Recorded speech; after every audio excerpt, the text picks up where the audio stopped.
Afternoon. It is 1:04 p.m. and I call this public meeting to order. Thank you for joining us this afternoon. Mrs. Soto, would you please call roll? Sure. Trustee Ahmad, Here. Trustee Cortez, Trustee Dybert, Here. Trustee Fleek, Here. Trustee Salazar, Here. Clerk Mendoza, Here. and President Seibert. Here. For the record, President Seibert, Trustee Cortez is absent. Thank you. Before beginning the workshop, we will open the items for public comment. Mrs. Soto? Public hearing for visitors who wish to address the board on items listed under this section. 15 minutes of this portion of the meeting are reserved for members of the public to address the board on these items. Speakers are limited to 3 minutes. The school board is prohibited by law from taking action on matters discussed that are not on the agenda, and no adverse conclusion should be drawn if the school board does not respond to public comments at this time. If you wish to address the board on any of the items listed, please step up to the podium and state your name and city of residence. If you are joining remotely and would like to make a public comment, click on the reactions icon located at the bottom of your screen. In the reactions window, click on the raise hand button and wait for your name to be called. Speakers will be allowed to address the board in the order they approach the podium or appear on our screen. President Seibert, we do not have participants who wish to address the board at this time. Thank you, Mrs. Soto. Item number 13A, 3A, California School Dashboard Presentation, Superintendent Lyle. So President Seibert, Clerk Mendoza, members of the board, and all of our dozens of fans out there in Zoom land, I want to just briefly recap why we're here and why it's important. So we recognized several months ago that the budget in the state of California is going to be under a great deal of strain. And we wanted to make sure that we were being very smart stewards and thoughtful stewards of the taxpayer dollars moving forward. And so the concept was brought up that it might be better for Madera Unified's Board of Trustees, as much as we value our association with California School Board Association, to take the time during their annual conference to stay home, save some dollars, to set a good example for our district and for our staff and the general public about how we choose to use the tax dollars that we are blessed with every year. And instead of using it to go to CSBA, to stay right here and to have some of our most important programs reveal their processes and their expertise. So to really frame all of this, we wanted to share with our board as we get closer and closer to some powerful goal-setting opportunities. We wanted to share with our board updates and changes and the status of the California dashboard. What you're going to see in a very extensive and very thorough presentation from Associate Superintendent Sissel and her team is that the level of expertise that she has assembled in education services is a little bit on the breathtaking side.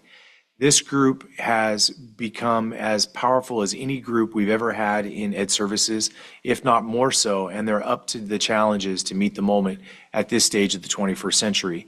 And we feel really confident that a lot of the things we're doing, some of which you were able to see today in some site visits, we feel pretty confident that those systems and the conditions created through some really smart board action in the past are going to put us in a position to really gain ground on student achievement. So, Ms. Sissel, if you would, help us understand the California dashboard, the importance of it, and how the state is using it to assess our efficacy and why we feel it's so important to lean into for the future.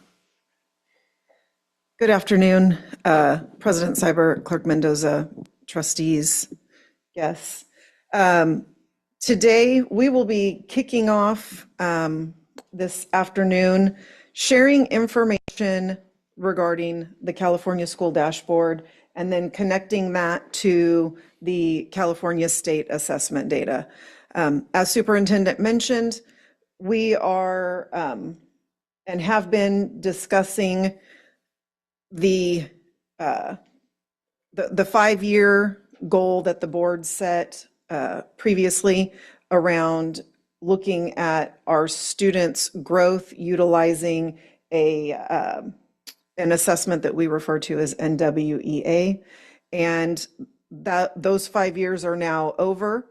And we've started talking about what the needs of our school district are in terms of academic achievement. The other piece that we're going to discuss is that as a district, we are measured by the state through the California School Dashboard. And that's not just academic measures, that's also engagement measures and college and career readiness measures. So there's 3 areas that the dashboard breaks itself into. So some of this information might be a little bit review, but I never want to assume that you remember everything that every presenter brings up to you. So I am going to do a little bit at the beginning in here, just walking you through there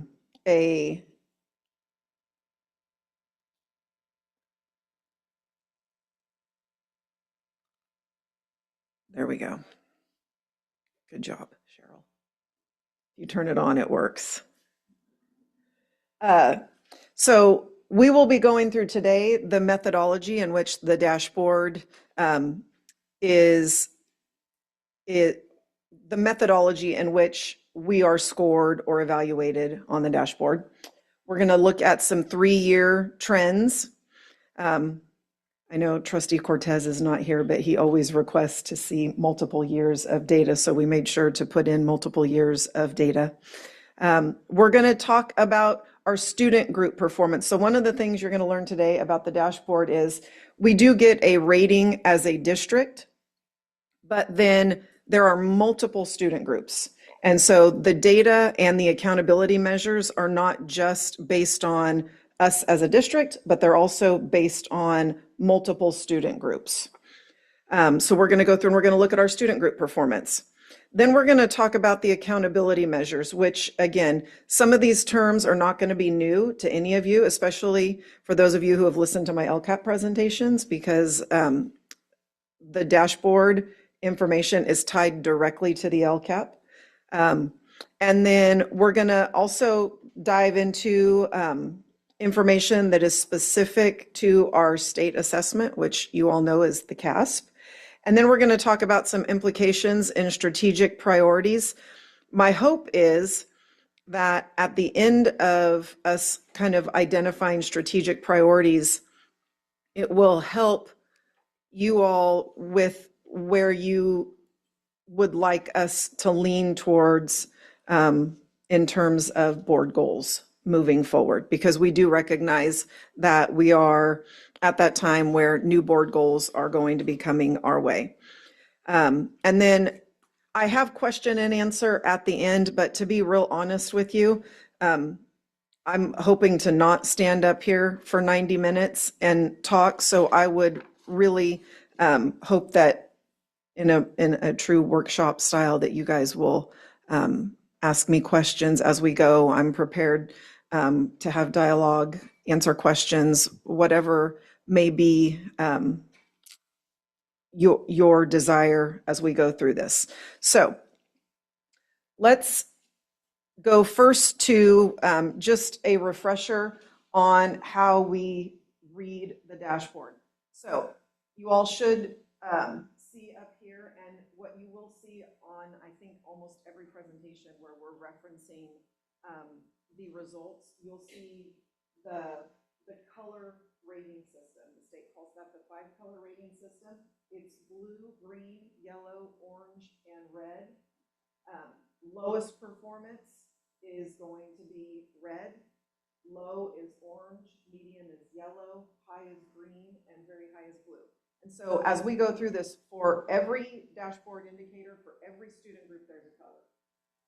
And some of you might remember that when we brought to you the LCAP in 24-25, the state required any dashboard indicator that was red has to be addressed in our LCAP. So if you ever go through the daunting task of reading especially the first couple pages, well, about the first 20 pages, when you go into the LCAP summary, it'll have every school or student group that has a red indicator, and that is connected directly to actions in the LCAP.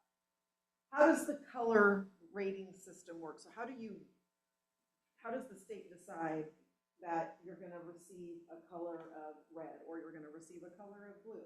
It's two metrics, okay? The first metric is what they refer to as status, okay? Status is your current year performance. So when we look at, do I have to be over here? Yes. Gosh, dang it. This is, it'd be really hard to stand up here for 90 minutes in this.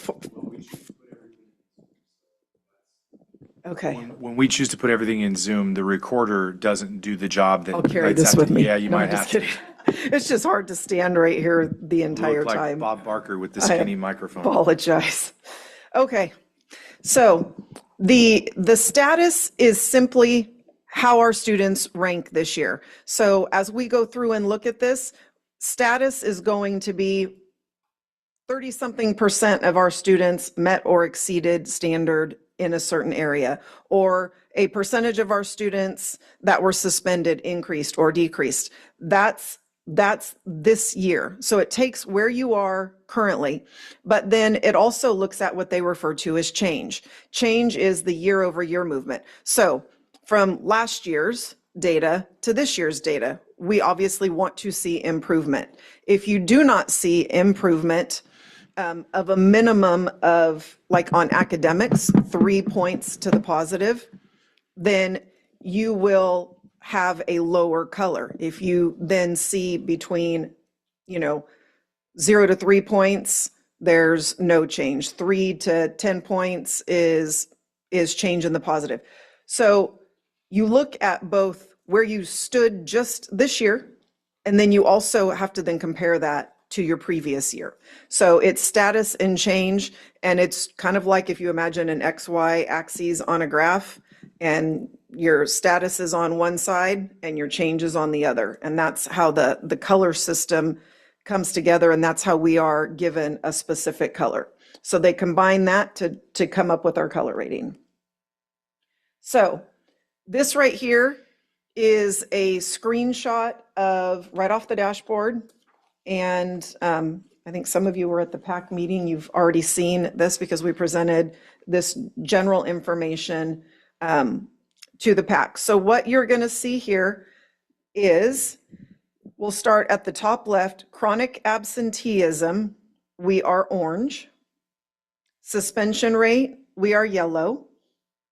English learner progress, we are orange. Graduation rate, we are green. In college and career, we are yellow. In English language arts, we are yellow. And in mathematics, we are orange. So what I would like the opportunity to do now is to kind of take you through a look at a 3-year snapshot. And then we're going to go in and we're going to look at each individual metric by student group. Okay? So looking up on the screen right now, you're going to see Madera Unified's, and the colors are according to how they have been for the last 3 years. So if we look at Madera Unified School District starting in 22-23, our chronic absenteeism was 28%. Okay. Then in 23-24, it was 24%, and we were yellow both those years. This year, our chronic absenteeism still decreased. It went down to 22.5%, but you'll notice it's orange. Okay. The reason that it's orange is because even though we still decreased, we didn't decrease that percentage enough to maintain yellow, or in fact, lower it significantly enough to go over into the green or the blue. When you look at the suspension rates, if we go all the way back to 22-23, our suspension rate was 4.7%. As a reminder, what that means is that 4.7% of our students in Madera Unified were suspended for 1 or more days. Okay, that percentage or that number is generated per pupil, not per days of suspension. Okay. Then we had a 1% decrease the following year, which the state gave us, or the way the rating worked out, we were green, which was really good. And then you see our suspension rate stayed the exact same. So we didn't suspend more kids. It wasn't worse, and it just wasn't better. So what happened to our color? We went from green down to yellow. But our suspension rate actually stayed the exact same. When you look at the English learner progress, in 22-23, this metric is based on every English learner, as a reminder, takes the LPAC, the summative LPAC, and they take that in the spring of every year. So if you're an English learner, you're required to take the summative LPAC assessment. What this is measuring is that students increase a minimum of 1 level as identified by the state. So this is not associated with reclassification. Sometimes people think that this metric has to do with reclassification. This metric measures all students. So if you were a level 1 and you improved to a level 2, then you're part of this percentage. If you're a level 3 and you improve to a level 4, then you're part of this percentage. We can see that an area that we are going to talk about more extensively is our English learner progress. So 3 years ago, 49% of our English learners made progress in the right direction. The last 2 years, it has dropped by almost 10%. So that means that our last year's data, 39.6% of our English learners increased or improved on the summative LPAC assessment. Next is graduation rate. Graduation rate has a color of green, which is really great. So, and our graduation rate has improved from 90% 3 years ago up to 92.2%. That's really good. You can see next the college and career readiness indicator. 3 years ago was 40% of our kids were considered college and career ready. Then in 23-24, we made a pretty significant jump. We had a 5% increase there. So that made our color was green. We still again increased last year, but we didn't have enough of an increase to maintain the green levels, so we went down to yellow. The last two metrics are going to be the academic metrics of English language arts and mathematics. You'll notice here, first of all, when you look at these numbers, you're no longer looking at a percentage, okay? These numbers, we say distance from standard, and I think we've talked about this before, but we want to be as close to 0 as possible, or we would like the number to be positive. So when you look at a distance from standard, the larger the negative number, that is less desirable. So in English language arts, in 22-23, our distance from standard as a district was 52 points. Then we improved to 48 points. And then this last year, we improved our distance from standard to 45 points. So we are making steady increases in our English language arts distance from standard. In math, 3 years ago, we were 93.6 distance from standard as a district. The year before, we were 88 points. And then again, last year, you can see we had a slight improvement, but not enough to maintain the yellow color where we were, because in the academic metrics, the magic number is 3. You have to improve by a minimum of 3 points to maintain. Karen, is it the same for the absenteeism and the suspension? Do you know? No, you have to reduce at least 10%. It's 1% or more? Okay. Yeah, I wasn't sure on the absenteeism and suspension rate.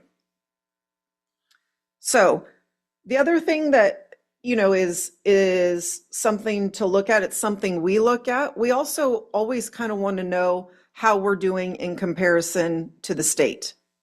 So the bottom row has our information that compares us to the state. So when you look at chronic absenteeism, in California, chronic absenteeism was 18.6%. We're at 22.5. So our chronic absenteeism rate is still higher than the state average, reminding you that that is a metric that is only measured through 8th grade. So chronic absenteeism does not include high school. That is a K-8 metric. When you look at suspension rate, so the statewide suspension rate is 3.2%. In Madera, ours is 3.7. So again, ours is a little higher than the state's. We are steadily working at lowering it, but the state average is 3.2, so we're a little bit above the state. Our English learner progress, the state average for English learners was 45.7. We only had 39.6%, so that's one that raises our concern. In the graduation rate, the state average is 86%. As a district, we were at 92%, so we're outperforming the state in graduation rate. In the college and career readiness category, the state average of students who are meeting the college and career readiness indicators, 45%.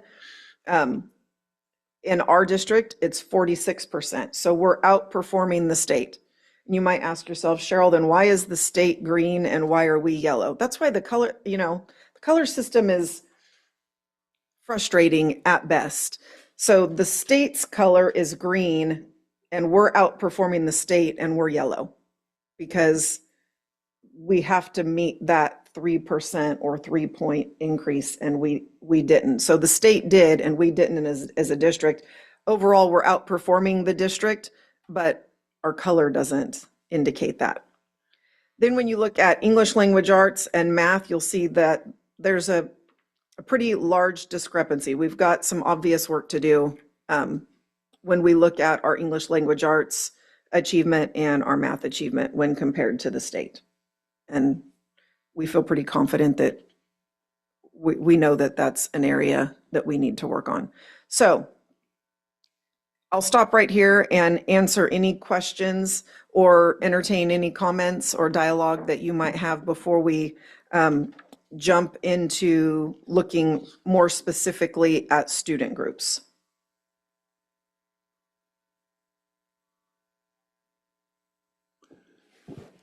Ms. Sissel, Yes, sir. I just want to clarify that on the suspension rate, on the top two columns, 24, 25, 23, 24, if it measures the same 3.7 and it's consistent for the following measurement, the color would advance to yellow. We would have had to have went from 3.7% to 2.7%. We had to decrease the suspension rate by 1%. Because we maintained as a district, then our color went down from green to yellow. Okay. Yeah, That's the only question I had. Thank you. yeah. And that's why as I'm going to show you a couple documents that I utilize regularly and our principals utilize and our area assistant superintendents utilize, but it is, it's kind of it's a lot of information and we have to track it by school, by student group. So I'm sharing with you here in just a minute by student group over the whole district. We actually have to track it a little bit deeper. We have to track it by school, by student group. And so this is our colors as a district overall. Now we're going to look at our colors as a district by student group. And then I am going to show you, I'm not going to take you through a deep dive in it, but then I'm going to take it so you guys see one level deeper that we have to look at, and our principals have to look at, and our area assistant superintendents have to look at, and that is by school, by student group. Okay? So if there's no further questions here, I will take us into looking at student group performance. So I wanted to make sure that there was clarity on when I say student group, what I'm referring to. So what you see up here on the screen are all of the different student groups that the state gathers data on if there is a significant number of students and the number they identify as 30 students or more. So as we go through some of our metrics, you might see an NA. That's because there weren't 30 or more students by a grade level or by a student group there. But what we're going to see here in a minute is that this data is called out by all students, which is what we just saw. Then we look at it by English learners, which is all English learners.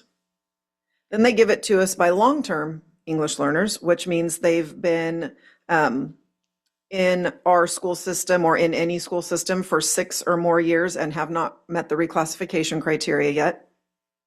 We also have foster youth that we look at, homeless students, the socioeconomically disadvantaged student group, students with disabilities, and then you'll have Black or African American, American Indian or Alaska Native, Asian, Filipino, Hispanic or Latino, Native American or Pacific Islander, white, and 2 or more races.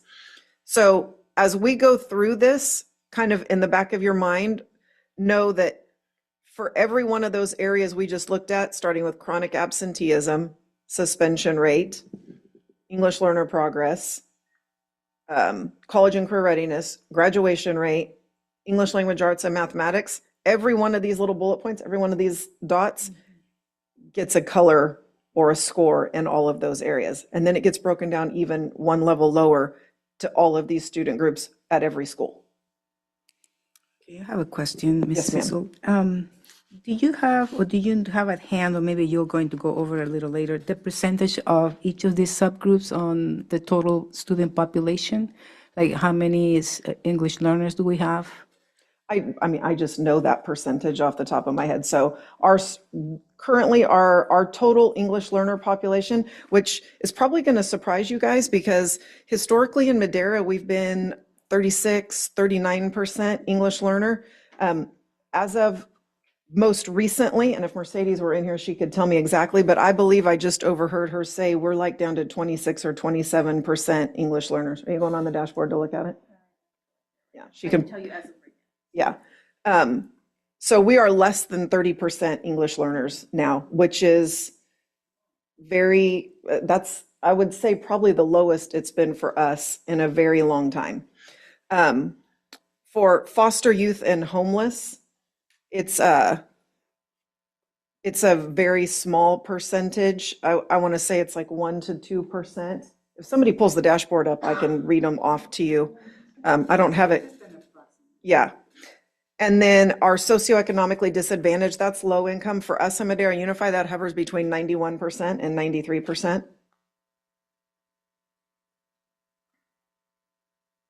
Students with disabilities is 7%. Okay. And then again, when you get like Hispanic and Latino, we're talking, again, it's about 91, 92%. Then when you look at African American, it's like 1 to 2%. White ends up being like 1 to 2%.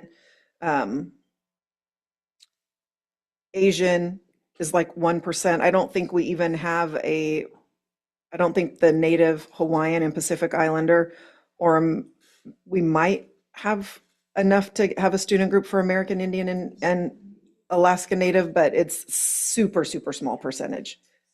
Yeah. Is that okay? I Yes, can just pull it right up because- for you on we can read it exactly for you off the No, I dashboard, but I'm just- pretty close. That's pretty good. The EL students, Do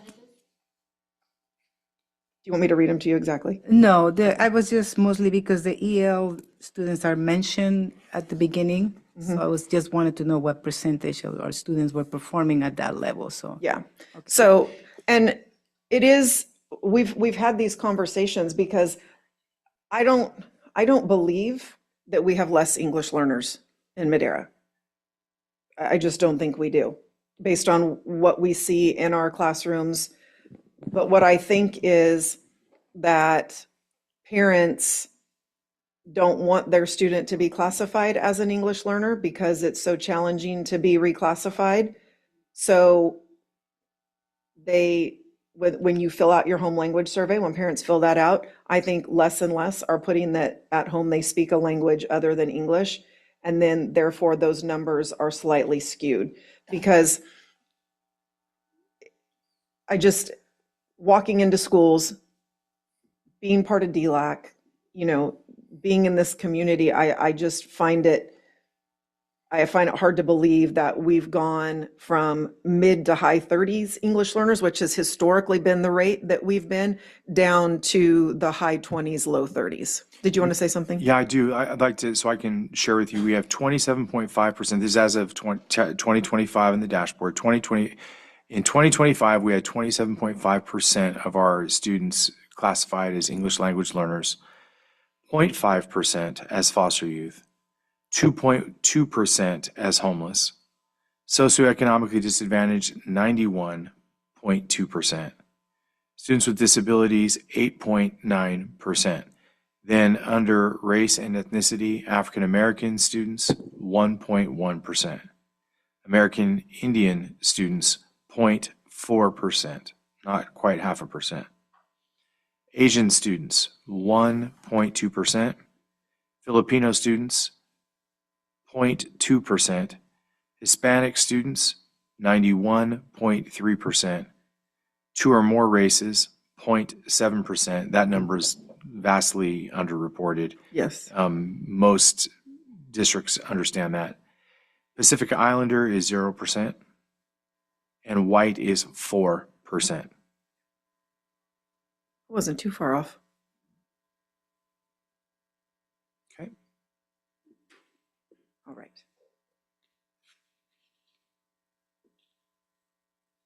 There's my contribution for the day. Mic drop. Perfect. All right. So what I've laid out for you first is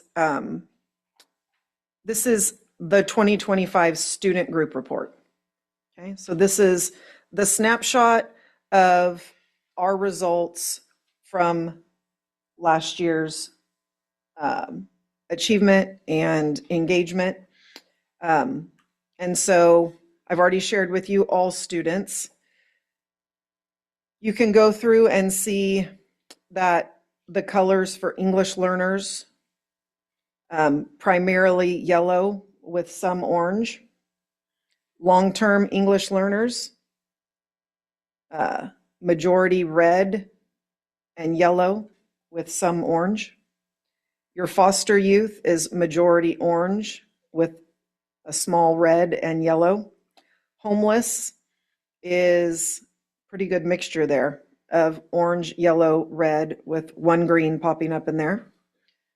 For us, you're going to notice SED is going to look a whole lot like all students because we have such a high percentage of socioeconomically disadvantaged students. So we've got majority yellow, some orange with a green.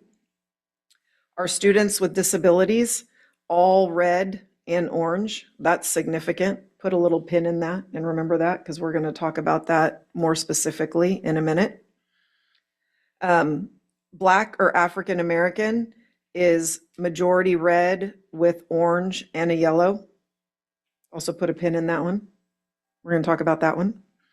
American Indian or Alaska Native, you've got orange, yellow, and a blue. The Asian student group has yellow, orange, green, and red. Filipino has a blue in suspension rate. Hispanic and Latino, primarily yellow with some orange and green. Again, that is going to look a whole lot like SED and a whole lot like all of our students because that is the vast majority. We don't have any colors under Native Hawaiian and Pacific Islander because again, there's not more than 30 students that recorded data in any of those areas. Under white, you've got primarily yellow with a couple green and an orange. And then the 2 or more races is primarily orange with yellow. That's a statistic that, I mean, it's here and it's on the dashboard, but for a school, I don't think that our reporting is accurate on how many of our students are 2 or more races. Maybe it is, but that's a really small Well, number. Let me just give you a quick way of understanding this. My kids are not in there, and they could be, but they're not listed as such. And they never have been. My wife and I never even considered it. We probably should have, but we didn't. And I think that happens with many, many families. Yeah, probably so. All right. You, absolutely. American Indian.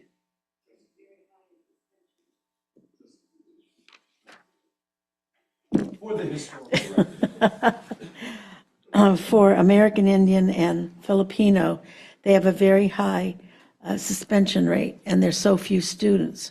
So why is that? Well, okay, actually, they're very low. Blue's the best you can be. So that means so that's positive. So when you look at suspension rate and you see American Indian and you follow that color and you see that it's blue right here. And then Yeah. same thing for Filipino, you see that that's blue. But blue on the bottom is very high. I know, but on, so. What it means is very good. Yeah. Oh, okay. Yeah, so. Oh. Oops, I moved away from the microphone again. So look, another little trick, right? So in some cases, you want to be blue or green, which indicates very good or very high, but blue and green is always a positive. Red is always not preferred. So when you see that American Indian and Filipino and Asian, we've got 2 blues and a green there in suspension rate, that means that they improved, which means they lowered their suspension rate and they have a low suspension rate. I know. Thank you. You're welcome. Okay. So what I'd like to do now is I'm going to start with English language arts. I tried to find a way, and this is actually a tool that Director Uchima brought to me that Fresno County Superintendent of Schools developed. So it's actually a really neat tool that they used, and because they like Director Uchima, they did it for Madera as well, which she was able to go in. And so the way you read this is starting at the far left, you're going to see the student group, which you guys are experts in now, knowing all the student groups. And then you'll see starting with the year 2022 and going over to 2025, when you're looking at, and this is all English language arts, so your metric here is our ELA scores, okay? So that's why you're not seeing the percentage. And what we would hope to see is as you started in 2022 and travel across to 2025, we would hope that you would see that that negative number would be getting smaller and smaller.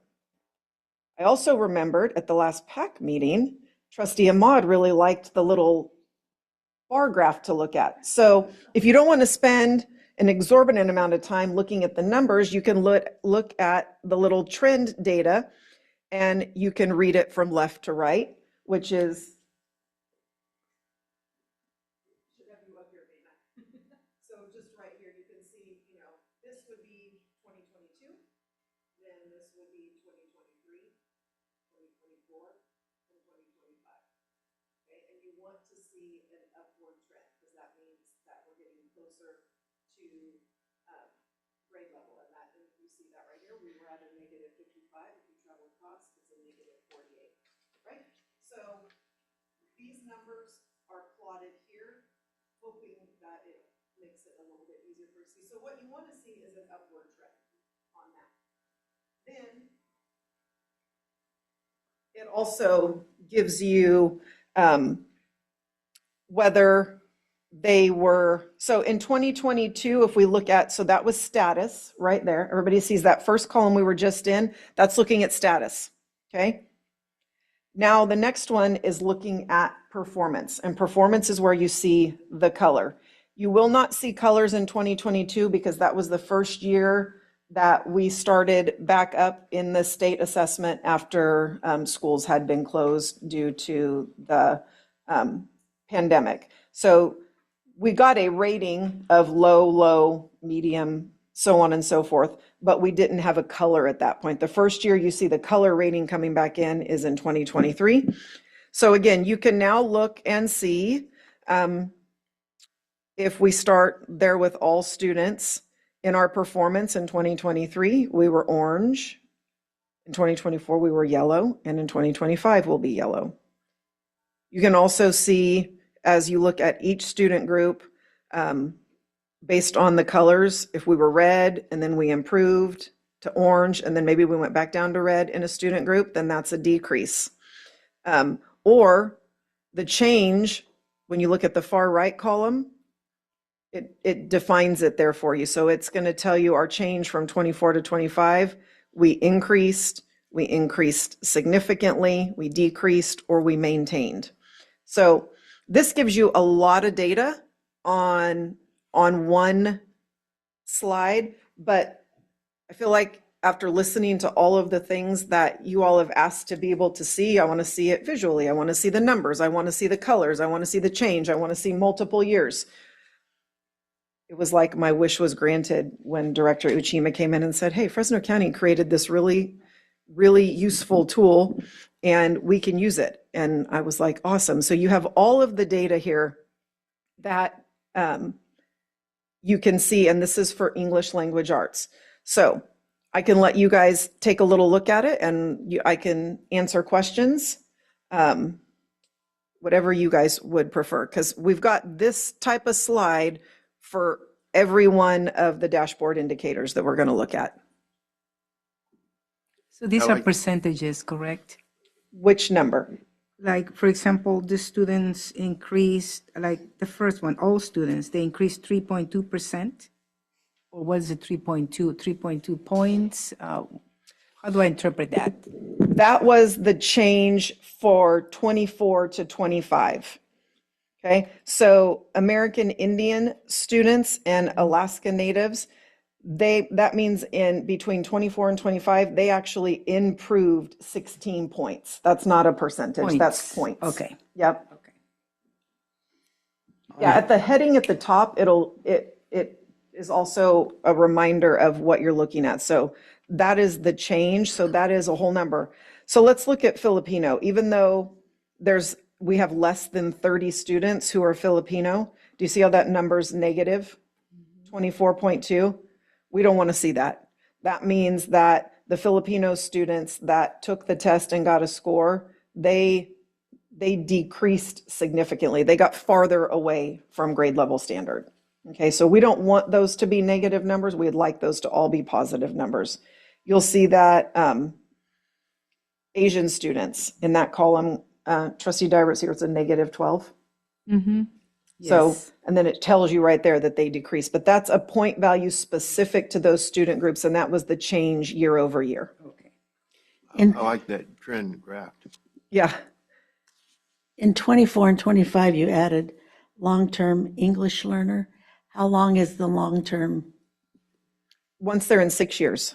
6 So years? when they've been in school for 6 years and they haven't reclassified, they become what we would say is a long-term English learner.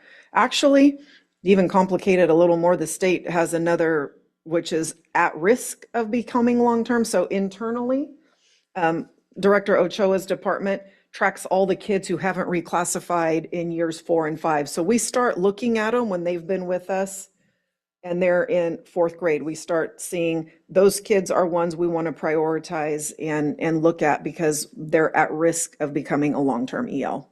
And we have some that are longer than the 6 years. Oh, unfortunately, yes.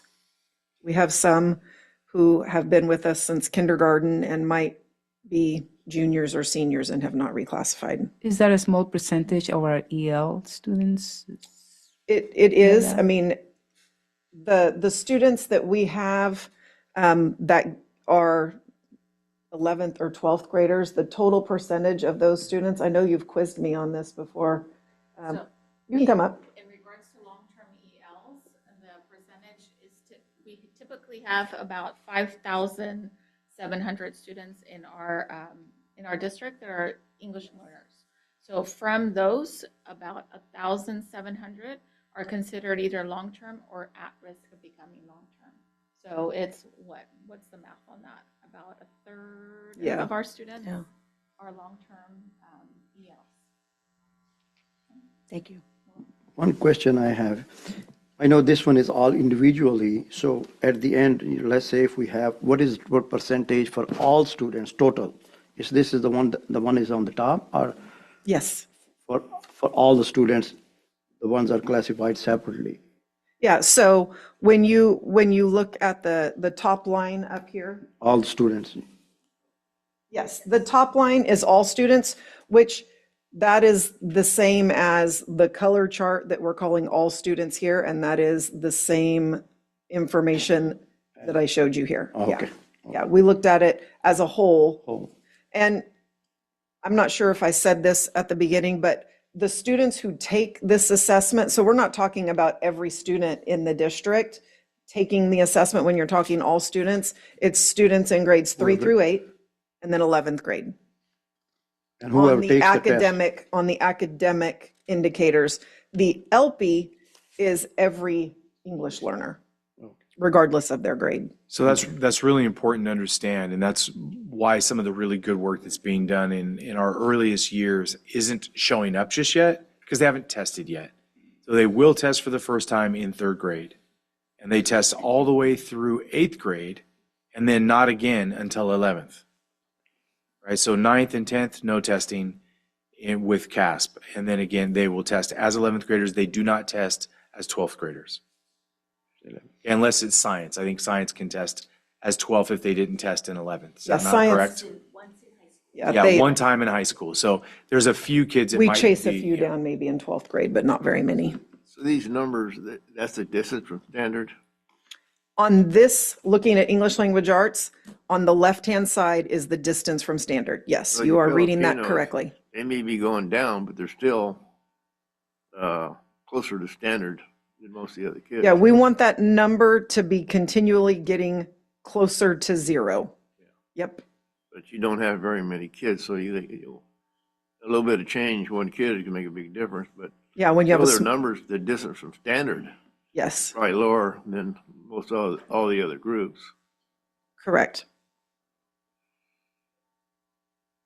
I Okay, think that's a really important point for the trustees to all recognize, like when you have such small group sizes, any small number of those students that do really well or don't really affect the group size. They affect the results statistically pretty significantly. So I wouldn't worry about the Filipinos. No, they're doing good. okay. So next is math.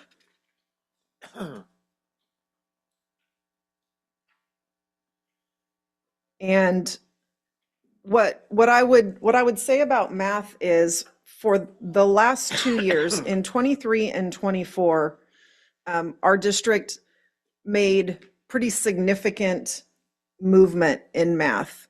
This year, we still improved overall for all students, but it was very minimal.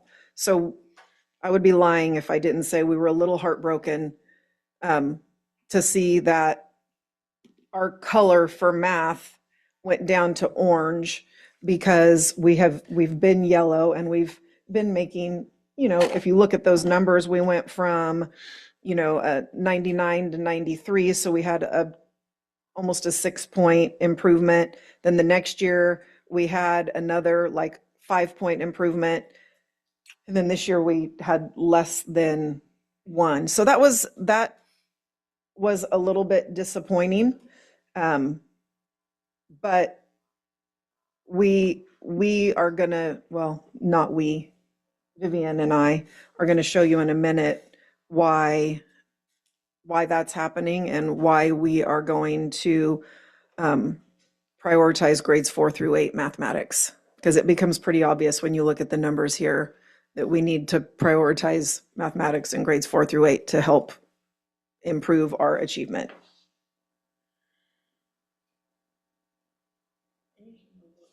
All did pretty well, but they're less than what, 1%? Yep. And Asian students are our student group that is the closest to standard, at a 29 points from standard. But you'll see they went from green, which was really good, all the way to orange, because again, that student group, which is really small, their distance from standard grew by 10 points. You'll see there their scores decreased. So they're still of all of our student groups, but they're also very small. I mean, there's a teeny tiny portion of the whole. Mm-hmm. Do you think that this results reflects the work that you guys are doing with like the syndicates to UC Merced? Do you think, or that we're still going to wait until the end of this year to see that changes? Because I know you guys have been making a lot of effort, especially in your after school programs and things like that. So, yeah, so the math work, I believe, it's a very small group of students that we're impacting in the middle school program. But you'll see that 7th and 8th grade is where our priority is. Let me clarify what I just said. It's a very small group that we're impacting in the summer program. That is why we came back this year and asked to have the board approve additional math teachers. So in the middle school, we could lower class size, we could bring in the learning assistants. You're going to hear a lot more about that in one of your presentations tomorrow by Director Teninehouse. And do I think that it's going to be helpful? I do. Do I think that we're going to see a tremendous turnaround in 1 year? Traditionally, that's not something that we've seen, but what we have seen in the classrooms, because we walk those classrooms in middle school math, myself, Director Teninehouse, the administrators. Have we taken teachers around yet? Yep, we've taken teachers around. What we have seen is a drastic improvement. When you talk to those teachers, they tell you that they feel like only having 23 7th graders or 8th graders in their classroom with an extra adult in the classroom has been very beneficial. We are still working on the rigor and the standards instruction, but I sure hope we'll see some improvement, but I don't know that it's fair to say it's working or not working after 1 year. We're hopeful, though, that we're going to see an improvement. I believe that if we can continue that and continue to invest in our instructors and our teachers as well, then the classroom instruction improves, and then the teaching and learning is going to improve. But that work was a direct result of what we saw as being effective in our summer program. The other thing you brought up is the tutoring. Again, we have really pushed in the middle school to do the after-school math tutoring. It's been challenging to get the students there, but when they're there, they're improving for sure. But it's just getting the students there. Yep. But that is what we call high dosage tutoring, which means, you're getting, it's like I'm getting Trustee Dybert and myself, and we're working it out. We're really able to fill gaps when we do that high dosage tutoring. And it is effective. It is a research-based strategy. If you could remember when we came back from COVID, that was one of the things that when I presented to you all the white paper that had all the information in it about how to close the gaps and how to fill the learning loss that had happened. High dosage tutoring is one of those strategies. But high dosage tutoring requires kids to show up to that. And we've been working closely with parents, with teachers, with administrators. So it is a strong effort because we know it will work. Any other questions on the math? The homeless youth, they've kind of stayed the same. Is it because they don't show up because they're homeless, or is it just, I'm sure they're getting help, but So the homeless student population was actually the population of students that we focused on this year through our differentiated assistance. I wouldn't have to tell you all the challenges that those students face, and the emotional challenges have to be prioritized in some cases over the academic challenges, because when there's food insecurity, there's home insecurity, there's adult insecurity, then go in your classroom and learn algebra, right? Like those are challenges. So our homeless population, though, we worked together, led by Mr. Marshall's team, and they started working on some strategies that would really prioritize those kids. So, and that's a small and also ever-changing population. Those kids, unfortunately, come in our system and get pulled out of our system regularly. So it's also a little bit of a challenge. You invest in the strategies and the resources to support those kiddos, and then the system takes them to Fresno Unified, or takes them to Merced, or takes them somewhere else. So that's a challenging group, but we have really tried to create some stability. The academics are obviously a priority, but in most of the cases, those kids show up with a garbage bag, and that's what they've got. So we do really recognize the needs to address their social and emotional needs, and that is the area that we chose to focus on. And we'll continue to focus on that, and as well as the academics. But I would say, it's fair to say their attendance is probably not as good as students who don't face those same challenges. That's a fair assessment. And if you have bad attendance, it's hard to do well in school. So all those things, play into the overall results. But we have a number of supports that we are putting in place to try to help those kids improve and achieve. Yeah. One of the things I want to mention to our trustees, I don't know if you got a chance to also observe one at Washington School when we went to visit. I don't know what you observed, but Trustee Ahmad and I, we observed the math in the DLI classes. And I think it was very rewarding to see that the kids were supporting each other, working in groups of two in math, and they were helping each other have to solve their math, the math problems that they had to do, and they did it independently. The teacher wasn't there. She was teaching another group. And I'm not sure if that is new. That has always been done. We visited 3 fourth grade classes and maybe 1 fifth, and they were all following the same format, their minutes. They were all almost synchronized, every classroom. So is that something new that we're implementing with the EL students, or is that something we always done? I'm not sure if that's helping them, because the EL students did improve. They advanced 5.2 points. And that was very, very nice to see, because they were eager to learn and they were supporting each other. So I'm not sure if that's a new strategy that you guys are using now with the students. Is that done at other regular classrooms or just the DLI? But that was very rewarding what I saw.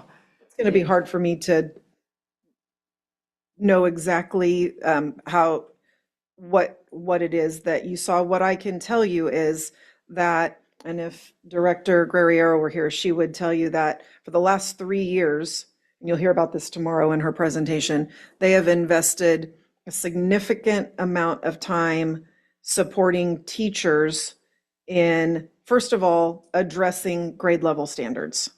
And so making sure we're teaching the right thing. That's number one. But number two is building the structures in the classrooms, which is the instructional strategies. And that's kind of what you're talking about. It sounds like to me you might have saw a group that was, a teacher was working with a small group and then other students were working together. So that is going to be something that I would say is a result of, first of all, Mr. Hernandez being one of our first schools that invested in the professional learning community work. So his teachers are collaborating for sure. They've identified essential standards. They've identified the essential skills. Those teachers know exactly what it is that they want the kids to know and be able to do. And they're setting up their classroom in a structure in a way to ensure that's happening. And so my hunch is, without seeing it myself, is to tell you that this is a result of the work that is being led by that principal. And within those PLCs, if you saw what you're explaining, a grade level that was in sync, you're talking about a PLC that is very high functioning. You're talking about also teachers who are getting the appropriate type of support so that they can build those structures in their classroom. And the instructional strategies are being supported. And then you've also got the stability of what we refer to as a guaranteed and viable curriculum, which is a set of identified essential standards by grade level that those teachers are prioritizing.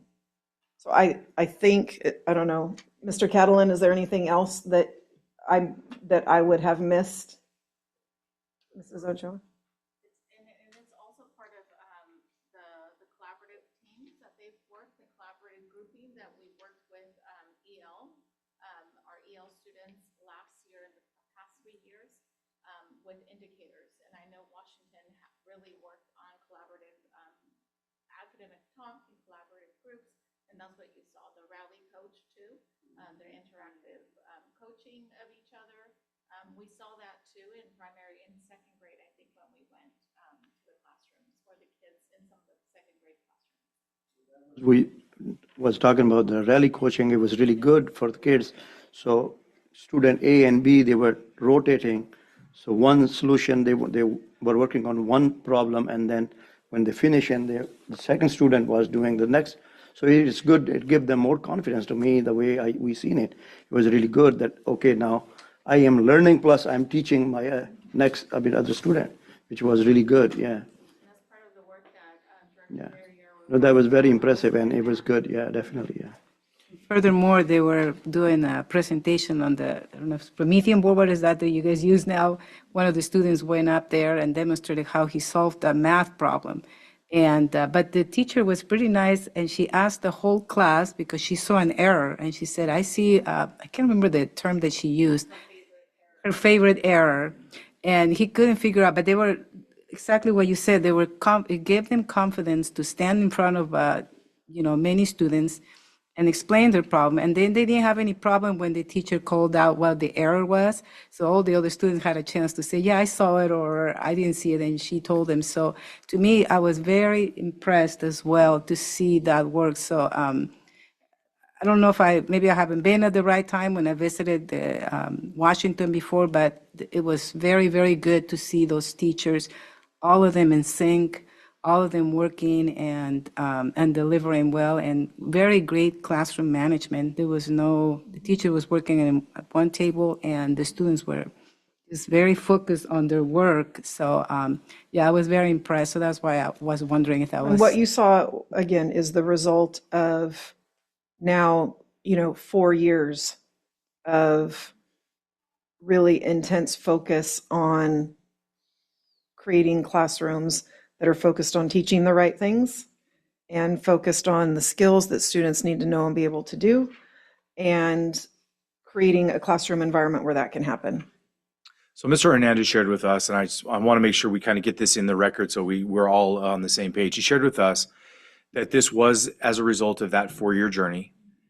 he shared with us that it's really important for the students to be able to work together in the way that they are now because they're producing original language. They're using academic English and Spanish. They're speaking with each other in a reciprocal way where they share it back and forth. Reciprocal teaching is very important. It's a research-based strategy and it works. It's very helpful for cognition. It's very helpful for deeper learning. It's very helpful for a sense of confidence and efficacy. And then we also discussed, and we saw it, we witnessed it and discussed it later. We noticed that the blocks of time that were on the timer, that were up on the board, were about 15 minutes. And the students were working together closely and pretty quietly, but definitely speaking and without being disruptive at all for 15 solid minutes.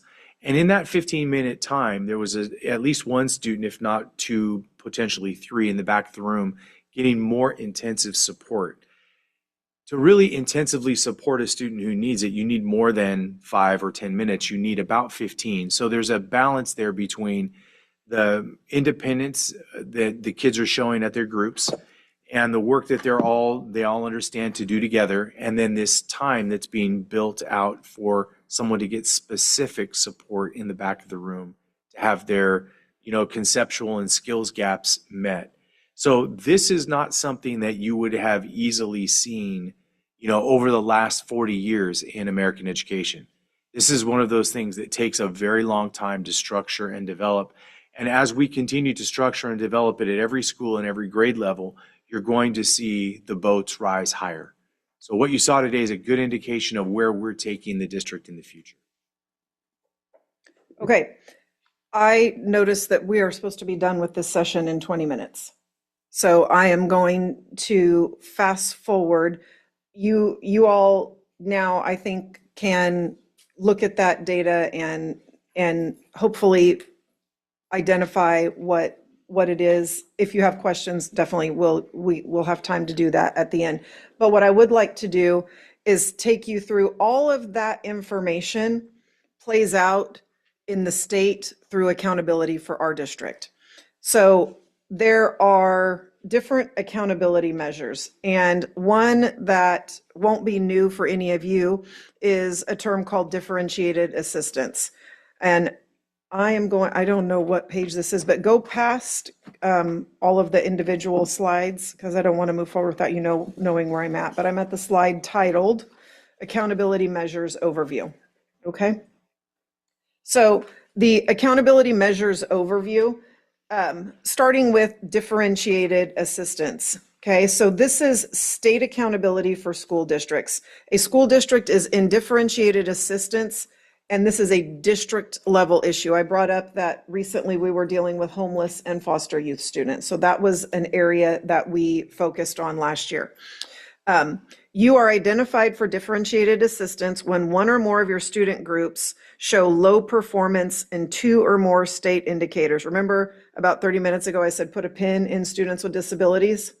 Okay, so for this year, students with disabilities is a student group that is going to qualify for differentiated assistance because they had all red and orange indicators, which mean when you looked at every one of the dashboard indicators, they either were in the very low category or low category. Therefore, the state identifies that as a student group in Madera Unified that we need to prioritize.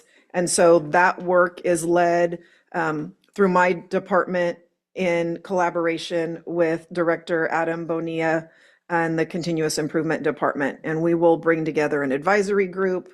We will go through a process in which we will identify areas that we want to focus on to improve our students with disabilities in 1 or maybe 2 of the dashboard areas. But because they were red and orange all the way through, they are the students that we will be focusing on. So differentiated assistance, you are identified for that as a district, and it is looking at any of those student groups that have all red indicators or all red and orange indicators, or the majority of the indicators are red, okay? The county office is who comes in and provides additional support for that work. So we have a team member from Madera County Office of Education who attends the majority of our meetings when we are developing our plan for differentiated assistance.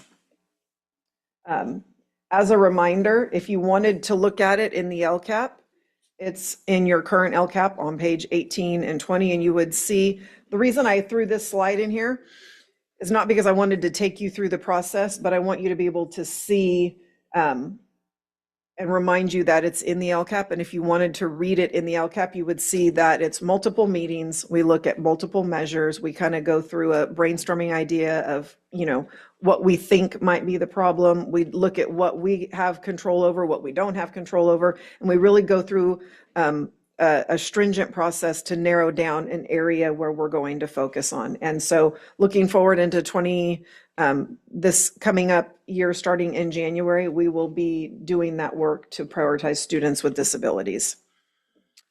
Okay. Next is what we refer to as CSI, which is Comprehensive School Improvement.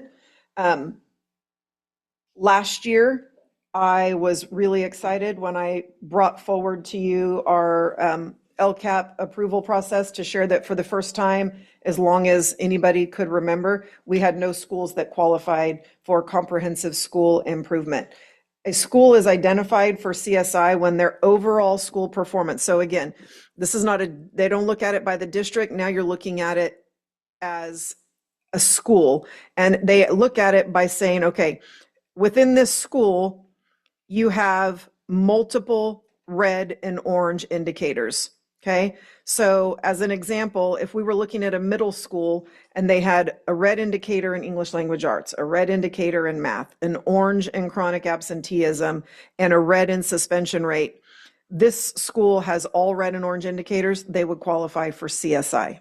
Okay, we have looked at our current data, and we have 2 schools that are on what we would call a watch list. They didn't qualify for CSI, but we will be talking to those 2 schools and working with them and making sure that they know if next year they have all red and orange indicators again, then they will fall into CSI status. And it is Desmond and Ripperton. And Ripperton's tricky because they only have 1 metric. So they only have enough students to get 1 color. So if their color is red or orange, they're automatically in CSI. So that one's a tricky one. The next metric is something called ATSI, which is Additional Targeted Support and Improvement. And this is a school is identified here, but you're not looking at the whole school. So CSI is looking at the whole school. ATSI is looking at a specific student group within a school. So in this case, if you were looking at, my example here is at a high school, and you looked at your English learner student group, if they had the primary indicators of red and orange, they would be identified as ATSI because it's looking at, basically it uses the same criteria as CSI, which is all orange and red, but CSI is looking at the whole school. ATSI is looking at just one student group within the school, okay? None of these that I'm talking about, like the state doesn't come in and provide us any money. The state doesn't come in and make any mandates. The way we're held accountable to this is through the LCAP. So we're expected for all of our schools that might be ATSI or TSI based on indicators. Again, that all has to be addressed in the LCAP in the section on goals and actions and how we're going to address the needs of specific student groups or specific schools, if you will. The last one is the targeted support and improvement. And this is a school is identified there when 1 or more student groups are performing poorly, but they're not all red and orange, okay? So I'm going to go to this visual right here because I feel like this does kind of a 1-pager for you. When you think about it at the bottom, is CSI. Okay, and CSI is comprehensive support, and that means that an entire school needs improvement. And that is triggered by mostly all red indicators across the whole school. So looking at all students and then looking at, if you were talking about a high school, if they had majority red indicators, they would qualify as CSI. ATSI is not looking at the whole school, it's looking at a specific student group within a school. And then if they have the majority red indicators, so if I'm looking at, again, a high school and I'm looking at English learner students, and in English learner students have majority red indicators, they would qualify as what would be an ATSI school.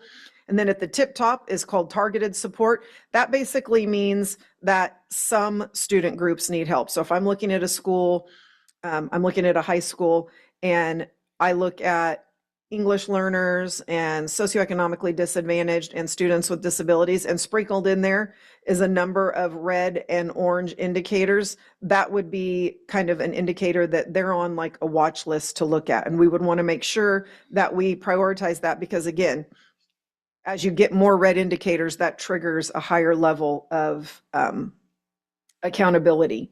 Okay. I wanted to kind of give you a visual of what this looks like, but I'm worried because we're running a little bit behind. But if you would like to see, I can't, I couldn't screenshot it and put it on here and make it make sense because it's a pretty big spreadsheet. But what we have is a way in which we track each of those three areas that I just identified for you. Would you like me to have that opened up to look at it, or do you want to move on to the state assessment results?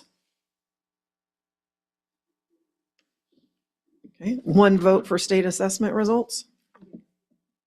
State? Okay, all right. I can show it to you at the end if you would like to look at it. Okay.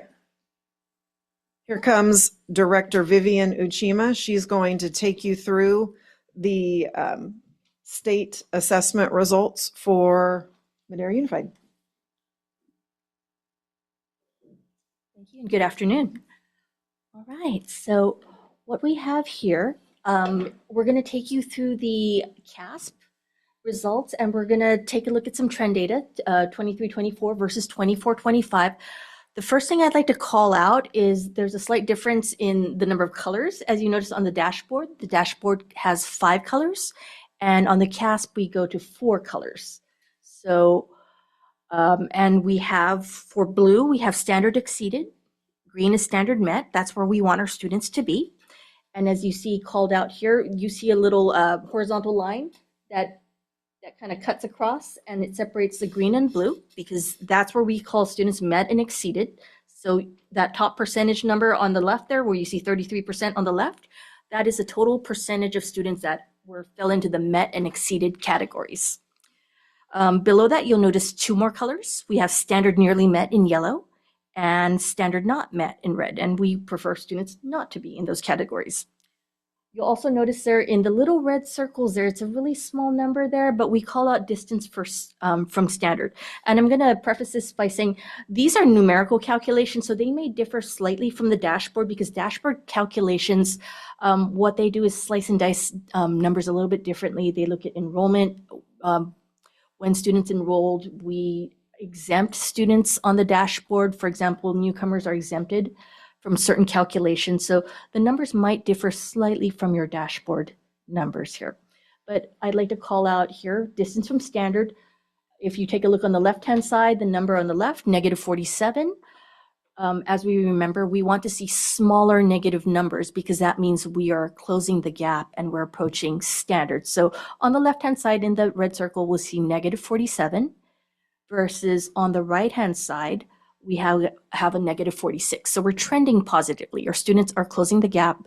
They made a slight improvement, but improvement nonetheless towards meeting exceeding standards. So while the number's 33% on the left, meeting and exceeding, is the same percentage as on the right, we still see that students are making progress over from 23-24 to 24-25. So The other things I'd like to call out on our slides, cohort data versus non-cohort data. So on every slide, you'll see a little icon there. Cohort data follows the same group of students over time. So what I mean by that is we're looking at third grade students and we're following them the next year to fourth grade and then fifth grade and so on and so forth. You might see an icon to the right, which is non-cohort data. And what that does, it looks at different groups of students. So we're comparing third graders in 23-24 versus third graders in 24-25 and so on and so forth. So cohort versus non-cohort. Let me stop there. Any questions? All right. So that being said, you'll see this very same slide that we saw earlier here. You'll see it looks very similar, 33% met and exceeded 23-24 versus 24-25, but we'll see again that the distance from standard, that small little orange number has shrunk. So that is a good thing. We're trending positively there. And this is a non-cohort analysis. So we're looking at a group, and this is all 3rd through 8th and 11th grade students. So this is a district average. So but we're not necessarily tracking all the same students because we have a new group of 3rd graders that have started to take the test in 24-25, and our 11th graders have already graduated out at that point. We're breaking it down here because I just gave you a district average, but here we see a grade level performance over time here. So what we'll see in the far left, and again, this is non-cohort. So we're not looking at 3rd grade going to 4th grade, but we're looking at 1 3rd grade group compared to this for 23-24 compared to 3rd graders in 24-25. So in the far left-hand column, you can see what grade level we're looking at. That second column over there is 23-24 distance from standard. Again, smaller negative numbers are better. And then 24-25 distance from standard is in that 3rd column. And that final column on the far right is growth. We want to see positive numbers for growth. We want students to grow from one year to the next. And as you can see, in virtually every grade level that was tested, we're seeing positive growth. The only place that we're seeing some slight regression here is in 8th grade, where you see a -1 for your distance from standard.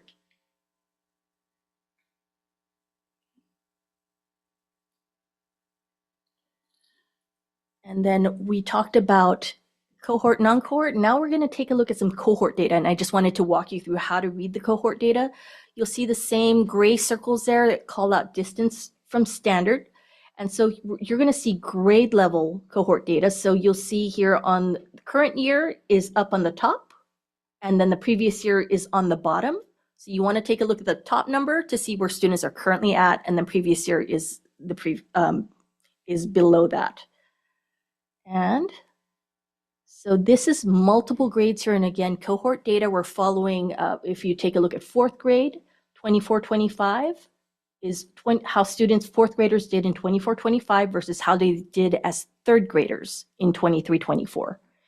And just to make things a little bit easier, we did the math for you. And you'll see in the gray circles with the green or blue, green or red numbers there. And I'm going to move over here real quick here.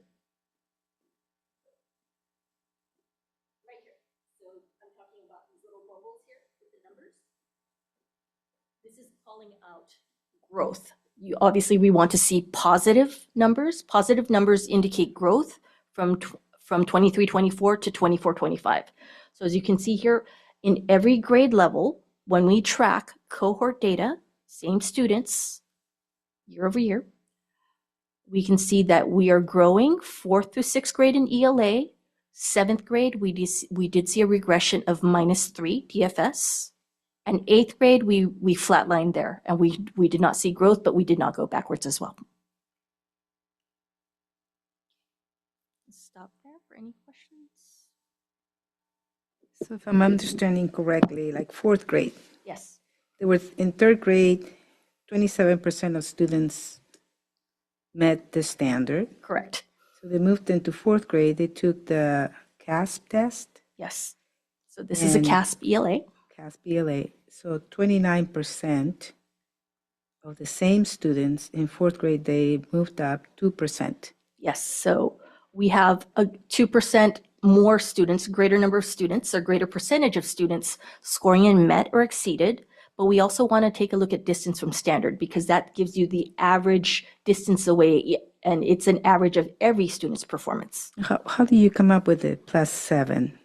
+7. So the +7 is merely a simple addition or subtraction, if you will. So if you take a look at the orange numbers,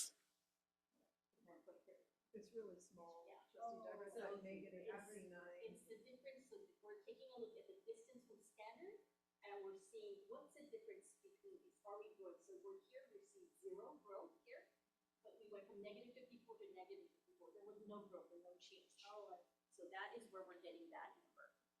So for example, so if we go up to fourth grade, we can see up there in 2024, we're at -52, whereas the previous year we're at -59. So we went from a -59 to -52. So we had a growth of 7 DFS points. Okay. So these are our results for ELA. Now, as we move on to math, so again, 2-year comparison here, we can see the distance from standard. We can see it looks on first blush we see improvement here. In 23-24, we had 19% of students in met or exceeded, green and blue, and in 24-25 we had a slightly higher percentage, 20% going from green to blue. Falling in green blue, and we see that the distance from standard went from -90 to -88. That is a positive trend, right? We want to see that positive number, that number, the DFS, be smaller, a smaller negative number. So we can see when we take a look district-wide, we are trending in a positive fashion. When we break it down by grade levels, we see a little bit of disparity between grade levels. So third grade, we can see overall we saw district growth, but third grade we saw a growth of +1.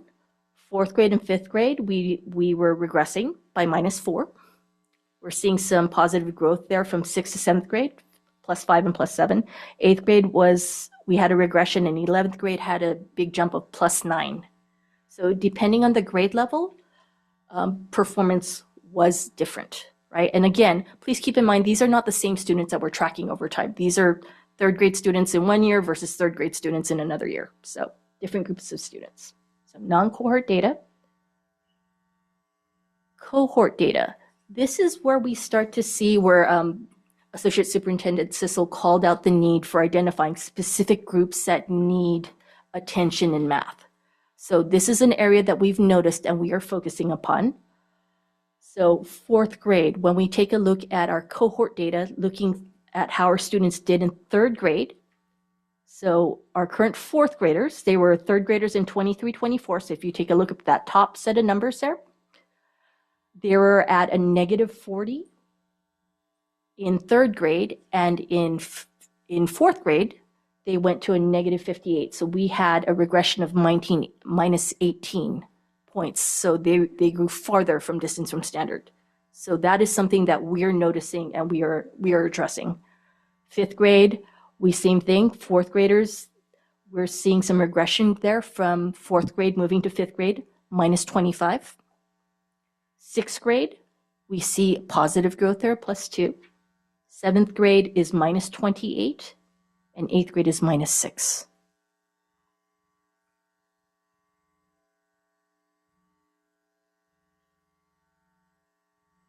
And pause there for a second.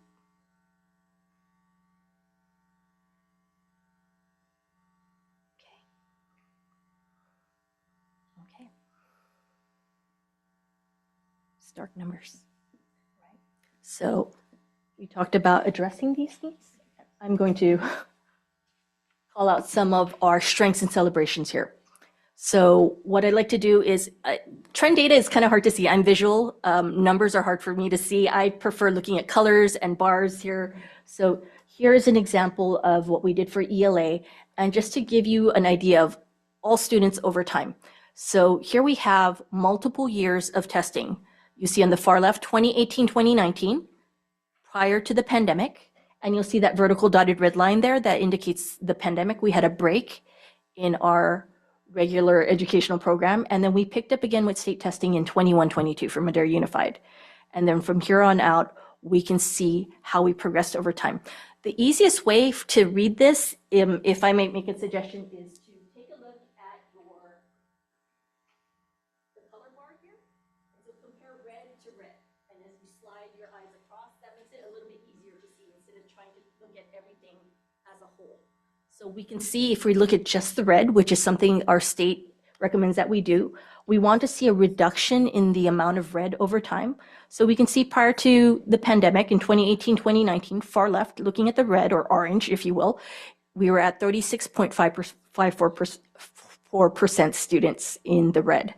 And as we slide over, that increase that jumped up when we came back out of pandemic, and we were at 42% of students in the red not meeting. And we have, year over year, we have decreased that number. And when we decrease the number of students or the percentage of students in that red pile, that automatically means that the number of students in the other yellow, green, and blue go up. So as you can see, if you take a look at the top, if you look at the blue and green, you're seeing some incremental increases there over time. And again, this is for ELA, and this is district average. So right there, this is math. Again, you'll see here really starkly the effect of the pandemic. So 2018, 2019, on the far left, we had 49.69% of students in the red. And then that jumped up by almost 10% when we came back from pandemic. It had a tremendous effect on our students.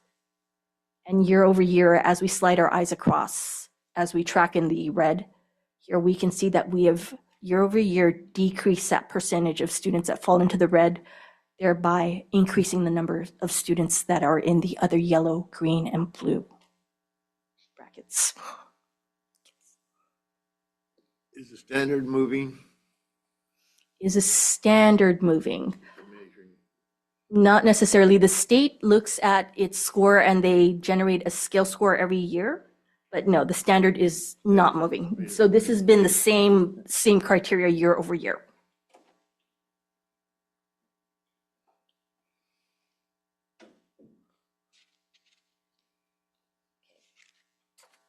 Here is a different way of looking at our data here. So what we see here is I've just pulled the numbers for you, just looking at green and blue. So again, the percentage of students who have met exceeded year over year. So we're looking at just the top two levels. And what we can see here is our students in ELA for English language arts is called out in purple, math is called out in orange, and red is science. So we can see in the far left, we see 2018, 2019. Far left, so pre-pandemic, this is where our students were for blue and green. And this is where we want them to be, and ideally we'd have our numbers higher. But again, you can see here drastically the effects that when we came out of pandemic, what happened. So 21, 22, that second set of numbers, as we go over, we were dropping 5 percentage points, 7 percentage points in ELA and math, respectively. And as you can see, the good news is we're trending upwards over time. Small gains, but gains nonetheless. So we are still not at the place that we were prior to the pandemic, but we are slowly making incremental gains to get back to where we were.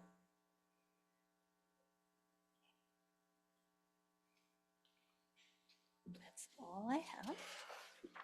Just as a quick point of reference, when you look at the state's line graph or the state averages, it really mirrors what we saw there. Theirs is actually quite flat with just a slight increase, and ours shows that dip with a greater increase. So although we are not anywhere where we want to be, we are trending at a slightly higher incline than the state average. But we still have a lot of work to do to even get to the state average, and we know that. Which leads me to the last portion of the presentation today, and that is, one of the things that my team does for me is helps me make sense of the data. Because I know I shared a lot of numbers with you today, and I tried to, I did, and as I sit here, I'm critical of myself, thinking that's too much, or it's not enough, or it's confusing. It still doesn't make sense, no matter how many times in my office I went over it and it made sense. One of the things that my team does for me is helps me create data insights and helps me, who my job is to work with the superintendent's executive cabinet so that we can start making sense of what new goals for our district look like. And so based on what you saw today, these are a start to some, these are strategic priorities in educational services. I think what you're going to see is that this is going to align to what you would hear if the area assistant superintendents came up here and talked about what their principals are talking about. We've got principals in the room.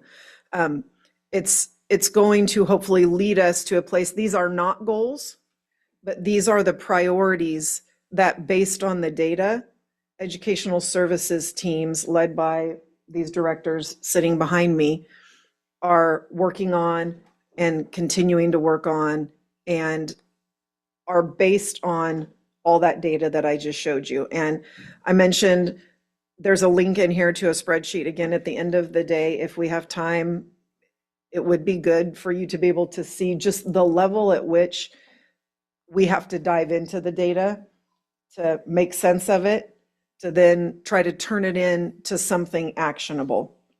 And so what I will leave you with, and then open it up if there's questions. We talked early in the presentation about our English learners.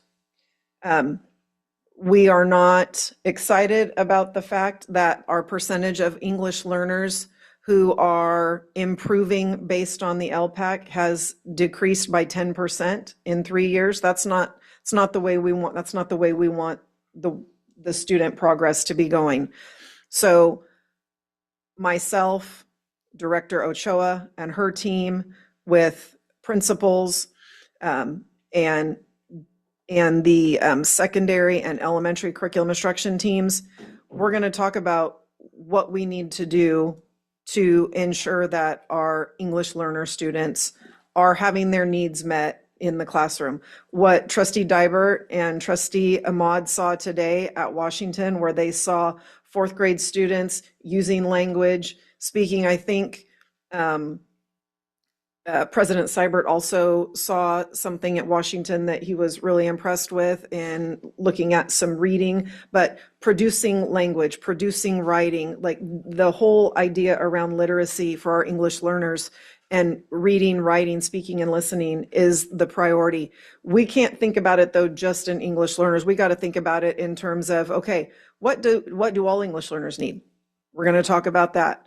And then we have long-term English learners. Those are those kids that Trustee Fleek said, do we have any that are in high school that are still English learners? Unfortunately, yes. We have students that will graduate from high school and have been with us since kindergarten that will never reclassify. It's not a large number, but you're going to see here tomorrow, we're going to show you a video, and 2 kids that you're going to hear from fall into that classification. And it'll help you to hear their perspective, and it's good for us. It brings the human element to this work that we do sometimes. We also have to talk about our kids who have reclassified. We celebrate them, and it's really exciting, but we also have to talk about the needs of those students. And then we're also, when we talk about our multilingual programs, what is it that we need to do in our dual language programs? And you're going to hear about that in the next presentation, really about programmatically what's going on there. But in a district our size, we were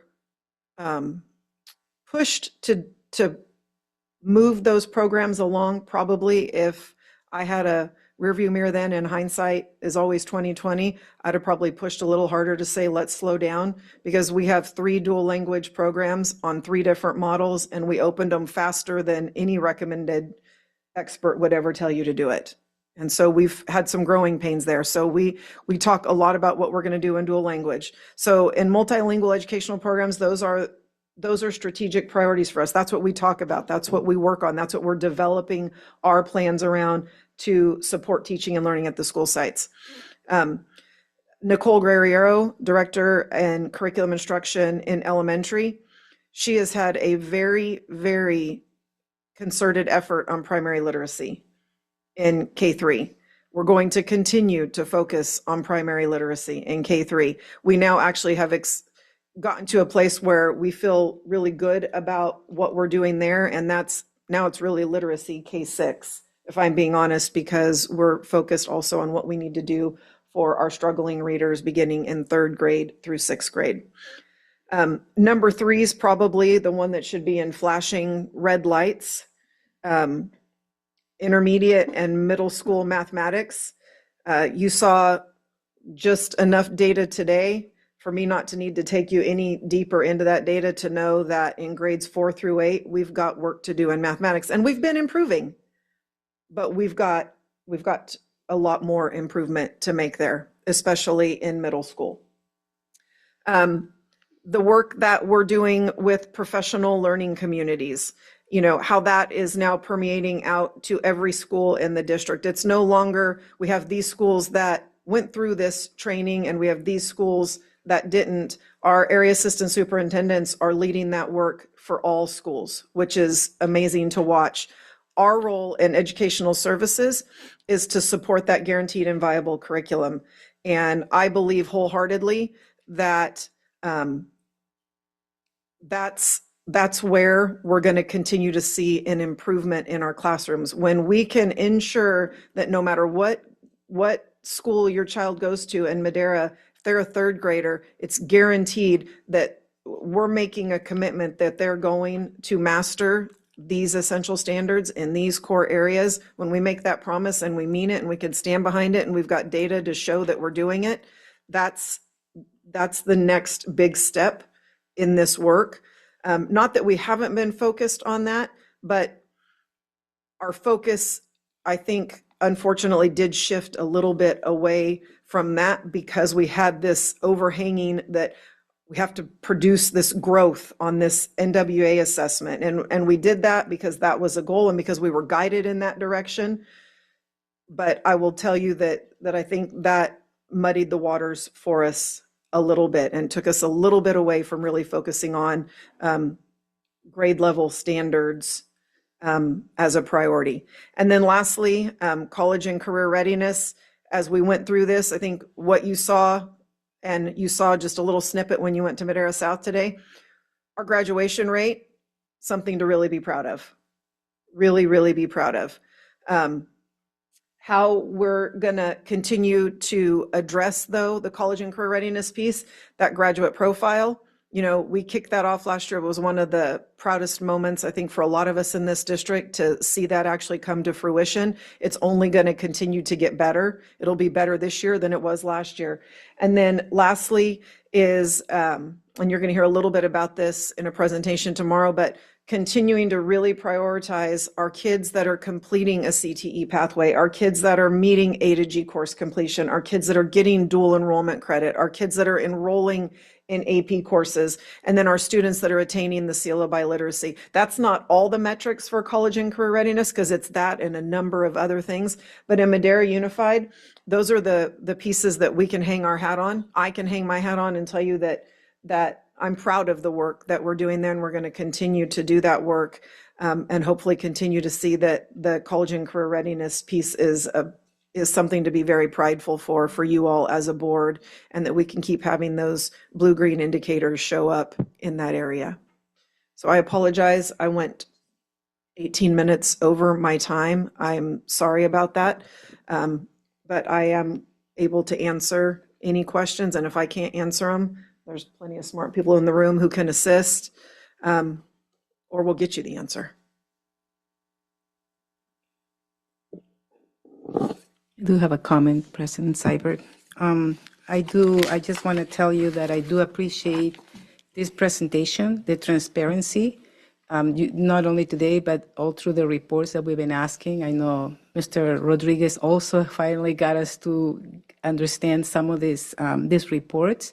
So I do appreciate it because as a board, we have the job and the responsibility to create those goals. And having this piece of information, doing those visits at the school sites really helps us to look really more deep and understand everything that's being presented. So I do appreciate that. And I really like what I see, the focus, because I think primary literacy, early intervention, I think is the key, is the base. As we saw, we were talking, I think, with Director Ochoa too, some students come without even reading in their own language. So that's one of the biggest challenges. And I mentioned to them, my granddaughter came here for 6 weeks and she already read, and could speak in Spanish. And catching up to English was so fast, I couldn't believe my eyes. So I know the challenge that the teachers have to encounter. So, and the multilingual educational programs and focusing on that too, it's very important. So, so I think this is a nice groundwork for us to work and to do the work together. So thank you so much. I just want to say thank you for all this. I would just like to say, definitely looking at the data, we are moving towards a positive, which is good. Only one thing I wanted to ask, when we are talking about long-term English learners, you were saying that even from kindergarten till even high school, they are still in this program. That is, they are still English learner. So, I mean, this is kind of, concerning. I know I'm a second language myself, but from starting kindergarten still in high school, that is too long. What are things we can do to improve that? At least by middle school, they should be fluent in English. They should be fluent in most of these. Yes to everything you said. And it is our goal. If you were to ask any principal who's sitting behind me or any of our principals that are in elementary school, if we were to say, when's the grade level we want our kids who come to us in kindergarten, they want every one of their English learners to be reclassified by the time they leave elementary school, because there's been other presentations where I've stood up here and shared that it is a trajectory change for students when they leave elementary school and enter into middle and high school still as English learners. We did a great service and provided more opportunities, and we added the 7-period day because that at least allowed English learner students to have an equal access to programs that all students have programs to. Where the reclassification process, where our kids, as they get older, where they stumble is before they can even get into how they're doing in their school daily with their grades and with our local assessments, they have to score a 4 on the LPAC. That is the part that is really challenging for our students. So when you ask me, one of the areas that we've talked about is making sure that our kids are getting access and getting practice on being prepared to take that assessment. Earning a 4 on that test is equivalent to exceeding standard on the CASP. And you see how few of our students are doing that. It is not a simple test. It is a very challenging test. And the rigor increases the older you get. So we have an obligation to work on the 4 domains of language to help with the attainment of the literacy and the language. But we also have to really think through how our kids can attain that 4. Because if you don't get a 4 on the LPAC, we don't even get to start looking at the other 3 criteria that have to be met. The 4 is what has to happen to even start the process of reclassification. And that's a challenge. So we recognize that. We also know that our greatest chance of reclassifying kids, our highest percentage of students reclassify in 4th, 5th, and 6th grade. That's really the sweet spot for our students. It gets more challenging the older they get. Obviously, the academic piece is important, but it's also the motivation, how it starts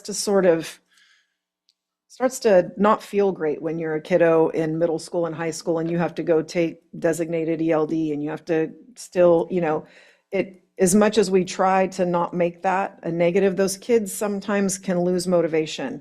And so that's a really important piece in middle and high school when we do have those kids there, is addressing the motivation and then really getting them to score that 4 on the LPAC so that we can, if they score the 4 on the LPAC, 99.9% of our kids, they reclassify. But it's that's okay. the hard one. Thank you. Yes. My, the first thing, the comment you made that doing the NWA study muddy the waters, what do you mean by that? The NWEA assessment does not measure what is necessarily being taught in our classrooms by our teachers every day. Okay. So NWEA takes all the grade level standards. So if you're a third grader, you're taking a third grade assessment on all third grade standards.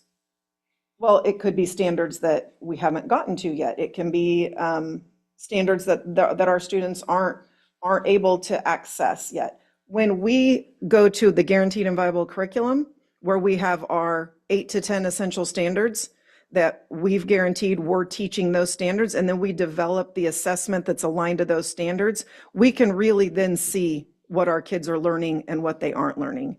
The NWA serves a purpose for teachers in terms of looking at it as a diagnostic, as a big picture, but it doesn't give any of us an exact look of grade level standard attainment based on what we're teaching. I think our teachers would tell you that's the part that's hard for them, is because that's a test on all grade level standards. Okay, understood. Okay. So now that like you're saying, you create this assessment and you see where the student is at, especially the math. So now we know where the student is at, and we kind of meet the student where they're at. And now we're focusing on the student instead of just the overall class. I mean, in some of the different that we're able to see today, which is great. So now from there, you create your strategic plan of how to continue moving these students forward more rigorously, more focusing on the strong points of what programs are working in the classroom, or depending on the site, depending on that third grader, that fourth grader, because each year they change, their mental change, what they've been going through in society changes, and all that affects them academically. But what I'm saying is, meaning is that, so in assessment that you guys do, it helps you focus on that student and where to take them to, classroom-wise. Okay.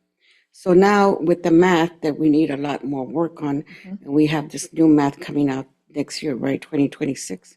We still have math adoption, a new math adoption. So that we we have will to incorporate that or add that to it. So how are we going to approach that with our students, or where our math is that we're struggling with, especially in the 4th through 8th? So the standards themselves are not changing significantly. Okay. So what we're identifying as essentials or priorities in the grade level is not going to change significantly. What is going to change is when we do the adoption, just the curriculum and the materials. I think I'm a believer in the standards first, and the work that drives our units of study that you hear us talk about with what we're teaching for our essentials, what we identify that the kids need to know and be able to do. That's not going to change significantly. Okay. But what we have to do is make sure that we're teaching the right essential standards. And that's the work that we're really tightening up and assessing those standards. And what you saw today, I think, at Mr. Hernandez's school, which everybody was really impressed with, is that notion of when they're not learning, what are we doing to intervene? And they have a saying that most of them behind me would know, and it's by student, by skill. Right?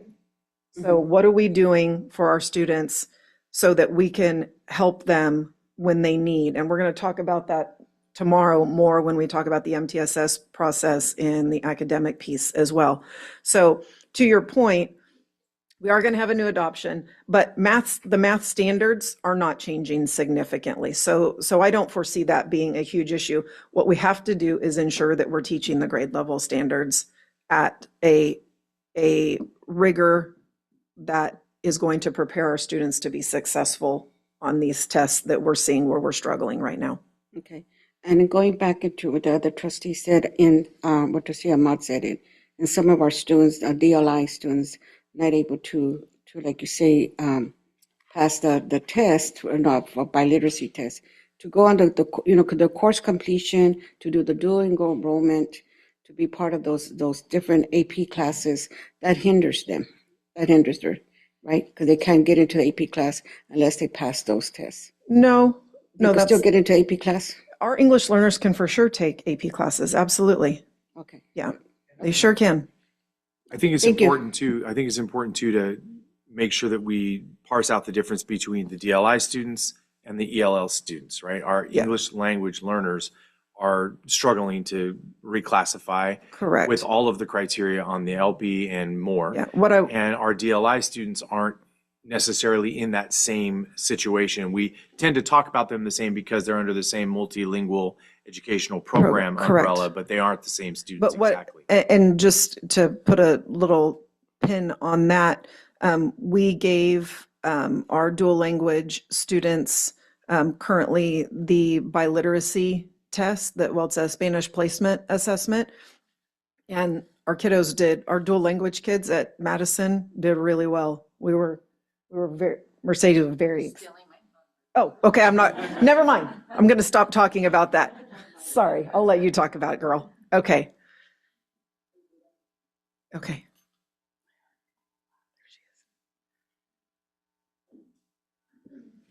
Some of the questions have already been asked and answered. The only thing I was thinking about was that long-term English learners, as Trustee Ahmad was talking about. And I think you mentioned it, but how many students do we have that fall in that group? It's about a third. So around 1,500 of the 5,400 end up qualified as long-term ELs. Is there any, and probably your staff has already, and yourself have already thought about different or options or something, but is there anything else that maybe we could apply to it so they could pass that test? And you mentioned that the longer the wait, the harder it gets to get that 4. Yeah. Is anything, because in my line of work, I run into a lot of people who graduated from high school and they don't speak English. So I just kind of wondering, how is it that we can get them to, or anything that could come up that, to get them to pass the test or learn their English better, or if there's any options or anything that maybe it's out of the box or something? Yeah, there's not one, I wish there were a silver bullet or something that we could pinpoint. Motivation is a huge factor as they get that old. It's, in fact, maybe one of the hardest ones to address, and one of the most significant hindrances is the motivation of, oh my gosh, I still have to take that test and I got to try my hardest. And I feel like I'm never going to pass it because I've been trying to pass it since I was in kindergarten or since I was in first grade. Again, that's why they take the required language development class until they reclassify. It's our job in those classes to do exactly what we're talking about, help them be prepared to score that 4 on the test. All right, well, thank you.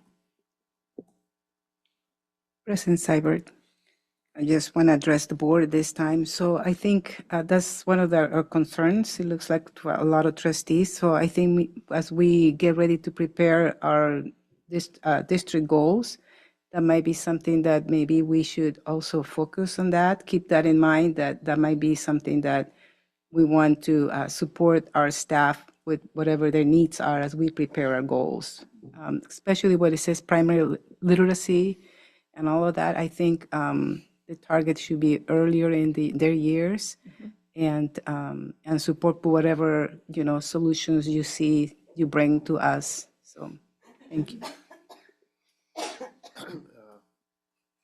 tell you where I'm at on this, reclassification. Students have been in our schools for 6+ years. When they hit high school, ELD should be an option. Because they can function fine in all the other classes. They can take our career classes, they'll function fine. They know English, they can write English. And they're going to get a lot more out of those classes. So for me, I'm going to lobby that when the kids enter high school, it should be an option. And so CVEC or KLSSD, that's going to be my focus. Because I think that's the best thing for kids. In our current situation, our English learners are able to take their CTE class. I don't. Yeah, Becomes a big problem. it does. And they're giving us more requirements. They want us to They teach. sure are. Have I told you about computer science? Yeah, they want us to teach financial literacy. That takes away an option for our career classes. Yeah. The I have. legislators, they're not talking to us. Yeah. They're not talking to the superintendents in this valley. Yeah, I have mixed emotions. I'd rather not say, because I do find some value. Those kiddos do need to reclassify so that they, can be, so you're not explaining the situation that Clerk Mendoza just said where kids got a diploma, Well, yeah, and I mean, there should doesn't be a, read or write or speak in English. We do have an obligation. What we need to do is just help improve what's happening for our students in our classrooms so that they have a greater opportunity and chance to get the 4 on the LPAC. I know how you feel about, we've had lots of conversations, and I appreciate and value your opinion on that. I don't know if it's as simple as just saying all students, it just becomes optional. There I don't should be know a if it's. minimum test, but it's so hard for them to get out of it. And if they can function fine in their regular classes, that should be the goal. What you're seeing based on the dashboard is, though, that our long-term English learners are not functioning fine in all their classes. And So- what I see is over the years, it isn't very much between the proficients and the bottom. It's every year it's the same percentage across the whole lines. It varies very little. It doesn't vary more than like 2%. Yes, we're having minimal That's- gains. That is that's true. That's the history. So how do you, I mean, what I've seen today, yeah, I think it's really good. But we need to look at what's going to be our progress over the next few years. With all these strategies you're doing, how much difference is it making on those students that are in the red? Is there something different we should be doing for the students in the red?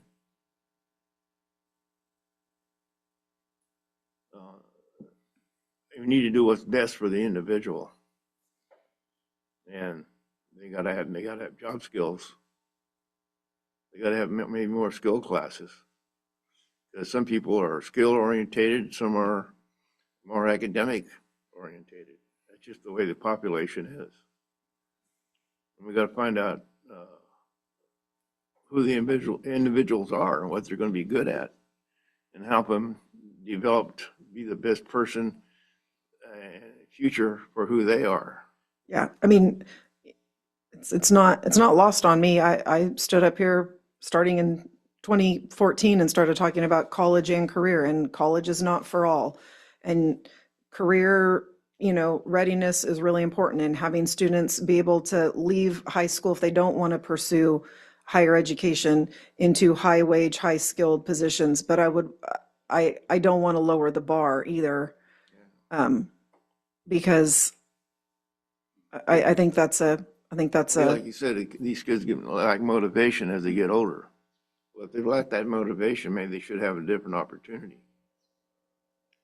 That's all. That's where I'm at. Yep. Thanks. You guys are doing a great job. I know that. I know you guys are really working hard.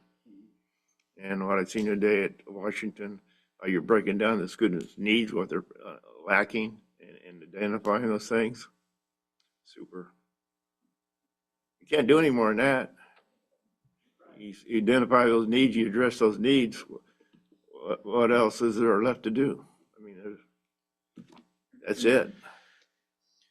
So to put a little bit of a fine point on all of this, I'd like to just make sure that we all understand, and I think what you're hearing is the more we talk about it and the more we saw some evidence of it, that changing our mindset from all students to each student really makes a big difference. When we think about them not in groups and not in classes, but as individuals, and you saw that in practice in the back of the classroom today, where a student who needed a little bit more support was getting it, and the class was structured into a routine that provided the opportunity for a really dedicated teacher to provide that extra support to each student who needed it. And you saw that, you know, even down to students struggling with very specific skills in literacy being listed underneath those skills, so that we knew we were targeting the right level of support to the right student for the exact right thing. That level of teaching and learning is relatively new in American education. It's not the way most of us taught in our classrooms. As we, you know, depending on what grade levels we were in, obviously I was much too old for, you know, my kids were, you know, from 9th to 12th grade mostly. But even as a teacher's aide, you know, we used to have to do what you saw today in a specialized classroom in a pull-out model, which research does not support. I mean, it's better than nothing, but it's not the exact right thing, and it's not the best thing. We all learned that through NISL, and you're starting to see some of that happen now across our schools. It's difficult and it takes time. When you saw the complexity of it all, I think you'll understand why time is challenging, right? It's really important for our teachers to have plenty of it to practice and structure, and to work together collaboratively to make sure that they understand exactly what they need to do, so they have each other's support. But we also need to have some patience, because it takes a long time to retrofit these skills into a paradigm they didn't have them before. I think it's also really important to note what was said about the areas of emphasis from Ed Services.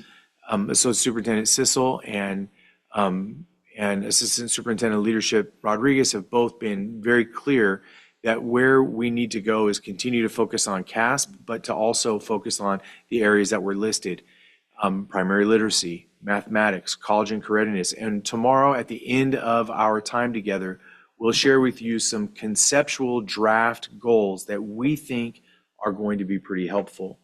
We've done an analysis of the 20 top districts in the state.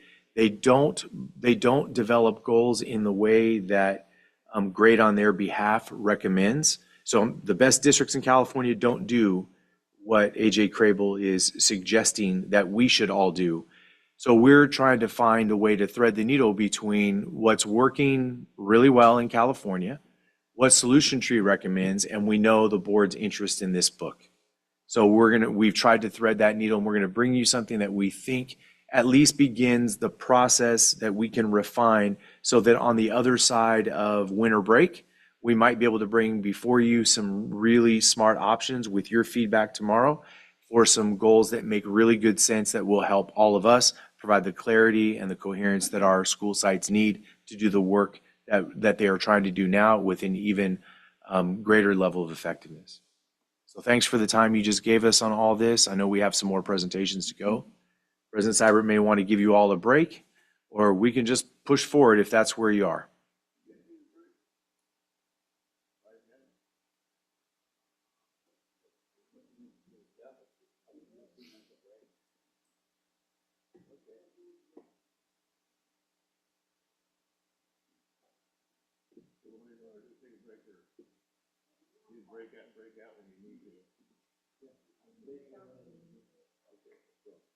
Well, Ed Services, thank you very much for the very thorough presentation. Ms. Sissel, I'm sure your feet are hurting by now, but I appreciate you fielding the questions. And well, you didn't have to break up a fight in heels today, so there's a win.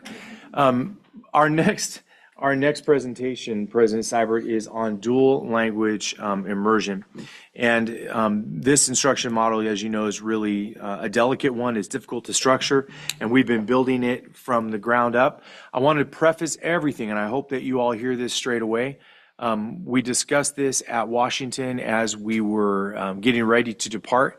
And I know it was said in front of Mr. Hernandez and Director Ochoa, but it's really important we say it in front of all the trustees, not just two.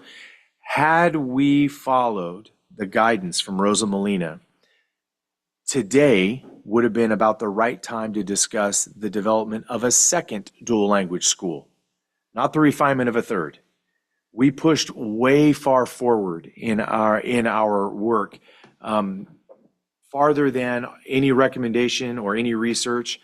We responded to the board's direction at that time. And right now, Rosa Molina's admonition to us at the time was, you want to get all your kids through 6th grade. You need to do that for a couple of years. So basically until the 6th graders were about 8th graders, which they are today. And we weren't talking about a K-8 model in those years, so she was thinking that they'd be in about the 8th grade. And then if your waiting list was really big and you kind of had a crushing number of parents who were frustrated with you, that's the right time to go develop a second dual language school. It is not what we did. We went in year 3 at Madison, we built Washington and Pershing at the very same time. So that has really stretched our resources. It's stretched our personnel. It's made recruitment a challenge because we've had to recruit more people than we would have otherwise.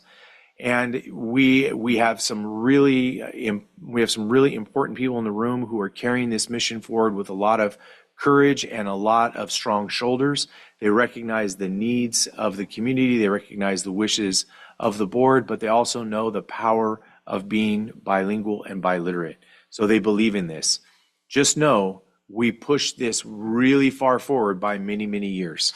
So we are in the process of continually restructuring and developing these programs, but it's not just one, it's 3. So Director Ochoa, the floor is yours. Thank you for being here with your team today.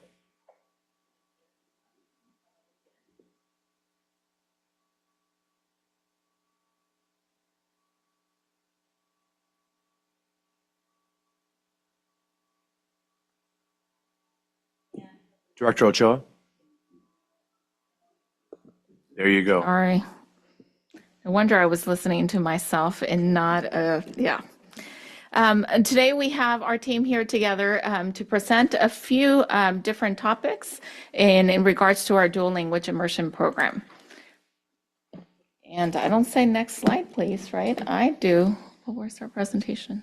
Oh, there it is. Do I? Okay. Before looking at, how do I move this?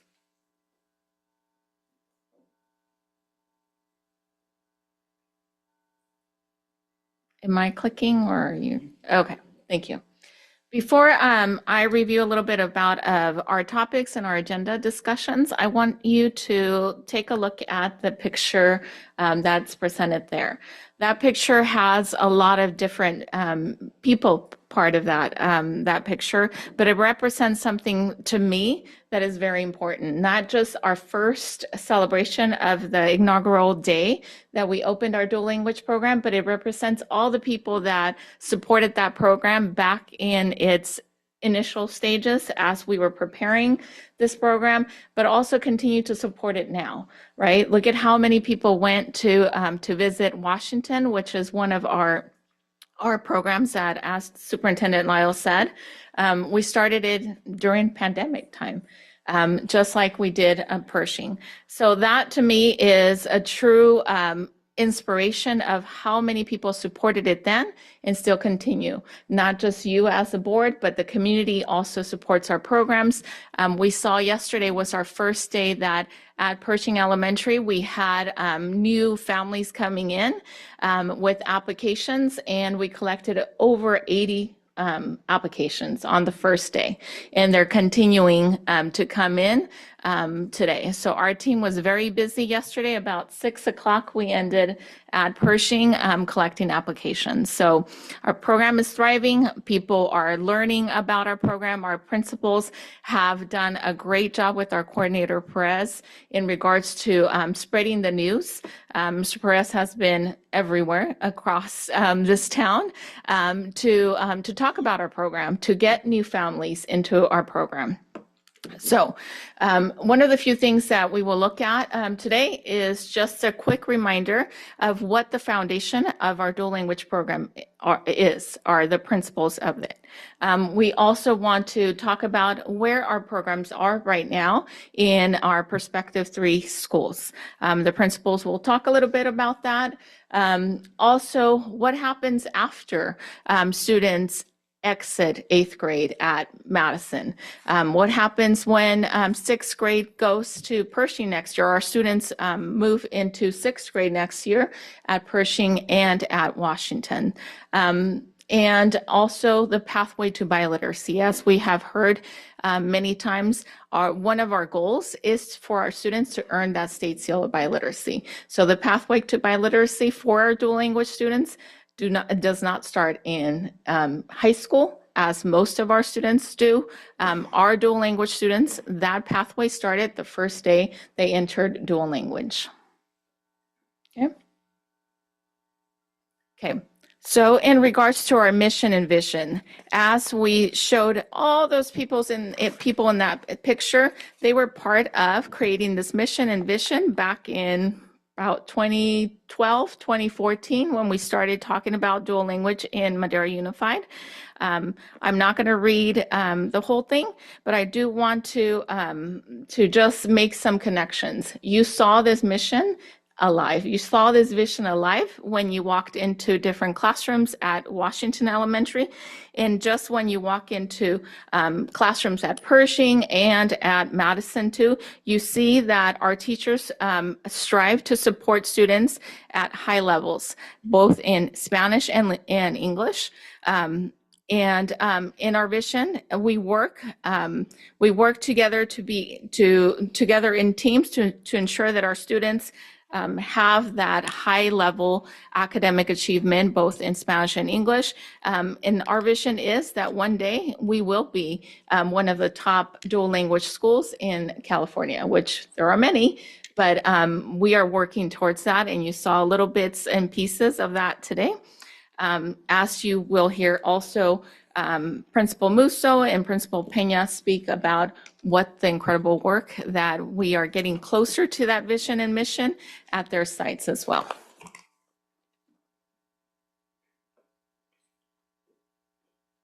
You might recognize these little faces. They're all over our schools, right, and our different documents that we have adopted. These are our first, this is one of the first 5 classes of dual language students at Madison back in 2017. And we refer to this class as our pioneers of dual language. Many of them are still present in our classrooms. And this classroom right here is, or was Mrs. Magaña's classroom. And here are some of the same students, a little bit bigger in Mrs. Magaña's classroom. And some they're a little bit hidden and some were absent the day we took this picture. But these are the kids that were in that rug a few years ago. Okay. And they were a pleasure. They really loved to sit in the kindergarten square and take this picture. Not really, but they tried. Okay, so just as a review and to remind the board of what drives in our program. This picture here is a philosophical foundation of our program. These 3 pillars or these 3 goals that we always achieve or we always plan our program around, which are, you might have seen them and heard and me talking about them in previous presentations. But these 3 pillars not only move beyond our goal, but they really defined our purpose and our focus of our work. So we talked a little bit about high academic achievement and our mission and our vision. And this is high academic achievement not only in English, but as well as in Spanish. A second goal of bilingualism and biliteracy. This is developing that proficiency in reading, writing, speaking, and listening in 2 languages. Our third pillar, our social cultural competence. This talks about just the awareness of their own cultures, whether they come from a Spanish-speaking culture or not, but just awareness of who they are, also the appreciation of other cultures. So our teachers do a great job of bringing in different stories, different music in our programs to ensure that students have that identity and to connect and to appreciate different cultures. The why here, the three pillars tie into that why. And this is what we all also strive in our program. And this is what also makes our program unique. Students know that in their own learning, it is a little bit different, right? If you are part of a dual language program, it is a difference that you are learning in 2 languages. So that's what we're pushing our students to be aware of that, to also be aware of how they can use their bilingualism and their biliteracy to look at the world and to analyze the world in a different way. So this too is a goal of ours that we strive to promote, to help. Our students analyze different issues around their community and around other cultures. And the who. We are creating students that are multilingual students, and that they see their multilingualism or the bilingualism as an asset. So that is a huge ask of this program, but I think this is what drives me more, is that connection that our students have to other cultures, that if we did not have, this program, sometimes I know in my own personal family, my son has very little connection to his culture because I didn't know better as a parent. So now that I know better, my second child has a different upbringing. So this is something that we offer not to just students that come from a Spanish culture, but to any student that wants to learn and be part of this program.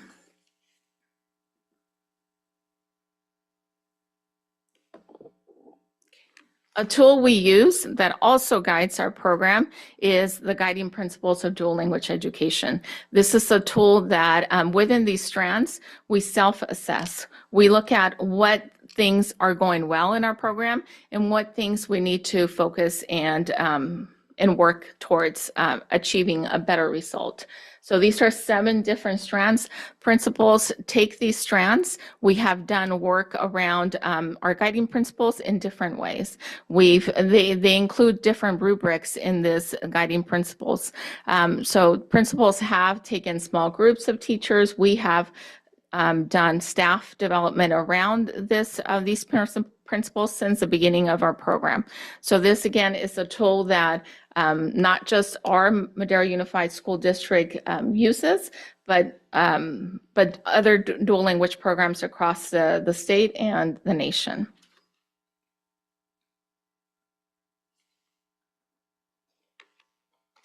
Okay.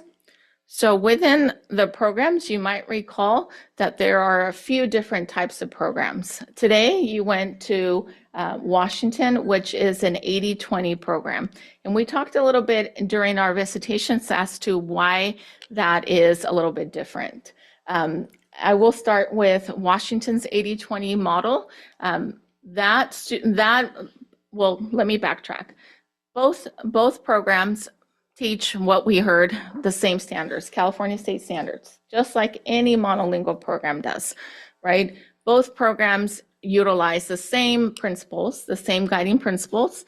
The only difference between both of our programs, where there are 2 differences, Our Washington program is a neighborhood school, a heritage language school, which, as we talked a little bit earlier, is most of our kids that attend that program or that school, excuse me, come from backgrounds that families speak Spanish or have lost the Spanish. But more students do come with more Spanish, so that is why we start this program at a 20% English. So we give them a little bit more English in the initial stages of the program in TK, kinder, first, and second grade.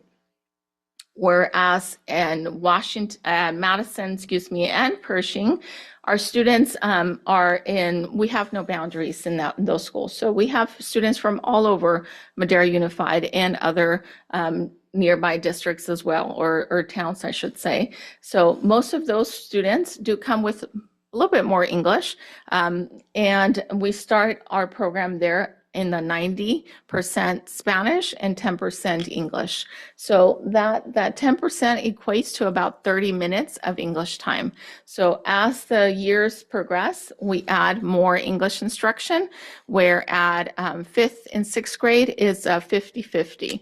And what does that mean? 50% of the time of their day is taught in Spanish and 50 in English. And that, as you saw today in one of our, those of you that went to the upper grades saw one of the teachers actually wearing something on her head that visual for kids to say, okay, this is an English time.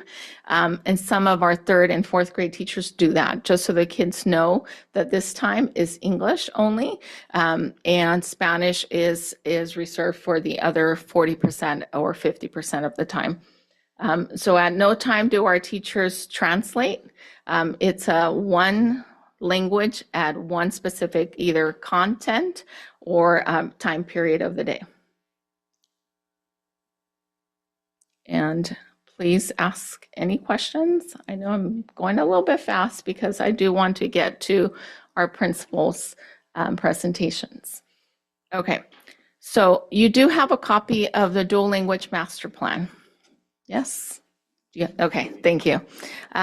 We provided a copy of this Dual Language Master Plan. A lot of what we talked about, or what I talked about, is part of this master plan. This was a collaborative effort in about 2016 that we came together. Mr. Perez and myself were part of it as administrators. Jay Gross-Nicholas was part of it. So a lot of different people were part of creating this master plan. As you can see, a lot of information about our program, about the rationale and benefits of dual language program, and also what assessments should we take and should students in dual language take as part of a dual language program. So I do want to tell you that this is in the process of being revised, just because our program has grown. And as Superintendent Lyle mentioned earlier, back then we didn't have TK-8, right? Madison was not a TK-8, now it is. So that is not part of this master plan, but it is now. And so there are different things that we will, that Mr. Perez and I are working at in regards to updating it. Yeah. And this was board approved in 2018. Okay. Now, in dual language programs at our sites, at 3 sites, not both, 3 sites. As Superintendent Lyle talked about and Associate Superintendent Sissel talked about, the growth in our program and how we have continued to grow. So with this growth comes the need to calibrate. And so this is the work that we've been doing in the past few years, but more intensely and more specific this year. We have talked to our principals, talked to our teachers to see what questions do we have, what more clarifications do we need. We send out surveys to all DLI teachers We see them during PLC collaboration time. We hear those questions also in classroom visits that we see. Our goal is simple. Our goal is that whatever student is enrolled in a dual language classroom or school, they have the same experience as any student. So that's why the need of this calibration. We talked about too, what is time allocation per subject and language? What does that mean? If I'm a student in a third grade classroom at Madison, at Pershing, at Washington, we have to be in sync in regards to what percentage we are addressing in what type of subject we're addressing. The language percentages, as I talked about, what are the literacy block components for Spanish language arts? I think Mr.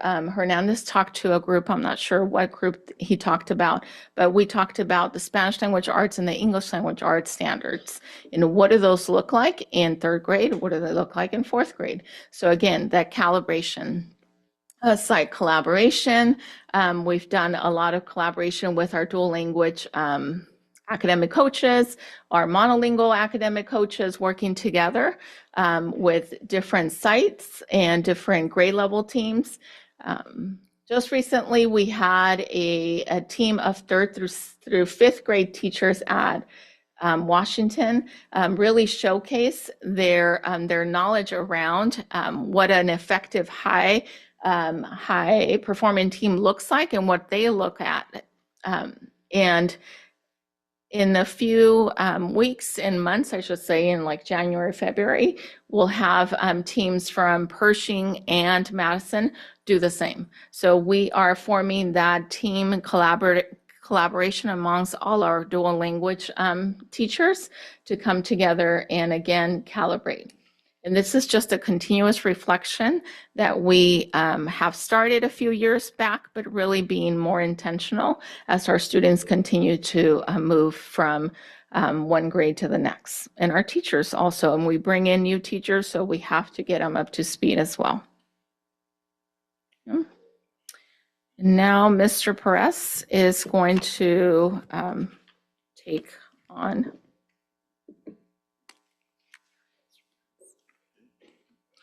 Alrighty, good afternoon, everyone. Board President Seibert, Clerk Mendoza, Board Trustees, and Superintendent Lyle. We're excited to be here and presenting lots of great information, and I appreciate the comments about the visit earlier from at Washington Elementary. It was a great experience and lots of great things that we saw. So before we get to our schools and to the principals, we want to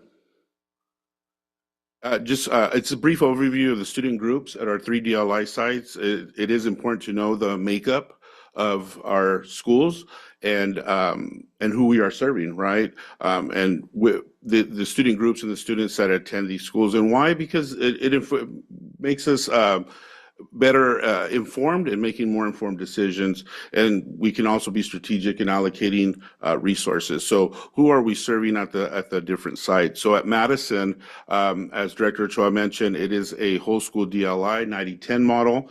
The enrollment's approximately 800 students, as you see there. The student groups are included are English learners at a 54.4%. Our EOs at a 36.2%. You have students that are socioeconomically disadvantaged at a high 94%, but we see that at not only DLI schools, but at a lot of our schools, right? Our students with disability at 5.4%. Then we have foster and migrant. As we move over to Pershing, this is a strand within a school. It is very similar to Madison, where it is a 90-10 model. But again, it is a strand. So, for instance, if there are 4 kinder classes, 2 are dual language and 2 are monolingual. For Pershing, you see the enrollment is approximately 826 students. Out of those 826, the DLI students, which currently are kinder through 5th, are 256. The numbers of percentages you see there include DLI and monolingual student groups. We combine both. English learners, a little bit lower than Madison at a 37.4. Our EOs, very similar at a 36%, and students with socioeconomic disadvantage, very similar to Madison as well at approximately 95%. Students with disabilities, you see, is a little bit more of an increase at about 12%. Then we have our foster and migrant groups as well. And at Washington Elementary, it is a whole school DLI as well, but this is our 80-20 model, and it is our heritage language school. The enrollment there is approximately 573 students. DLI students, again, very similar to Pershing, where it's up to 5th grade currently, is 488. So out of those 488, those are the percentages there. I'd just like to point out, if you look across the 3 schools, the ELs, we have more ELs there at Washington Elementary at a 65%. But if you notice the EOs, it drops, right, significantly at a 17.01%. And that's one reason why we implement that 80-20 model. It gives more time for English instruction. Director Ochoa mentioned the 90-10. The 10% is approximately 30 minutes. The 20% comes out to approximately 60 minutes or an hour of that English instruction. And we begin that with right off the bat in TK. So, Mr. Perez, Yes, sir. I wonder if you would comment for us on the assumption that we often operate under, and was referenced by Associate Superintendent Sissel earlier, that a lot of our EL students are underreported in these numbers. And so as we look at Washington with 17% English only, do we feel like Mr. Hernandez and Director Ochoa and Mr.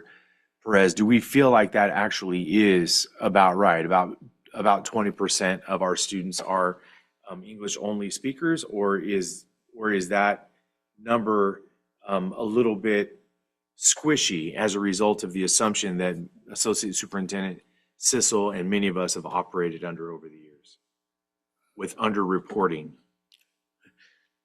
It is squishy, if I can speak Sure. to that. Please.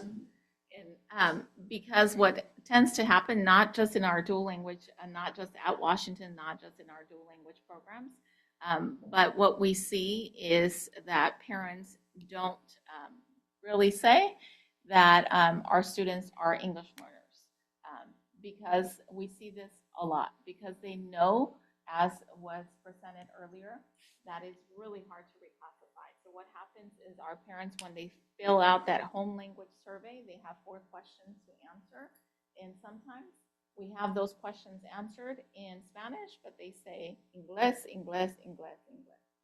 Our students only speak English, but yet we're filling it out in Espanol.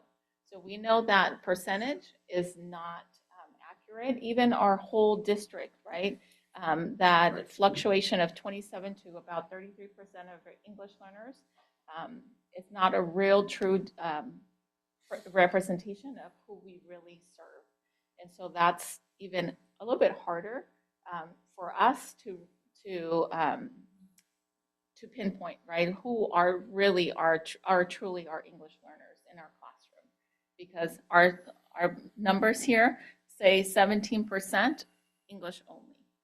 I'm not quite sure that that's accurate, but there's no way we cannot say, oh no, parent, you have to fill out, you have to put that they are Spanish speakers or any other language, because it is a parent has to fill those forms out. We cannot say, otherwise. If they say it's English, then it's English. So, and we see that too in siblings. We have 3 siblings, and now the 4th one, all of a sudden, it's all English. wow. Director Ochoa, I appreciate you speaking to that. I mean, it's a little bit of a sensitive subject, because we're not trying to cast any shade on parents that wouldn't fill this out with 100% honesty. There's a quality reason why they might not. One of the points that I kind of wanted to get onto the floor in front of our trustees is that in talking about this with Director Ochoa and Mr. Hernandez, who's in the room, and the teachers at Washington, I have heard many times the teachers say, well, 9 out of 10 of our students is a fluent Spanish speaker. Maybe the number's high. I've heard other people say, well, all mine are. So we don't know what the number is, but the number is a lot closer to 100% probably than it is to 65%. I don't want to say that it's 100% because that wouldn't be accurate either. But it's significantly higher than what you're seeing there. And that was the specific reason why former Director Gross Nicholas brought the Heritage model forward and recommended it to us at the time. Thank you.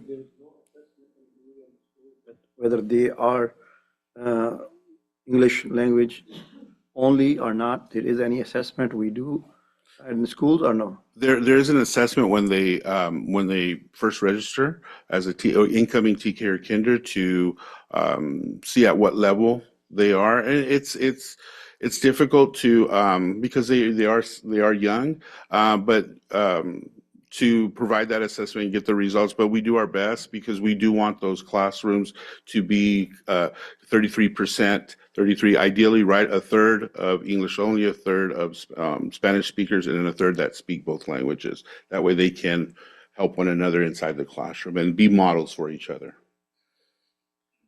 But I think what I think you're referring to is if a parent says English, and then we give them an assessment and we can clearly see that English is not their home language, we don't get to override that. Yeah. Legally, parent gets to say what their home language is. So they can be Spanish-speaking parents, the kids can clearly speak Spanish and not English, and if on that home language survey it says English only, and we assess them with the initial, language placement test, parent gets to decide that. We don't get to change it. That's what you were. Yeah, and that would be for the LPAC test. Yes, exactly. So when a parent says, my child only speaks English, but a teacher identifies, this child does need support, because we do support based on their classification. So do we provide that student with the support needed to acquire the language, even if it's English only marked? How do you address that? We can't provide English language development to the students, right? Like if we have classes intentionally for English language development, we can't provide that support for those 45 minutes of time that we have to by state law. But teachers do provide support throughout the rest of that integrated ELD, it's called. Although they are not English language learners, the teachers know who needs that support. So they do provide those supports to kids, but legally we can't put them into a classroom that are English for English language development if what we are seeing on paper says there are English only students. And if parent says it's English only, but we assess it's not English only, so we have to place them in a regular class? Yeah, so if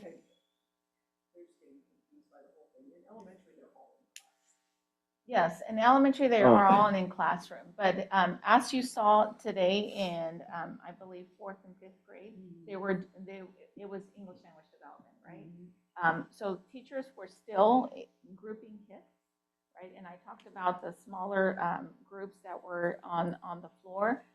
Those students probably, I don't know if they were English only students, but they had a different task at hand than the ones that the teacher was working with. So what I'm saying is, in elementary, most of our elementary sites do not deploy for ELD. They stay in the classroom. But we can't say, okay, no, we've assessed, your English is not fully developed. We can't legally say, we're going to give you ELD because you need English language development, the course itself. They can't get a grade for English language development if they are English only students. But that doesn't deter a teacher to say, you need more support in foundational reading skills and, whatever the case may be. That's why it's important too for that collaborative group and those conversations to have with other students, and the structure of the classroom to be high academic and high collaborative for those students that maybe are misidentified or need that extra support even if they're truly English-only students.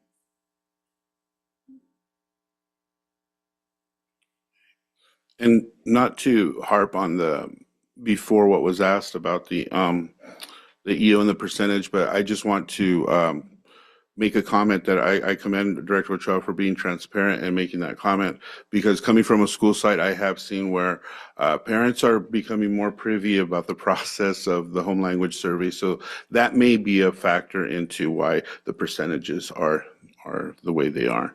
So thank you for the questions. And so without further ado, we want to bring on the real stars of the show, and so they're going to showcase their schools. So we would like to invite the three principals to share current updates from their respective sites, as well as Director Gillis, who will be speaking on the electives programs at James Madison Elementary. So I believe first we'll have Mrs. Peña. Yes.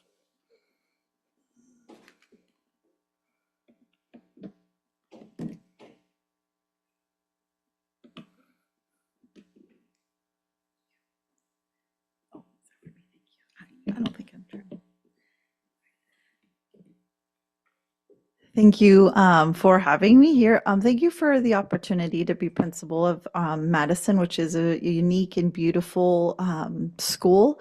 We are the only K-8, so it is exciting to get to lead the charge on that. I do have bulleted points, but please feel free to ask as really as you'd like. I'd like to start off by saying that as a person coming in, I've gotten to see, and especially with a developmental 8th grade, I've gotten to see where my teachers are, where my students are in the first 100 days that have just passed. And so talking about NWEA achievement, really trying to understand where we are and where we need to be, looking at in our Spanish for NWEA, it is pretty across the board. We are below the 50th percentile in our Spanish, which should be stronger. And so I'd like to share a couple areas in how I plan to get us there. Also, in looking and diving into our NWEA data, we've noticed as a guiding coalition that our informational text is not as strong. And so that is something that has become a focus for us, especially when analyzing points and points of view, understanding purpose, and then features and structure. And so you have provided us with Solution Tree. This year is our second year of implementation. And so I'd like to share just like as a classroom teacher, you come in, you see where your students are at, you get your CASP data, but you haven't met your kiddos, so you really need to understand that. So this is my time to really understand where our instruction lies, what are our strengths in instruction, and then we go from there, right? So we are in our second year. However, our unit planning is not where we were at Washington at this time. We are a unique school. I'm not comparing us to Washington, but I do want to share that I've had the opportunity to be at Washington and do year 1 and 2 of Solution Tree. So I can kind of really see that end goal. And you got to see today, some of you got to see what is happening there. I am very excited to get to work closely with Beto on this as well. He has been a great mentor for me. And so for PLC, we've started our monitoring tool. We have that tool, and this starting out, I allow teachers to have the selection of having the SLA, math, or ELA development of unit plans. And so we are in different places there. However, every grade level is in the implementation of building that structure. Why do we have that?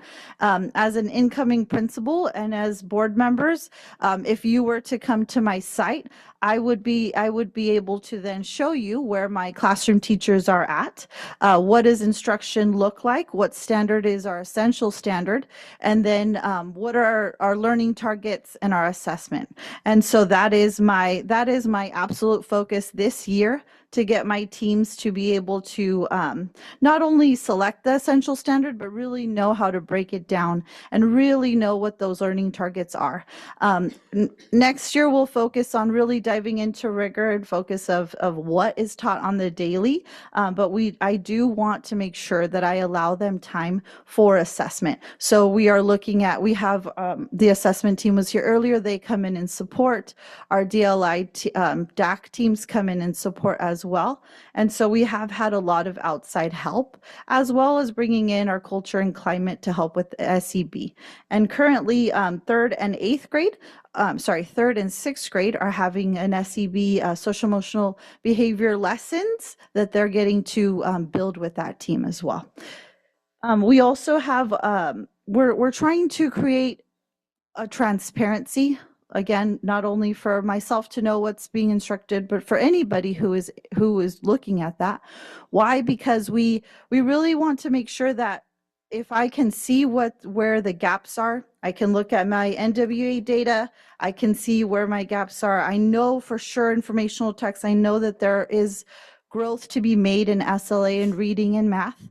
But then when I look back at instruction, I need to be able to have the transparency to see where is my teacher struggling, where is that teacher team not providing the rigor, and how can we support and bring in supports to help with that. And so we will have a solution tree come in on the 8th and 9th, for example. We cover a sub to come in and cover those teachers so that they can have some planning time to really understand the breakdown and foundation and frame of where our instruction needs to be, and where those essential standards lie, as well as the, I guess it's like the foundation. And so also I'd like to share with you in improving our achievement, for example, and I'm just pulling this as an example, our 7th and 8th grade team, we are the only 7th and 8th grade science DLI team, right? So our teachers have connected and they PLC. You have provided them to have that PLC day. I mean, every day they have PLC time for our 7th and 8th grade teachers. And so what they're doing is we're having those content teachers join forces. So my 7th grade can then help build on my 8th grade teacher. This is what we did last year as far as hands-on activities. As you know, she was hired in about a month ago. And so she's coming in, 7th grade teachers helping her. This is what we did last year, build up on the next year. And that way we can have a continuous, and we want it to be rigorous and continuously engaging, right? I mean, we want if you have a middle schooler, you'll know, if you have a 7th or 8th grader, sorry, Mercedes, you'll know that we need to keep them engaged. And especially when it comes to learning this in both languages, okay? Another thing I'd like to kind of touch on is you may have heard some rumors that we're kind of maybe not always following the language design and the principles that were established for us. So I've brought in Mercedes's team, and now all our teachers have been trained in what the expectation and principles are for DLI. And so I want to make sure to share that, because we do have new staff. We do have, I would say half of my teams are either brand newer teachers, less than 5 years, or one of the teachers is a veteran to Madison and the rest are coming in fresh. So I really want to make sure that our foundation is laid really strong, because this is a school that's very dear and near to me. And I want my little kiddo to come here. So I'm very invested in this, in the development of this site. As far as achievement, questions on that?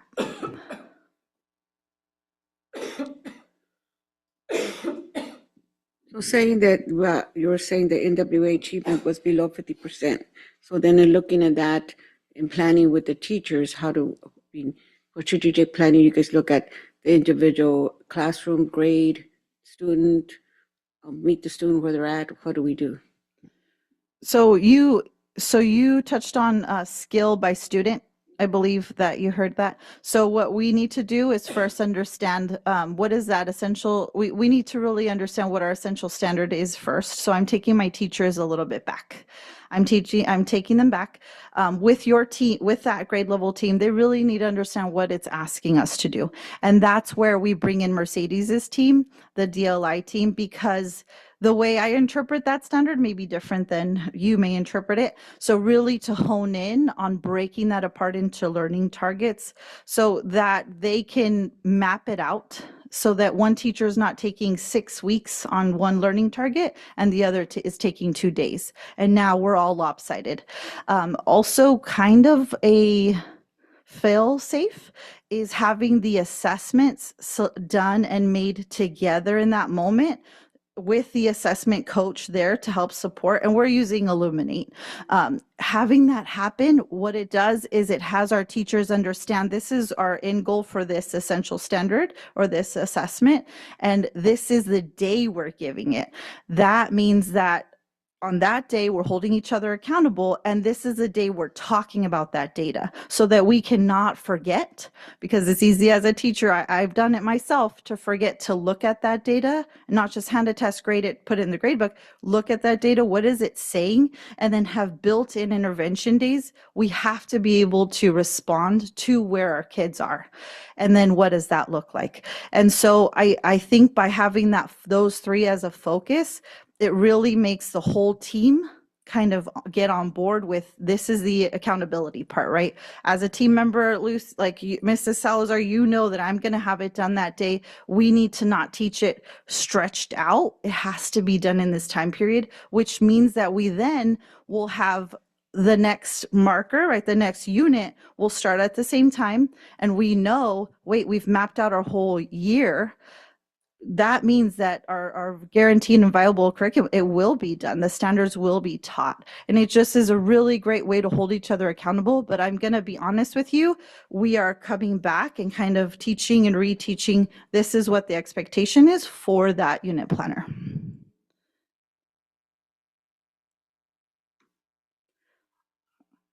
Okay. There's something like wiggly or scratchy. Sorry, I think it's this. I think you might need battery. For the biliteracy and bilingualism, can I have the video played, please?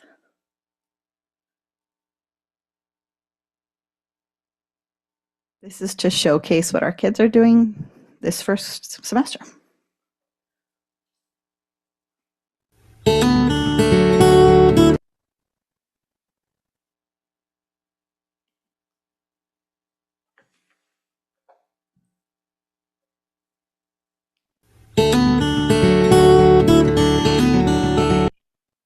Sorry, it's on the bottom. It's on the very bottom. Yep. Turn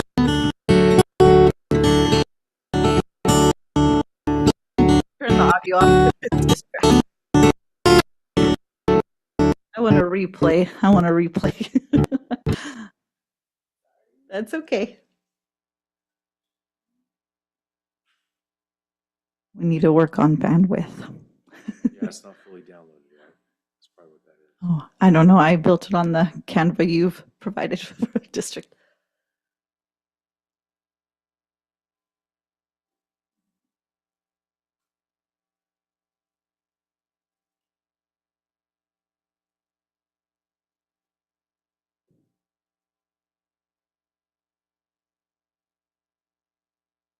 I recognize that kid.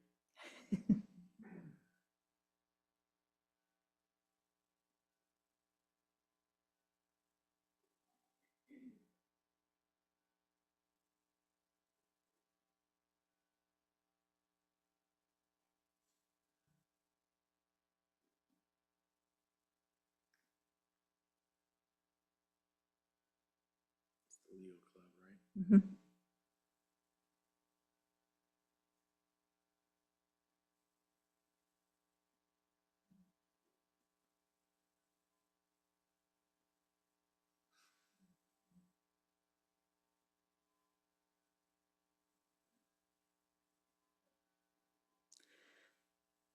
Thank you. I'm sorry it was difficult. I won't make it on Canva ever again. I really wanted to showcase what our site is doing. There are some incredible things being done with culture and climate, and our teachers are very aware that that is such an important pillar. And they include things, whether they include them by themselves or whether we do it as a school community. And then not only the Hispanic heritage is showcased, I wanted you to see that we support our community and the cultures within that. Also, I wanted to do a service learning project for kids to understand it's not just our little Madera community, but a bigger thing. We did a Veterans Day right, so that I delivered those letters to the home and the hospital as well. And kids were really proud, and they asked me, they read them, they loved them, and I lied. I said, yes, they absolutely loved it. You did such a great job. I'm sure they did. I guess it's not a lie, but I didn't actually see them get one. Just trying to embed those things is so important. And if you've been at Madison, you know our PTA is strong, and they also support us with those aspects. Questions about that bullet? I kind of already talked about the next part there.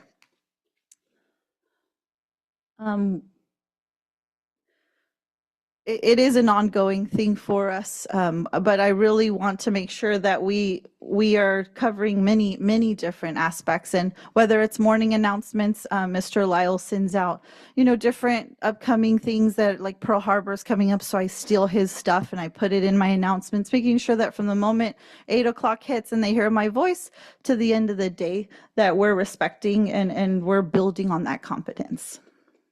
For next steps, I didn't want to add solution tree because I had talked about that we're in that. Increasing engagement and hands-on learning and making sure graduate profile is a bigger part of what we're doing.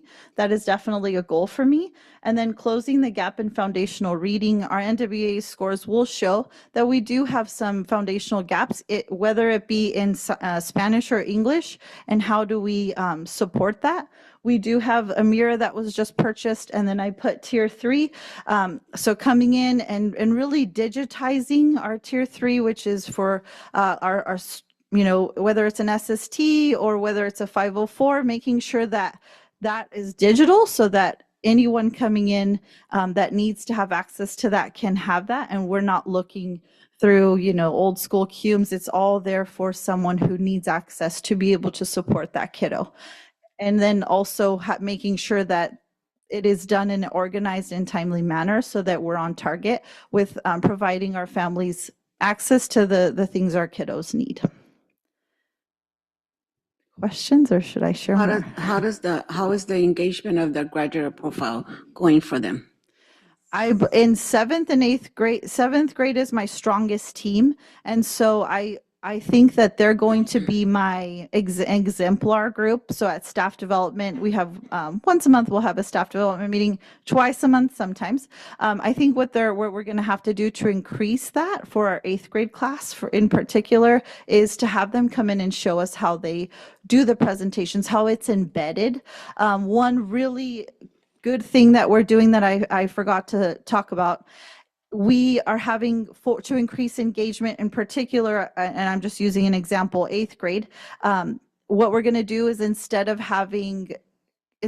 rolling out to them what the instructional units is going to be, we are actually taking a turn, and we've decided to have them be a part of the development of their units so that they, instead of just receiving, they're part of creating, and they're in the classroom. They see what the kids need, what's engaging to them, what's relevant to them in the moment now. And so they're going to be a part of the development of that to increase engagement, to increase the rigor, to really have a voice and a say in what our kids now today need for those essential standards. And then in this closing the gap in the foundational reading, so in these the 7th and 8th graders, what I understand is more, they have the comprehension, but it's putting the comprehension to paper. They have the thought in their mind, but putting it to paper. So where are we helping them in closing that gap and motivating them and engaging them to bring that on? And I agree with you. It's an issue in both languages, right? So how to close that? So one idea is to have them to have the teachers in the creation of those unit plans to embed and make sure we're including writing, and then throwing in the graduate profile, making sure that that writing is presented or that it's a project based so that they can present. So that they don't lose, we see a drop between third and fourth, so they don't lose that Spanish, that they keep using it. And the video is very, very short and choppy, and I'm sorry, but I wanted to showcase how beautiful the writing is, and we can't lose it. And how do we lose things? We're not practicing it. So making sure that we are including practice points in those developments of the plans so that kids have an opportunity in both languages to continue to write, to continue to express themselves creatively or informationally. Yes. Thank you. Yes. I will share a little bit about our Spanish exemption test that our dual language students just took, our 6th, 7th, and 8th grade students. We are in the middle of assessing or correcting all those assessments. But what we are seeing is that our 8th grade students, the writing of that portion of that exam, we are about 60% of our students really reaching that 70% or higher. And I'll explain a little bit later, but that was something that we expected. A team of our Spanish teachers at the high school are the ones that correct that exam. So we just did that with Mrs. Uchima, or Director Ochima, and that was a great confirmation on our end that that our kids are meeting those goals that we have for them. So again, I'll explain a little bit more about that exemption test in a little bit, but because the question was about the writing, that's what we're continuing to do too. When we talked about the calibration, when we first were a few grade level teams here and there in dual language, we used to come together more exclusively for writing. Mrs. Peña was part of that when she was a vice principal. And now we have to do it, but we have to do it in chunks, right? Because we are too many of our staff. And there's a huge difference in regards to the need of a 7th and 8th grader to a kinder and 1st grade student. So the writing is at the forefront, and exactly what you mentioned. We have to have that practice in reading, in speaking and listening to be able to read and put that on paper and put their thoughts. And what she explained earlier in regards to really knowing what our standards are, if we are talking about or writing about a specific person in history, we can all write kinder through 8th grade, but our standards are very different, and it should look different. If we're writing about Martin Luther King in kindergarten, our Martin Luther King, that whole tie into that social cultural competence pillar that I talked about, it should look different. What about Martin Luther King? What exactly are we expressing? The social justice of his work that is famous and that kids know about and people speak about. So that is our goal too, is to continue that work with our teachers and our DLI teams. Okay, so bringing up that subject like Martin Luther King, so then do we pivot this student, a bilingual, dual language student, into writing about Cesar Chavez, Dolores Huerta, and those type of leaders that are from their culture that they need to relate to in their struggles, that their parents are similar to their struggles, so they can know where they're at. I just always taught my kids, you need to know where you're from to know where you're going to know what to write about. So that's exactly what we talked about, right? That third pillar, and really the self-awareness of us as a person. In my culture, I know teachers have written about the kids, and the kids written about their own cultures and presented. In dual language, we want to ensure that we practice more in speaking in Spanish and speaking in English. So yes, our units in 7th and 8th grade are very much so created in a way that we bring in social science to English language arts and the connection to Spanish language arts. So all those three subjects are connected, and for that specific point, to bring in different cultures, different experiences, not just a one story, one culture viewpoint. Yeah. Like talking about veterans, well, in the 1942s, we brought in a lot of the braceros into the United States to work in the factories because our veterans had to go work. I had to go fight on the front line. So those kind of histories, I would like that to be incorporated with that student. If we're going to focus on veterans, then yes, there's different types of veterans. So just, they all fought for America, but, those type, that they need to that relatability. And that's, yes, and that's the great part of the teacher's ability to bring in different stories, different picture books, even in upper grades, right? Our focus, as Assistant Superintendent Sissel says, we have to focus on the content standards, right? So in 8th grade, it is U.S. history. So that history could also be part of different people that helped shape our U.S. history, for sure. But our focus has to be on our content standards, but there are times within the school, in the school day, that we can bring in different opportunities, for sure, to celebrate and to learn about different, as you mentioned, different people in our nation and in our world that helped shape us and helped shape other cultures and countries. I have a question for you. So I haven't had a chance to visit your classrooms, your school. But when we went to visit Washington, you heard us probably earlier, we saw a lot of student engagement when the teacher was working with the small groups. And I saw in your next steps is increased engagement and hands-on learning. And you mentioned something about inviting the students to even work on that, how that's going to look like on 7th or 8th grade. How do you, what are you doing, I guess, for student engagement and working, collaborating? Because I think if you start them earlier, then they will feel less afraid of standing in front of their peers or adults. And, by the time they get to 10th grade, they can be the experts on presentation, on the graduate profile. Are you also working right now with students where they work with each other, where they help each other, like in math or reading? But right now, what is the model? If I walk into your classroom, what would I see that would show me student engagement?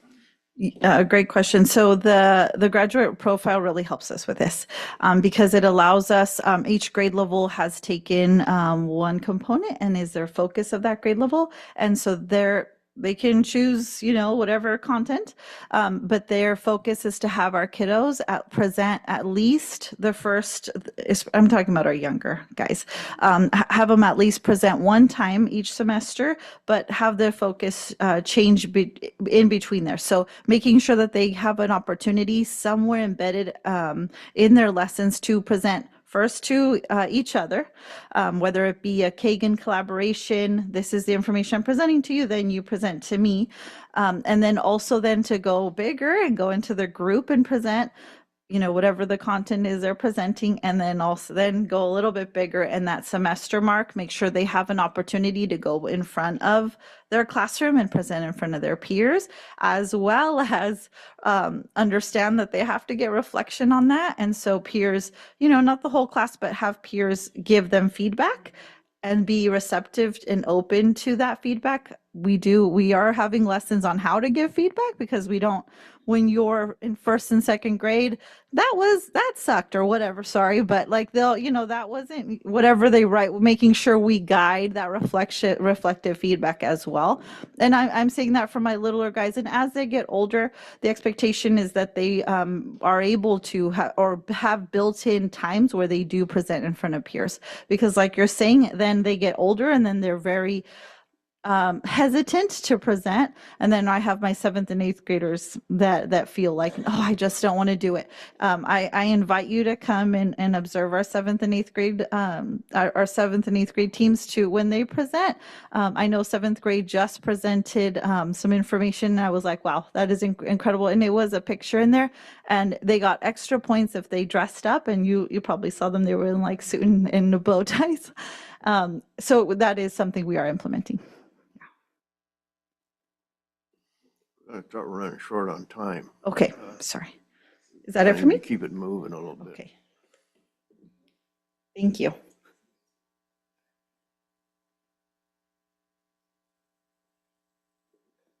Hello, President Seibert, Clerk Mendoza, trustees, and all, Superintendent. I have the pleasure of talking about the electives program at Madison for 7th and 8th grade in particular, which is unique because Madison's a unique school. We couldn't just copy and paste what was somewhere else, but we had to design something that specifically fit that context, and especially those 3 pillars of dual language instruction. So, there it is in a chart. At Madison, our students in 7th and 8th grade have a choice between STEM, music, art, or theater. Every student has physical education. So in addition to PE, they also have an option of one of those other classes.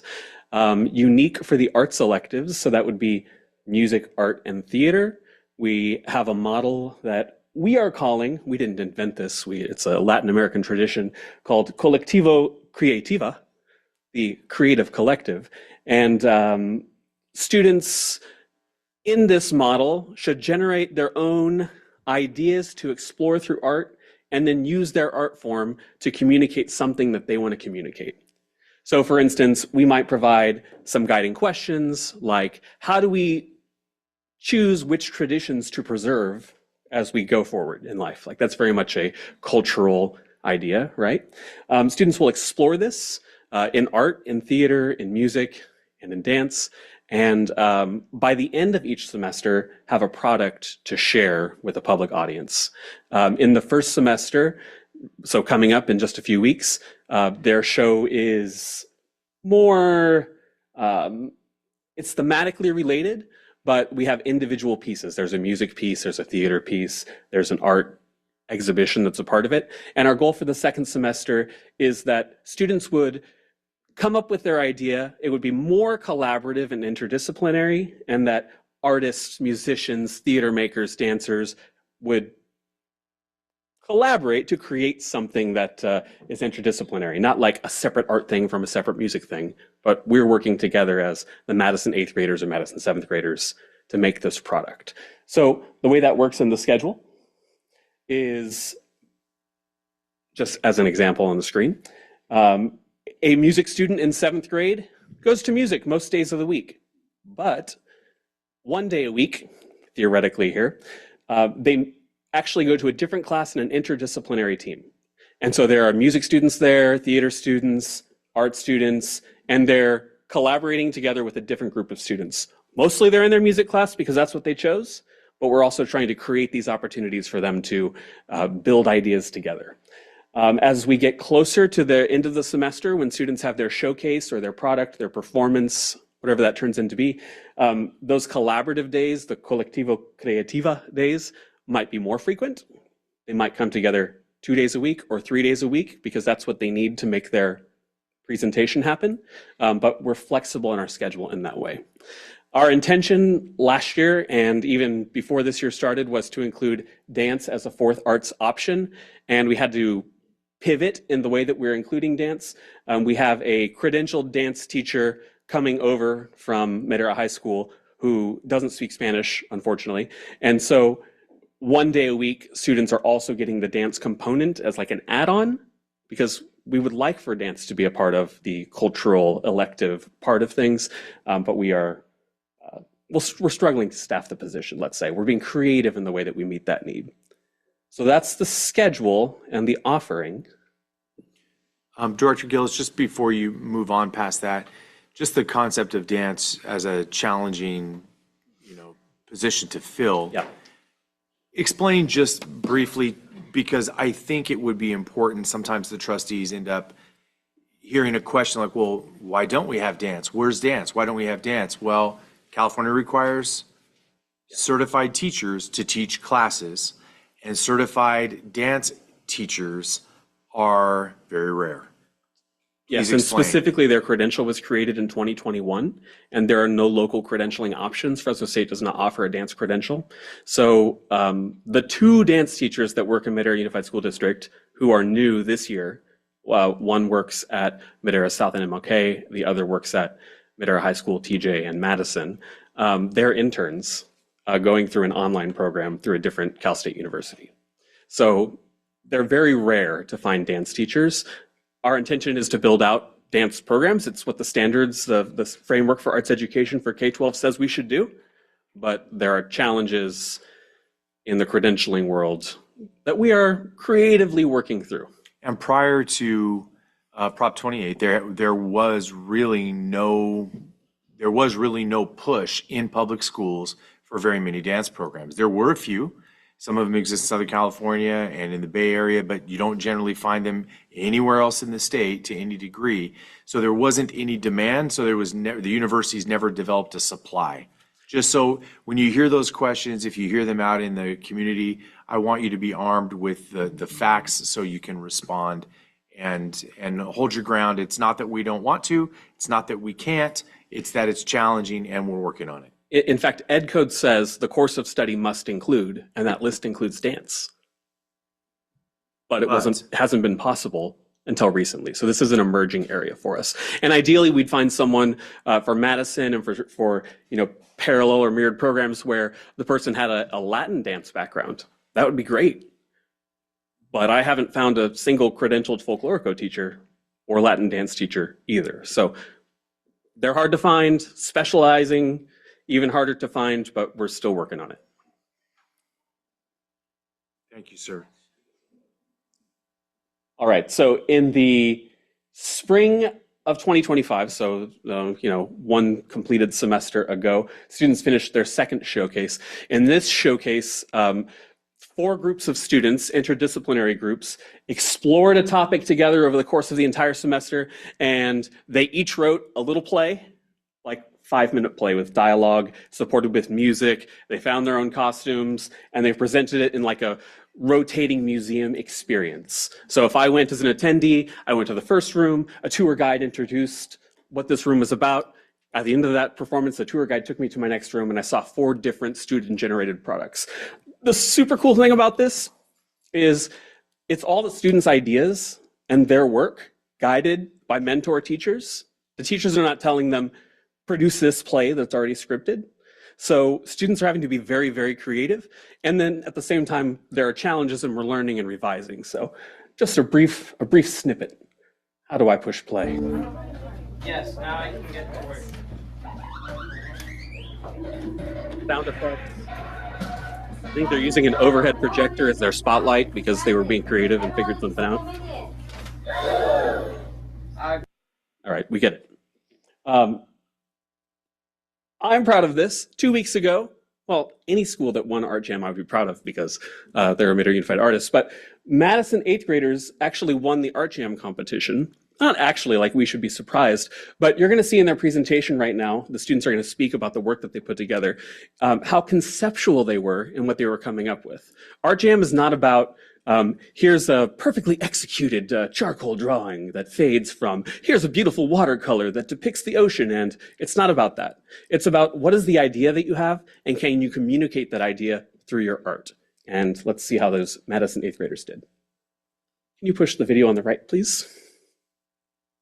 Thank you for being here today. My name is Ashley Reyes, and this is the James Madison 8th grade Art Jam group.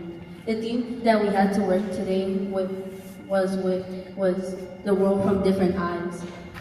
During our brainstorm, we thought about 2 types of topics. One was cultures, and the other one was peace and war. Instead of just picking one of those, we just combined them both. Some materials we used were paint, clay, cardboard, wire, and the curveball. The way we incorporated the curveball in our artwork was using it, for example, on the tank. Okay, so the students talk about, yes, this is the technique we use, this is what the product is. One of those other videos shows the war side of their art piece, which is also impressive. But what she started with was, this is the idea that we came up with. We got this prompt and we decided we wanted to look through peace and war. They came up with that on their own. And they decided how they wanted to use art to make some commentary about that from their voices, not with their teacher telling them what to do. And so to me, yes, that's the art example. That's students from the art classroom. But it shows me that this conceptual thinking that we're trying to develop through our arts electives is working, because that's where students started. And the Madison students were the best of all the middle school students. They were first place in that competition. Also, this student who is speaking now, this 8th grader, when I was at Madison recently, I was also in the music class, so rehearsing for the upcoming winter concert. So this interdisciplinary idea that you don't have to be one thing just in an art class, I think is exciting. Do you have questions about the electives offerings at Madison?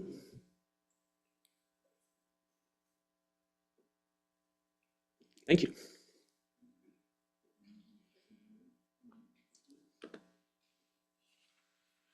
Well, good afternoon. Good afternoon. It's good to see you again. Let me click in here. Thank you. Long time no see. Yeah. All right. So first of all, thank you so much for visiting our school today. I'm incredibly proud of our staff and our students.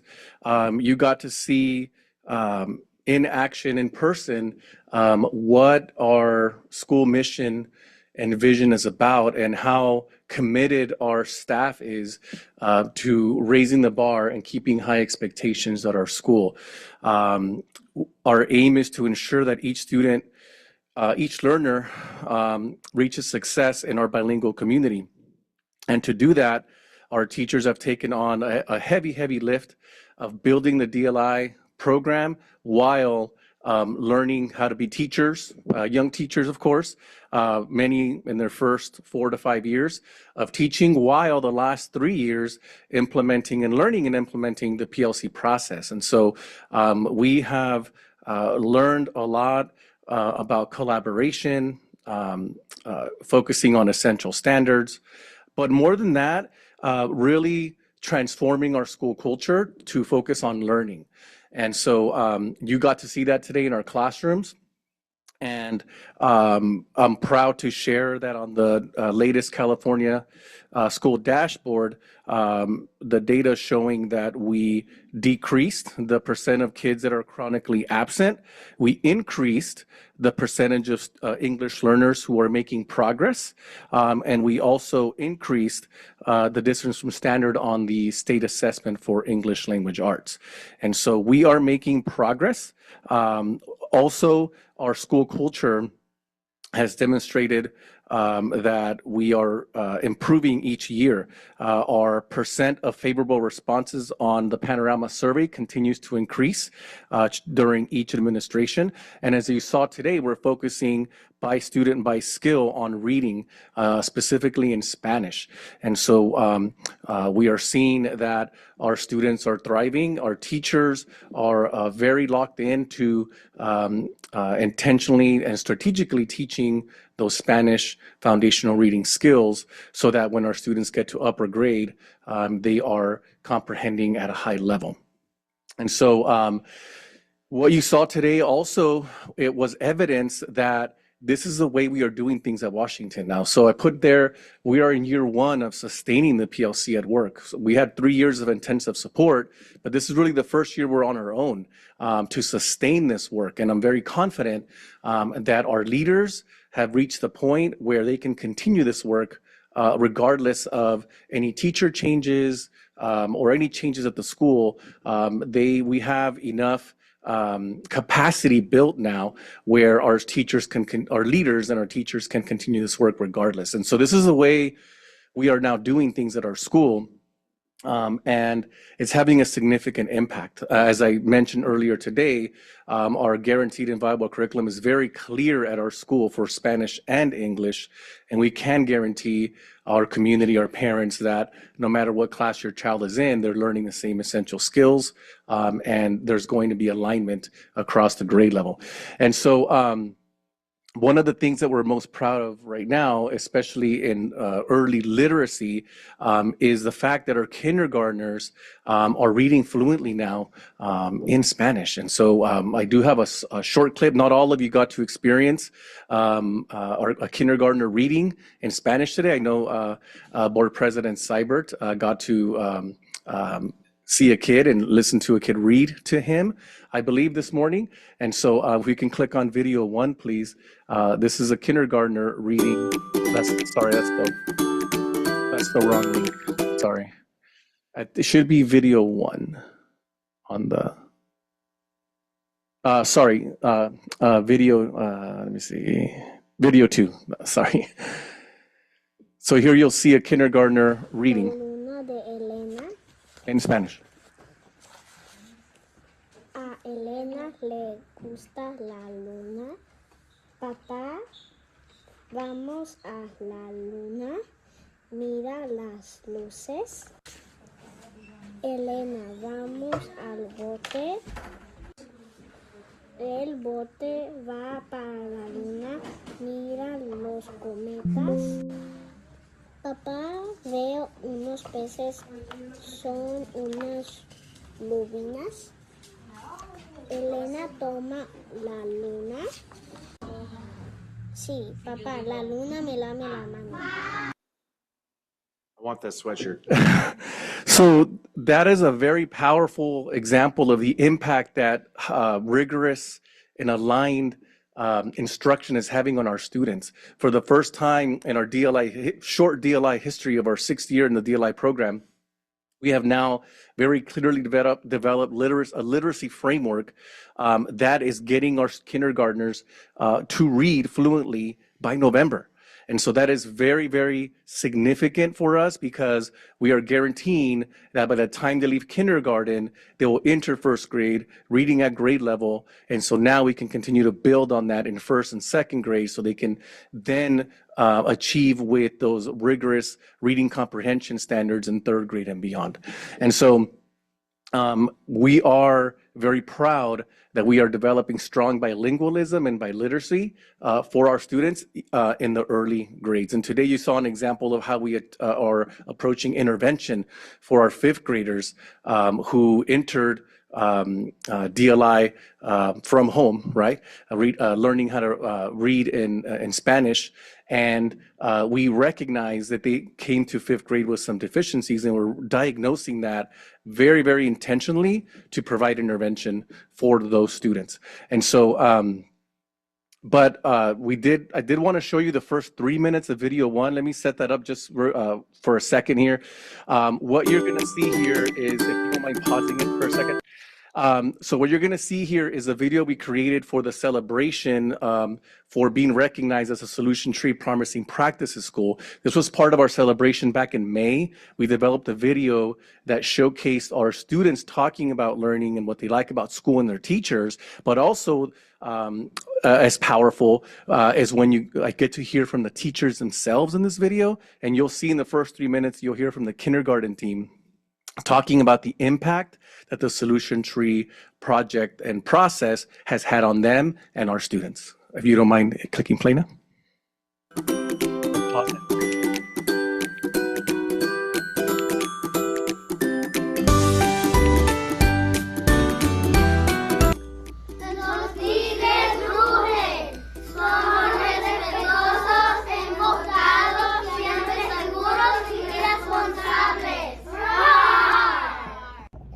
Tigers are respectful. Tigers are on task. Tigers are always safe. Tigers are responsible. We are tigers. Lo que más me gusta de la escuela Washington es ir a la biblioteca. Lo que más me gusta de la escuela Washington es ir a la clase de arte. My favorite thing about Washington is music class. Lo que más me gusta de la escuela Washington es aprender. Tomo leche. Eliana, ayúdame por favor. Yo. Gracias. Hello, my name is Julissa Sanchez. This is my 3rd year in kindergarten, and I have been working alongside with PLC throughout these 3 years, and it has really taught me how to understand the standards and how to teach them in my classroom. Hello, my name is Anna Rios. This is my 1st year, and it's been great just coming into an already established team who knows the PLC process and are very capable. Again, as a 1st year teacher, it's great to come to a team who knows their standards and know the progression and what masters are to come for the students. Hi, my name is Viviana Valeria, and this is my third year in Kinder. It's also my third year in the PLC process. One of the things that as a team member we love is being able to collaborate and really aligning those standards, essential standards, to then collaborate within those CSAs in order to ensure our students are meeting mastery. Hi, my name is Alejandra Chavez, and this is my fourth year teaching at Washington. And the Solution Tree project has really helped us make a lot of modifications to our instruction, and we have seen a lot of growth. It allowed us to incorporate a lot more of our Estrellita curriculum, and the kids have shown a lot of progress. So we are very happy to see that. We love you. Soy amado, soy valorado, soy único y especial. No hay nadie que prefiera ser que yo mismo. Creo en mí mismo y sé que puedo aprender. Me gusta el reto, perseveraré. Tengo el valor para ser lo mejor que puedo ser. Tendré éxito. Por el día, por una calle cualquiera. Mientras camino o doy saltos, al regresar de la escuela. Hi everyone, my name is Betsabela Nusa, and this is my So that student creed, by the way, they were not reading it. That's from memory, and that's internalized. That is a positive affirmation that kids do every single day to start their day at our school. So that's another aspect of our positive school culture. And you heard the teachers talk about their experience in the PLC process, and that has absolutely been a game changer for our school. And you also heard them say that they're very clear on what to teach and what standards they're focusing on. And so you saw the impact and the outcomes, especially for this school year. You saw the kindergartner reading now in November. So we're very, very proud of that. We're seeing the same thing in first and second grade. And we're seeing kids in second grade who have never been taught to formally read in English pick up books now and start reading in English because they're transferring those skills from Spanish. The last thing I will say, back to the slideshow, please, is that our focus continues to be sustainability of our practices and refinement, and continue to develop the skills of our staff to meet the needs of our students. And so you heard the teacher say, I'm a first-year teacher, second-year teacher, fourth-year teacher. And so they're continuing to develop their skill set to meet the needs of our kids. And so with regards to social cultural competence, we are continuing to integrate the various cultures from our school. One thing that we're very proud of, and what I'll end with before we field any questions, is a quick little video clip of our calenda. If you haven't had a chance to attend our calenda, some of you have, we'll show you a quick video of what that's like. This is the essence of our community, unity and support of our school and of our teachers. And this is a collaborative effort between our community and our staff to come together and do something that's very traditional and near and dear to the hearts of our community from Oaxaca.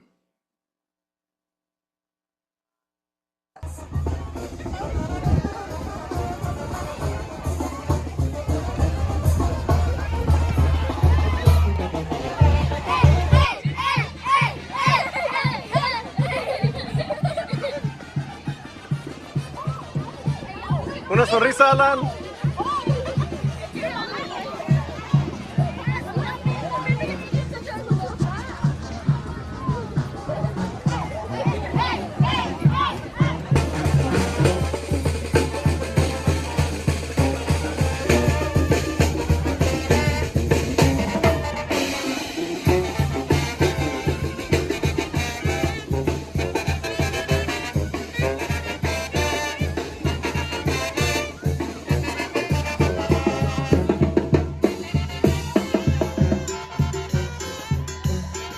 And I didn't see her there, but at one point, Director Ochoa was dancing in the middle of that crowd. So she got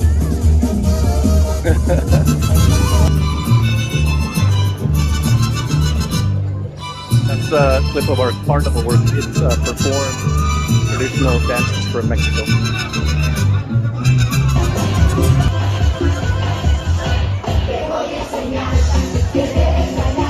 All right, well, I hope you enjoyed those video clips and seeing our kids and staff the fruits of our labor at our school today. So thank you very much. At this point, do you have any questions for me? All right. Thank you.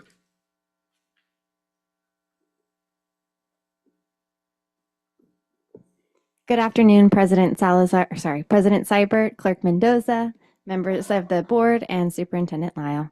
My name is Amanda Musso. I'm the principal over at Pershing. This is my second year at Pershing, and I have absolutely enjoyed getting to know the community and the students and the staff. It's a great place to be. So if you can click,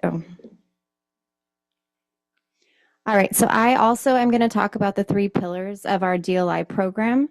The best way I thought to capture this would just be a video so that you can see what it looks like in the classroom and some of the events as it pertains to our bilingualism and biliteracy and social cultural competence. So if you want to play the video for me, please.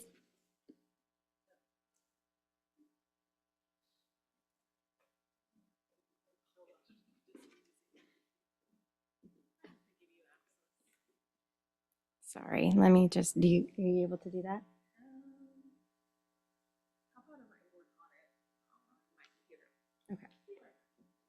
Okay, well, while she's working on that, because I think it does capture the heart of what Pershing has to offer, I will talk a little bit about our high academic achievement.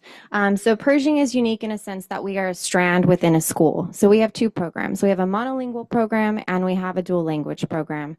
The hardest thing that I noticed when coming into Pershing is that the teachers have 2 different curriculums. So when they teach our monolingual program, we have a different curriculum compared to what the dual language program has to offer. And so one thing that we're really strong in is having the opportunity to create units of study surrounding math and have collaborative conversations with our math. So I feel as a school site, Pershing is very strong in that aspect. One area that I feel needs to be worked on, which we are currently in process of working on, is creating units of study similarly to what we've heard today, following the solution tree model, to align our English language arts standards and our Spanish language arts standards to provide units of study to the teachers so that they can track progress as the students progress through the standards. So we want to make sure that we are collecting data and that the teachers have data to look at to make informed decisions as it pertains to student success in English language arts. So that is an area that we are focusing on. One way to do that is we have been working in conjunction with Ms. Guerrero's team and Ms. Ochoa's team, the DLI DACs and the monolingual DACs, to support creating those units of study because it is a unique program, having 2 different programs at a school. That's one thing that we are currently working on. I also wrote here next steps as looking at bridging our communities together. I think the hardest thing for us is having a dual language program within the monolingual program. So having opportunities for us to cross pollinate has been something that the teachers have spoken up about. Us working on. So one of the ways that we're doing that is we have a student council, and primarily our student council right now has been some students from our monolingual program. And so we are now embedding more students from the DLI program to have more of a voice so that we can work together with our student groups to make the connection. So that's just something that I would like to share as it pertains to connecting our dual language program and our monolingual program together. Any access to the video yet? Perfect.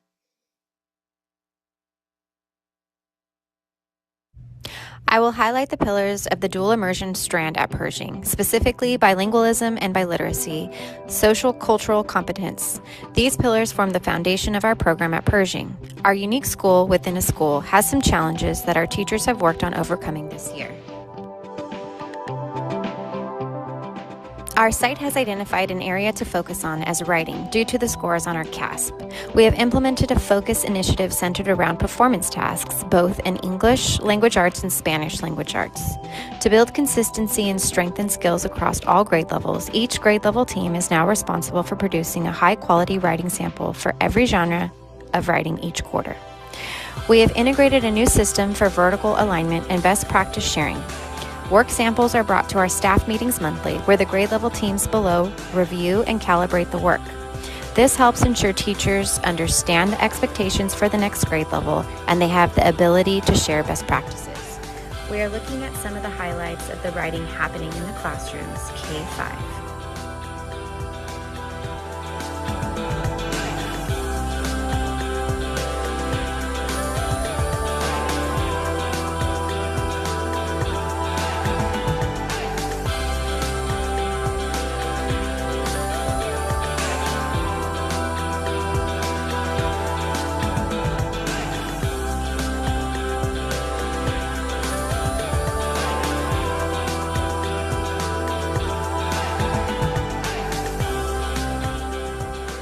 We prioritize language pedagogy by integrating Kagan cooperative learning structures directly into our curriculum delivery.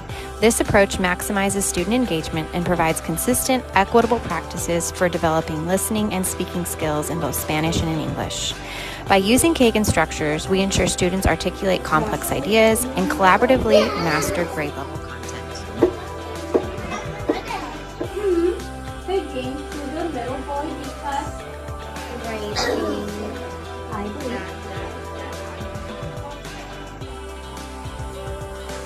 Postre. Sobrar. Muy bien. Mi palabra es.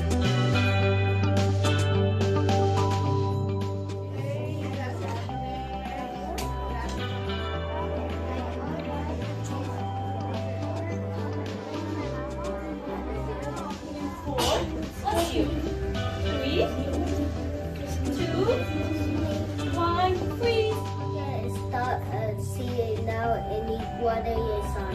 They do need water, yeah? Remember.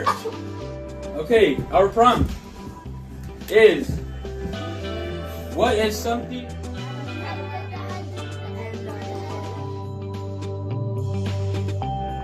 you are thankful for? Parents.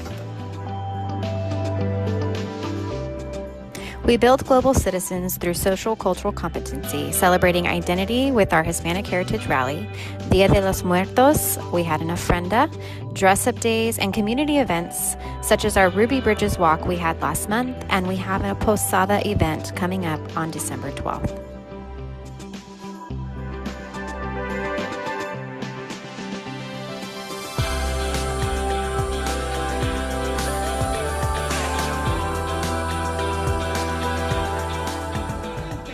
¡Viva la independencia!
Thank you.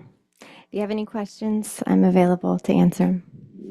I have a question. So I see that Pershing and Washington right now, they have TK to 5th. So they're moving up a grade next year, so they're going to become TK through sixth grade, correct? Okay, and then the model of having a strand at Pershing, will that remain, or is it that going to be something that is going to be a whole school?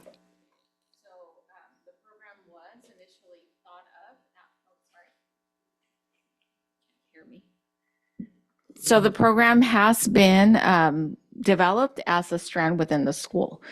So each year, as you mentioned, we increase, right? So next year will be sixth grade. And as far as our plans have been, is to continue that plan of it being a strand within the school. So it'll be one class two classes at each grade level. So if we have 4 classes of kinder, we have 2 in monolingual and then 2 in our dual language program. Oh, okay. Okay, thank you. You're welcome. Thank you. So thank you so much. We have just 2 more topics. I know this has been a long presentation, but I'm very, very thankful for the principals and Director Gillis for being here and supporting us. And they are really the true ambassadors of our dual language program. Because I've always said that not just because we speak Spanish are we the right people for this program. We truly have to embrace what our dual language program is all about. Just as you mentioned, no one told them, hey, focus, and I promise I didn't tell them, make sure that you include all 3 pillars. But they did. That's the natural thing to do in a dual language, is really to speak to those 3 pillars and how they are alive. I'm really glad that they brought video so you can see those in action. And we continue to work with that. Okay, so 2 more topics. We're almost finished. So now, as you mentioned, Washington and Pershing are our students in dual language are in 5th grade. So what happens after, right? What happens after with our 8th grade students that are now going into high school next year? So this is just a little bit I'm going to speak a little bit about first middle school pathways and the opportunities that our students have. As we know, dual language is a choice of a parent, right? Typically, a parent decides, I want this for my child, and we enroll and we make that commitment. But sometimes, students have different thoughts as they grow, they have different interests. So I'm just going to take you through these different pathways as options that our families will have. We will always continue to support our program and always encourage our families to continue their learning in dual language program, but we do have these pathways. This looks a little busy, but I want to just preface it as pathway 1 is the same, and I'll explain. Pathway 2 is the same, and pathway 3 is the same, okay? So starting with Madison, right now, again, our students are in 8th grade dual language. But say next few years, if our parents at Madison, have a different thought that perhaps, a comprehensive school would be best for their child. So that would be an option for them to continue our dual language courses at a comprehensive. And that would be something that we are working and starting these plans with our principal at Thomas Jefferson, starting those discussions as to how that would look like at Thomas Jefferson. Okay, so typically what we have seen in our dual language programs throughout the nation, throughout California, what happens in comprehensive middle schools is typically we have 2 content areas that are taught in Spanish. They are Spanish language arts and social science, or Spanish language arts and science. So out of their electives, out of all their courses, they would have 2 in Spanish and the rest in English. And I'll explain a little bit more in the next slide. Okay. So a Madison student, if they decide TK 8th program, that's not what I want. I want the dual language program. I can have the choice to go to pathway 2. Again, our goal is always for our kids at Madison to stay at Madison. But there's opportunities for parents to make other decisions if that's what's best for their child. And sometimes too, if they decide TK through sixth grade is what I want my child to attend dual language, and dual language is not a choice any longer for my family for whatever reason, they have the opportunity to go to their school of residence if it's a monolingual program is what their choice is. Okay.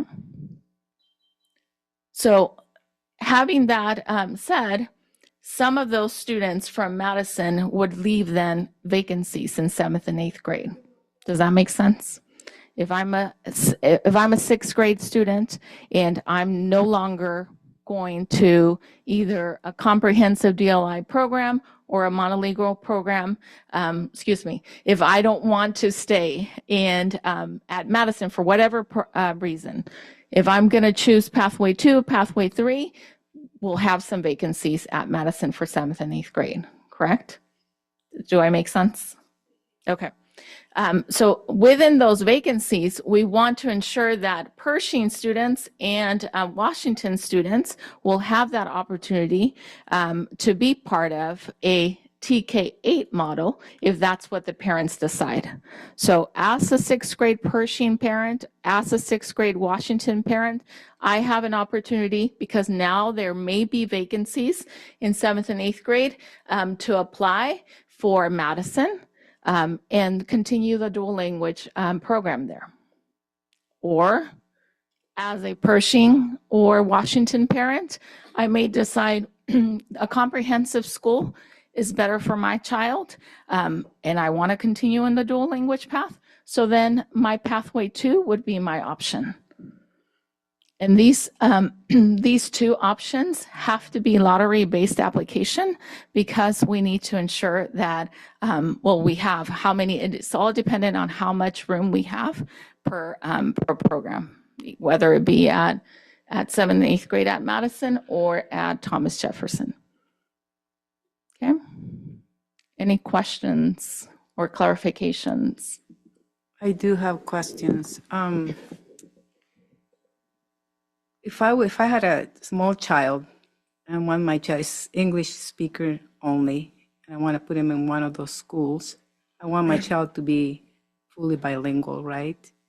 So I'm just wondering, why would I pull my child at a 6th grade and not continue? Because then they won't be fluent. You know, language, I'm a second language learner too. You have to practice, you have to 5 read, to 7 years. Read books to continue to be, fluent in that language. If you stop a child at 6th grade, even at 7th or 8th grade, the less interactive you are with somebody that is also learning or somebody native, or you don't have literature that you read, you're going to lose that language.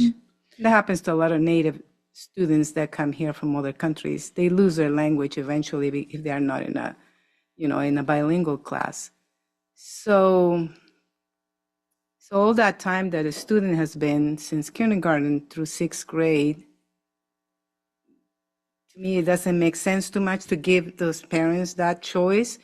And Thomas Jefferson probably will be better because then from there they can go to an AP class at the high school or some other options they have. I'm pretty sure you're going to explain that later because I think I saw it.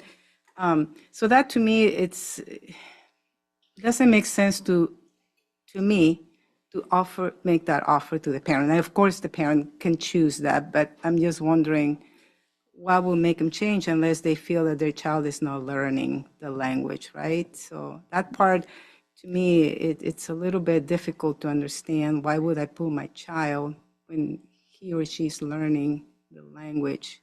And you're very right. And I want to explain the process well, first of all, we started with 5 classrooms at Madison, right, in kinder. So we had about 110 students, I believe. Originally, we have, or right now, we have about 86 students in our original group. Still continue to be part of that program in 8th grade.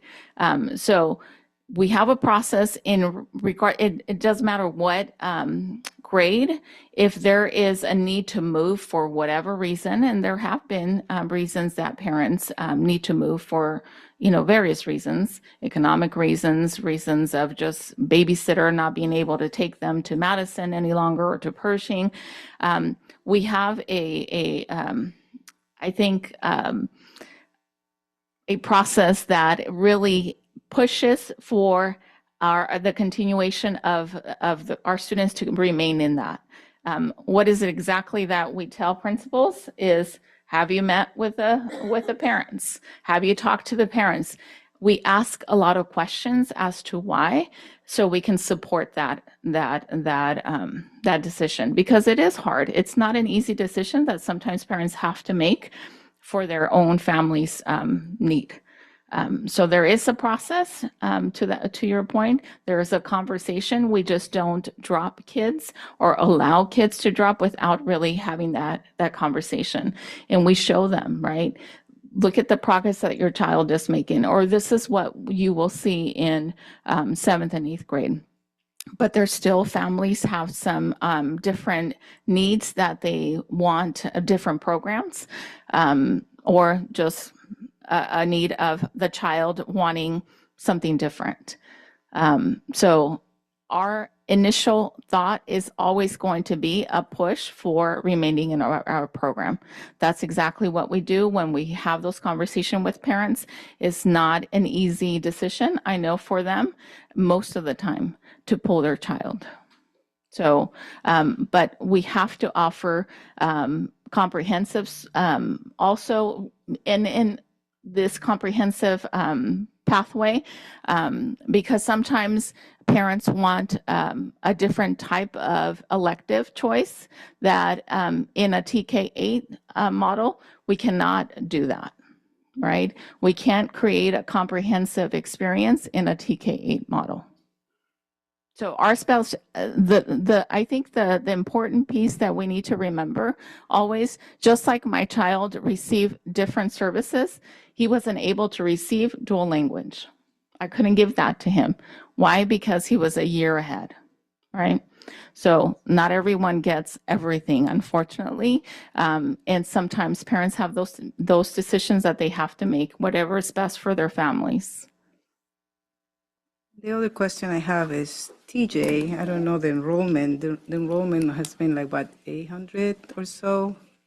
I mean, if you create a DLI course, you're going to create it because they don't have it right now, correct? They do not have it right now. So that will add to their enrollment, their population of students. You will have to add classrooms and things like that, or how would you handle if adding courses? Excuse me, can we not ask them the questions until we get to the end with a question and answer period, because we've got a lot to cover and we're really out of time. We need to keep it moving. We'll have a question and answer at the end. Okay. Thank you.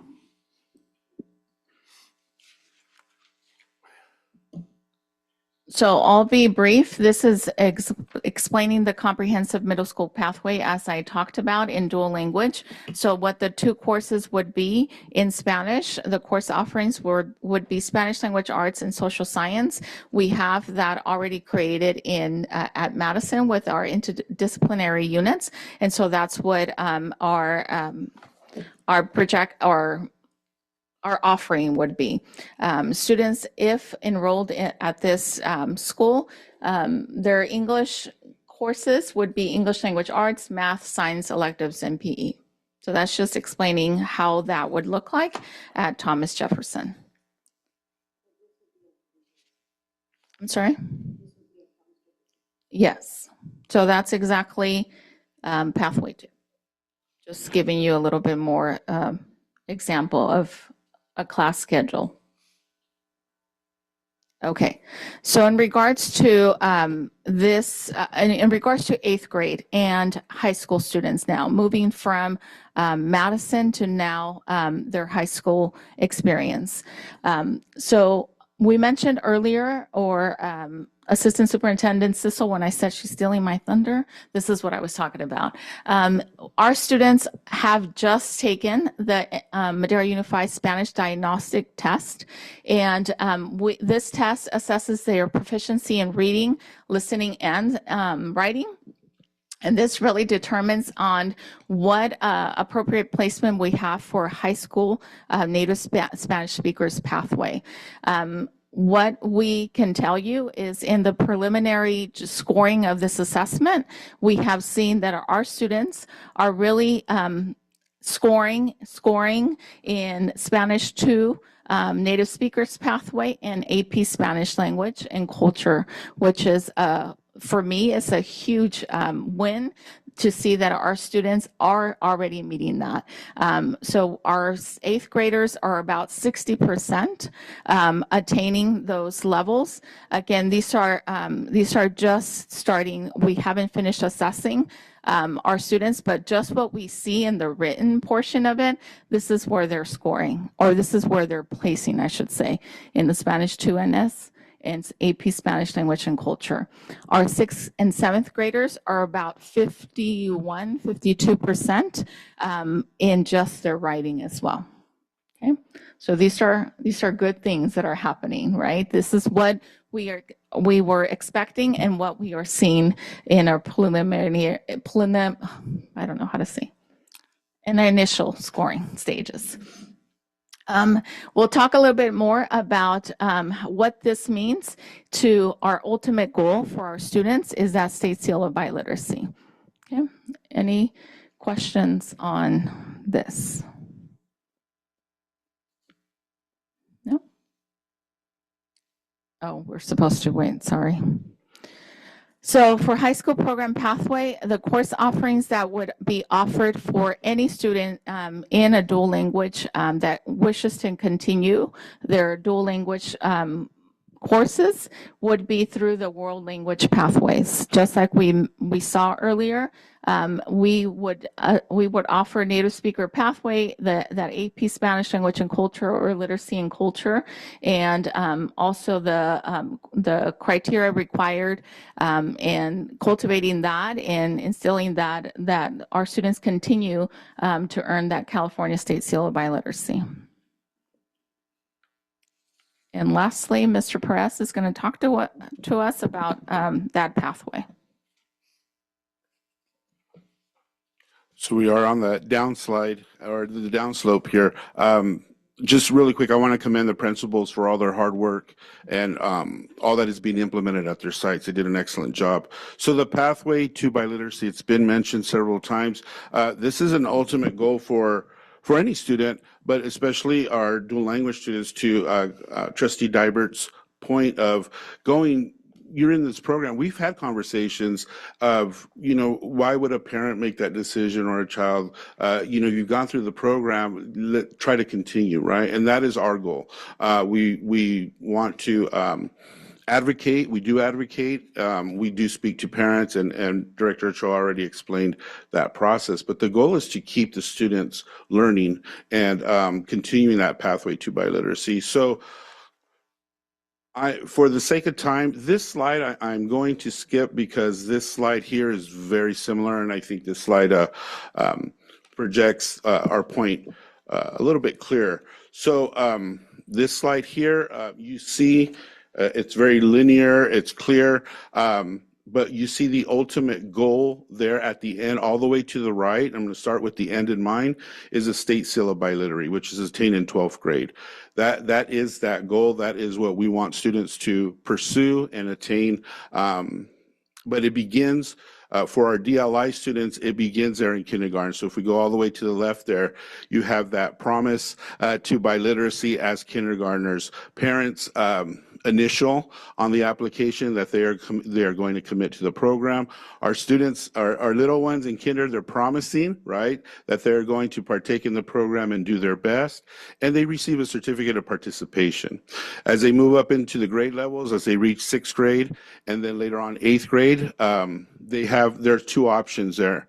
And you see there they can attain a biliteracy program participation or a biliteracy attainment recognition.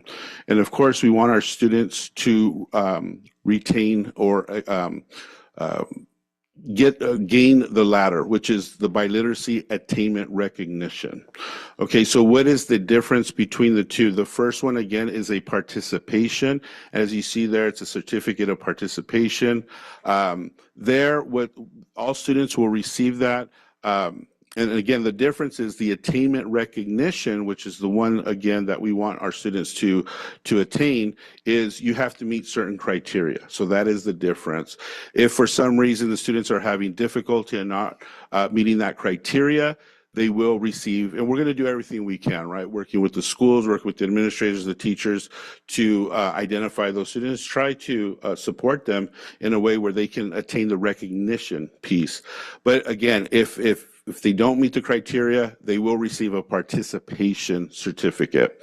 Attaining that recognition, after that, then as they enter, and Director Ochoa already explained the high school pathway, they enter high school into coursework, and again, trying to stay on that pathway to the state seal of biliteracy. And you see there a myriad of things that they can, of recognitions that they can achieve, right? Certificate of achievement, the insignia, the medallion. And my favorite, there's a letter from the superintendent. I think that's pretty awesome.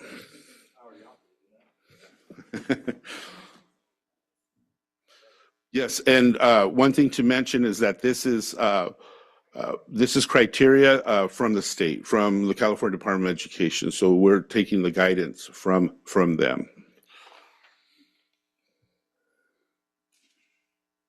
The biliteracy attainment that I mentioned, that 6th or 8th grade, the participation or the recognition, but this is more the biliteracy attainment recognition. What that basically says there is that this recognition is awarded when a student reaches a demonstrated level of proficiency in English. It's the first criteria, and at least one other language at the end of their elementary or middle school. So there are 2 criteria showing proficiency in the English language and showing proficiency in a language other than English or that world language. In this case, it would be Spanish.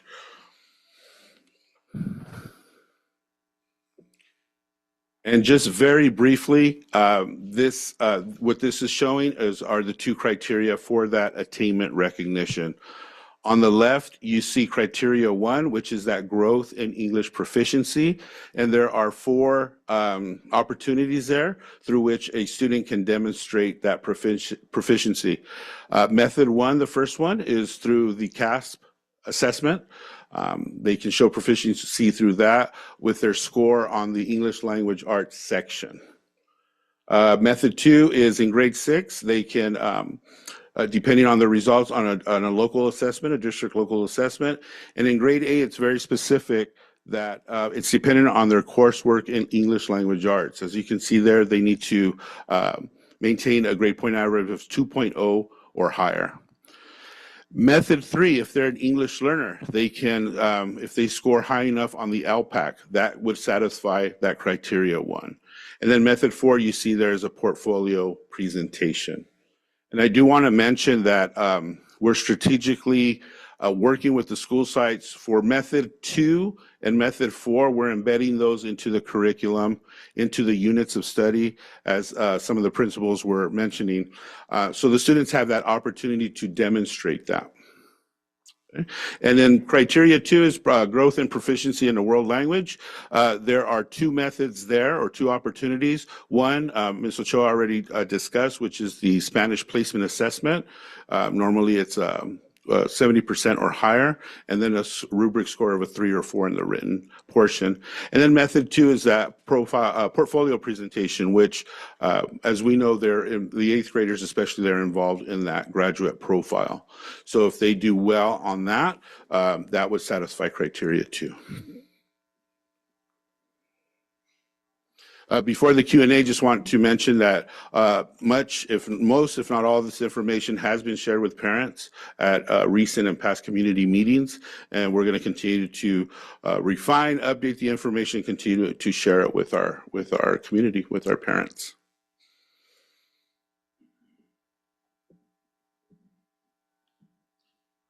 So now it's Q&A, if you have any questions or comments or clarification. On a biliteracy, we had a few students that left Madison to go to TJ. And there was one or two students that got tested. They didn't get tested at Madison, but they got tested at TJ, and they were able to get the attainment letter. You know, the attainment process before, when they were in the 7th grade. They took it when they were in the 7th, they got to Madison. But they didn't get tested when they were in Madison. They got tested when they got to TJ. And so the parents were saying, wish they were proud of that, because now they have more of they felt a more open path to get that biliteracy when they get to high school, and then be able to get more of the AP classes. And that's the way they saw it, those parents. My other question is for TJ. I thought the idea of doing Madison into the 7th and 8th is to not to do these DLI courses at Jefferson, because it would seem like we would need to segregate these students in order to give these DLI classes. And I thought we didn't want the idea of segregating them at another middle school.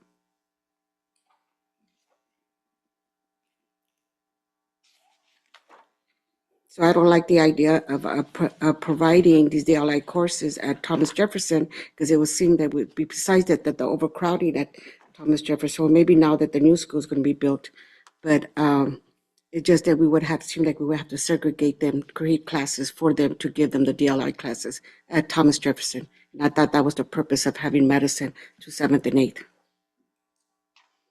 So the courses the course offerings is a 2-block course offering. So it would be a Spanish language art and a social science language arts, social science courses. I'm not sure I'm understanding the segregating. So the way it sounds segregating, you got to create a classroom for this kid to have this class, right, to take this course. Would they? Would they be integrated with the regular monodical, what it was called, with the regular class? Yeah, it.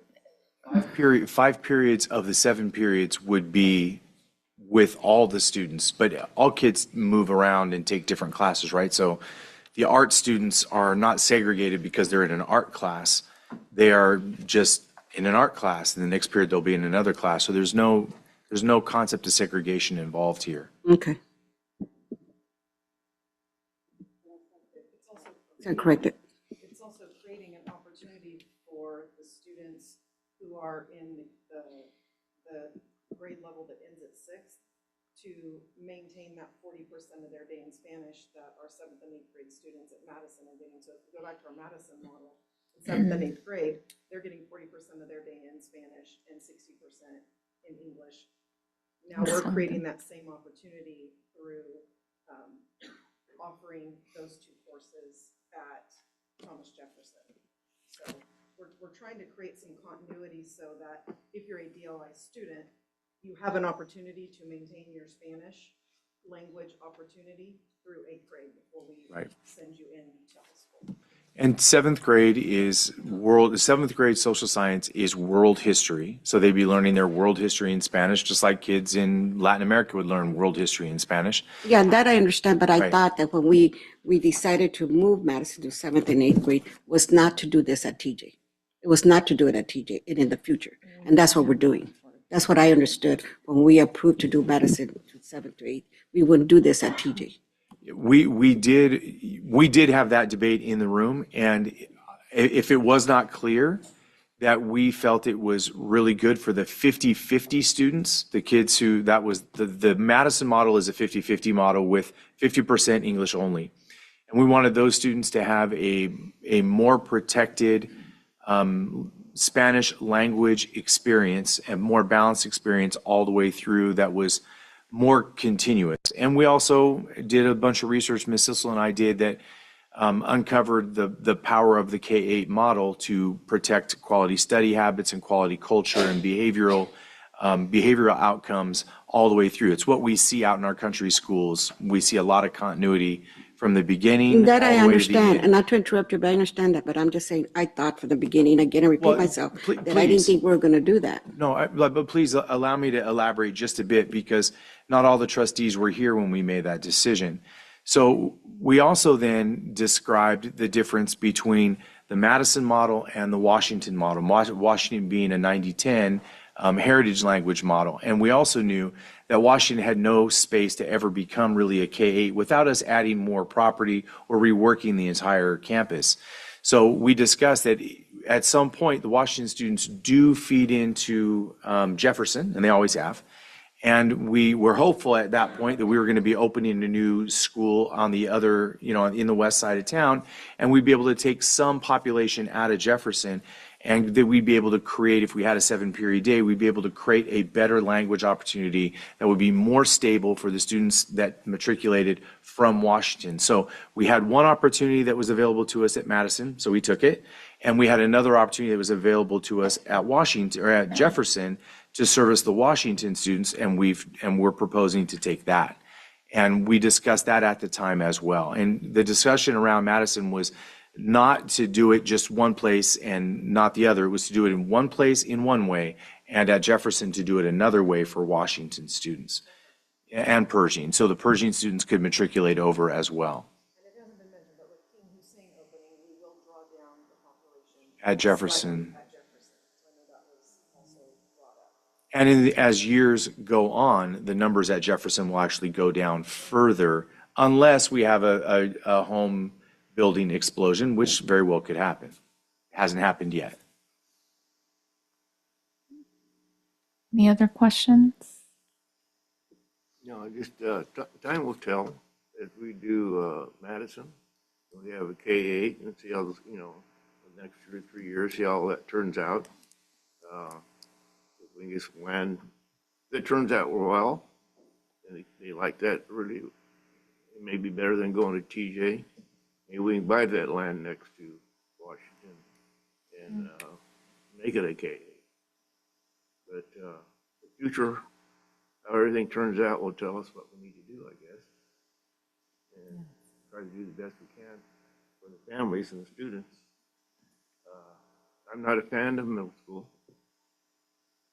I think everybody knows that. I think kids, socially, they do better in a K-8.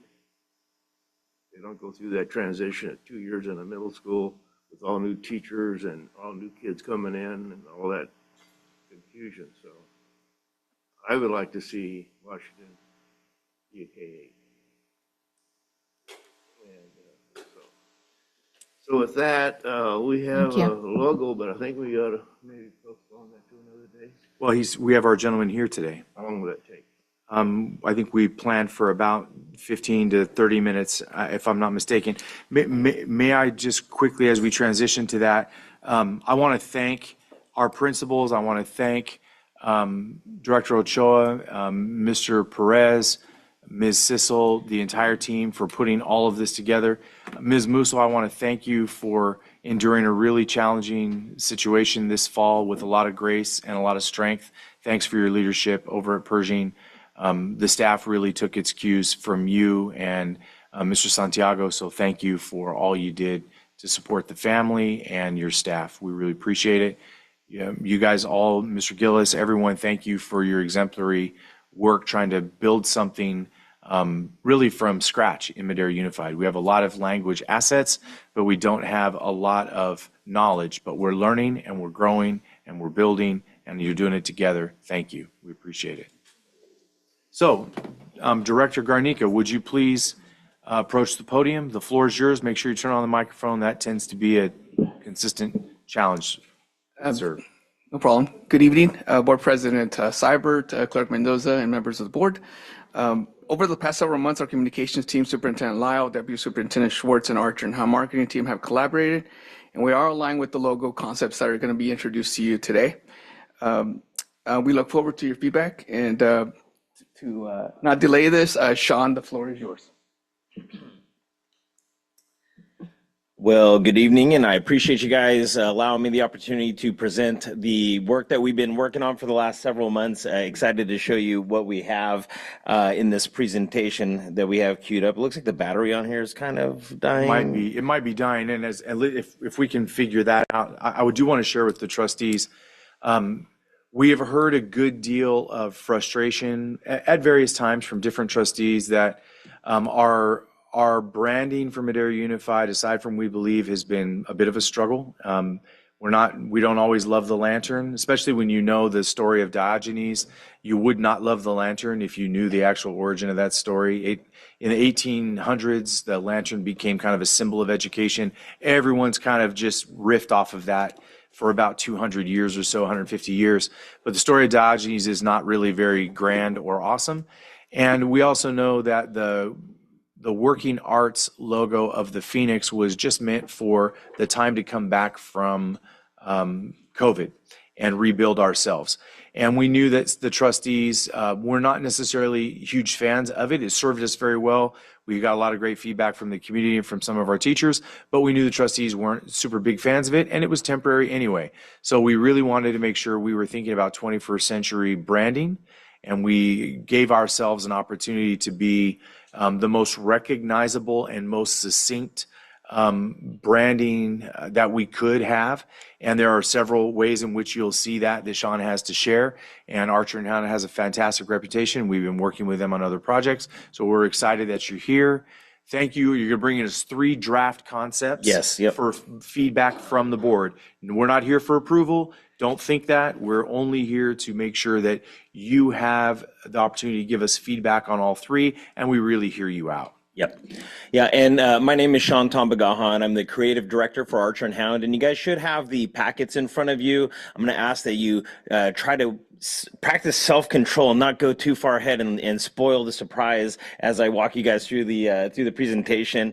And so the project narrative, as Superintendent Lyle just said, the district's been going through this process of considering a rebrand. And so when we talk about rebranding a district, obviously the question of why would we do that then comes. And so there are certain goals that the district has had, and also certain challenges, and not to belabor the point or to restate that, but they're all in your packets as well. But primarily there's been a really difficult challenge with utilization of the logo, also not really reflecting the heart and the soul of the district. Also, there's been a lot of work that's been gone into developing the community compact as well as the graduate profile and the student bill of rights. There's been a lot of work from the community to really get to the heart and the soul of what the district is and what we stand for and what we believe, and that really hasn't been expressed through the identity of the district. And so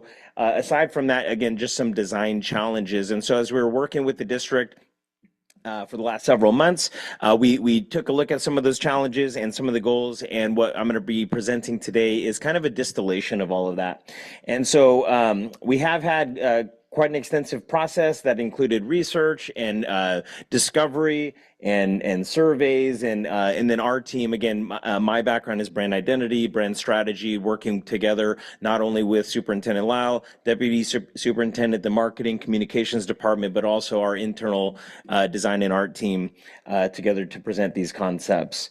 And so where we are in the process is we're basically at the final stage. There's some formatting challenges here on the slide, but that's okay. You can kind of see on the left-hand side, there's 2 things left, which is to present to the board in hopes and anticipations to do a launch of the rebrand Q1 2026.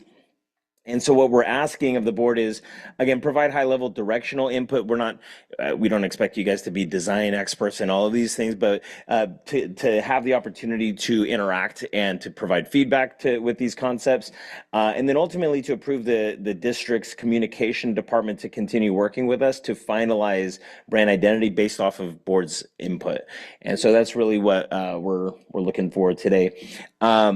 There is before we're getting into the concepts, I do like to give a little bit of education background as to what we're looking at when we're thinking about logos, because there's a bit of subjectivity to design, right? Like preference. I like blue. Someone else likes green. Who wins? Well, this is beyond just that. We want to get beyond just personal preference. And there's a standard of what makes a good logo or a good brand identity and what makes a not so good one. And so the standard in the industry is really four things. A good brand has to be appropriate, meaning it has to feel like it belongs to the brand that it's associated with. So it needs to feel appropriate for Madera Unified.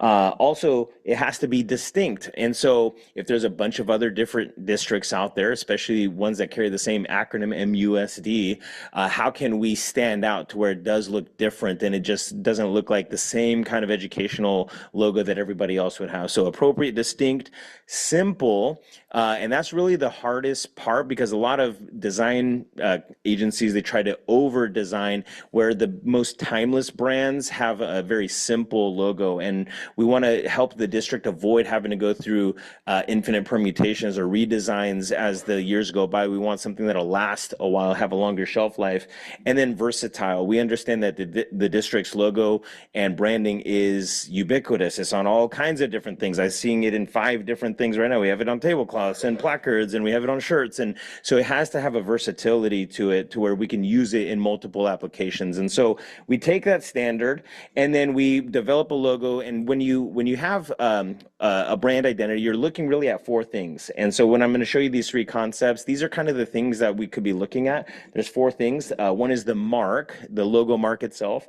One is color, and color is a huge tool in branding. A lot of these, we just put these colors there, not even associated with the logos, but most of us can tell what some of these brands are just by looking at the color, because that's a tool that brands use. The type, and then the overall composition of all those elements. And so when we're looking at branding, we want to make sure, does it meet that standard? Does it feel appropriate, distinct for all of these elements? And so there are 3 concepts. The essential creative direction that we were working with was story over symbol. We didn't want to just have a pretty looking mark that didn't have any kind of meaning behind it. Even though a logo is not communication, it's identification, we wanted to make sure that the logo that the district had did have somewhat of a story or a meaning and symbolism behind it. So a story, and the balance, not overly trendy because we don't want it to have to be redesigned in, when trends pass. Flexibility, bold and clear, it fits within a unified system, and then a color refreshing. So that really wasn't a complete divergence. We're not changing the district's colors, but we are modernizing some of the elements of them. And so I'll go through them, and then if you guys have any questions through the end, or if you have any feedback, we'll deal with that. So first concept we're calling rooted in growth. And so the shield emblem in this icon, and this is, we like to show it in just black and white just because we have to see what it looks like in a single color. Obviously we add color to it, but we like to first show it through black and white. But it's embedded in an emblem that's a shield emblem featuring a tree that has roots forming an open book. And so the idea behind this is it speaks to the deep foundations and lifelong growth. Reminding us that success comes from what's cultivated underneath the surface. And so that's kind of the story behind this. Now, there's a lot of hidden symbolism. Again, this isn't overly obvious. We don't want it to be too on the nose, but as we are able to tell the story to the community, the shield represents protection. The tree represents life and flourishing and growth. And the number 8 comes from the graduate profile, as well as the student bill of rights and the belief statement. There, we found this common thread that there was the number 8, so 8 rights, 8 belief statements, and then the book represents roots and education, and so you'll see that kind of symbolism throughout here. Sean, we also have 8 core values, just to put that in there. Correct, yeah. We saw the number 8 just as a constant theme that the district was utilizing, whether that was intentional or unintentional. We thought it was kind of a cool thing to find and incorporate in the identity. What you're looking at here is what we call a responsive logo system. This is very common for bigger brands that have multiple uses of a logo. You'll have different variations that have to fit in different applications, and so we have to consider all of the different uses of a logo. And so we have the mark by itself. We would have, that's on the very top left, the standard icon or logo mark, which would be in the top middle. Obviously, the one that says school district, there's a vertical lockup, and then there's a more detailed lockup, which would be used in more of like a formal setting, things like a seal or a crest or something like in a ceremony or a graduation. And so here's what it would look like on a dark background.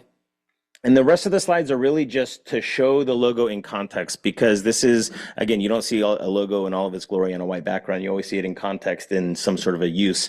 And so we have associated color palettes and fonts that go with this. And there's a lot of design and art theory behind that I'm not going to get into right now. But if you have any questions on that, we can.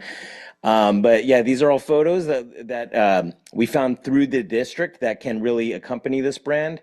And what's really cool is we're using those elements that are in the logo as kind of design elements that could be used in backgrounds, right? So like underneath in the square, you could see the trees or the roots of the books, or the shield emblem being a container to hold different ideas and students from the district. And so we just thought it was a really cool system that's not just a logo that you could slap it. It has a lot of versatility in its application. Just examples of what it could look like on t-shirts and in notebooks and in banners, and here's that more formal version in a wax seal or on a certificate of achievement. All right, second concept is called guided growth. So again, we loved the idea of a shield emblem. It's a modern shield emblem, but the icon inside of the shield is a lot different. There's an M, there's a U for Madera Unified. It's a little bit less obvious, but it still makes a really nice shape. But at the top of Madera Unified is the guiding star, the North Star that kind of guides us. And this is the students being lifted up as champions is our North Star. And so that tree in the middle, again, made up of 8 parts. And so we have our shield for protection, our North Star guiding who we are as a district, really championing the students, and then the tree for growth, as well as the number 8, which symbolizes all of those things that the district has worked so hard. Just for the trustees, Sean, we continue to say internally a lot to our teachers, to our students, and to ourselves that our graduate profile should be the North Star of the district. It should lead us into the 21st century. So we really wanted to consider having that as an element in one of these so we could use that as a potential piece of storytelling. Yeah. So whereas the first concept, the emphasis is more on rooted in growth, so what's hidden underneath that's bringing the growth. In this concept, the thing that's the primary aspect is the guiding star, so guided growth. And here's that same slide showing the different lockups. Lockups are just the mark in relation to the font and how it's presented. And so we would have at least 5 variations of this. And then here it is on a dark background. Our color palette is very similar yet different, and the typography, we're adding a little bit of play with this kind of hand lettering font introduced to it, so it gives a little bit of personality. Again, utilizing photography in a particular way. There is some differences in some of the photo usage. And then again, we want to use some of those elements from the logo in different design aspects. And so we thought that M kind of creates a cool little mark at the top, and it could be like an open book or just like a container to hold different ideas. And then the tree in different patterns just makes a really unique shape. And then here's what it could look like on branded merchandise, on notebooks, banners. Here's our crest in a more formal version or on a certificate of achievement. All right, our last one is a little bit of a more simplified icon, and this one is really surrounding, it says guided growth, that's a typo, it's supposed to say a student champion. So the title for concept 3 is student champion, and we really leaned into the concept of the students being the champion. And so you can see that with the champion's torch and the flame, the guiding light that's guiding them. And so we wanted to add this kind of emblem that symbolized stability, guidance, protection, and of course students being the champion. And so we have the 3 aspects right here: shield, the letter M, and our torch. We have all of our different lockups on a reversed background. Yep. Go back just one more slide. trustees saw it when they looked at their packet, but you went through it one more forward. Oh, so, right. There you go. So they see that the torch in there pretty clearly, because that one, Yeah. like I remember there were a few people that didn't see that, automatically. Yeah, it's just a 'cause cool kind of design yeah. element that we're cutting into the letter M and using the negative space to shape the torch, and then the guiding light is separate from it. Thank you. Yep. Yeah, it's one of those things like when you don't necessarily see it at first, but when you see it, you can't unsee it. And so, yeah, here it is in all of our different lockups, including the more formalized version with the seal in a reverse background.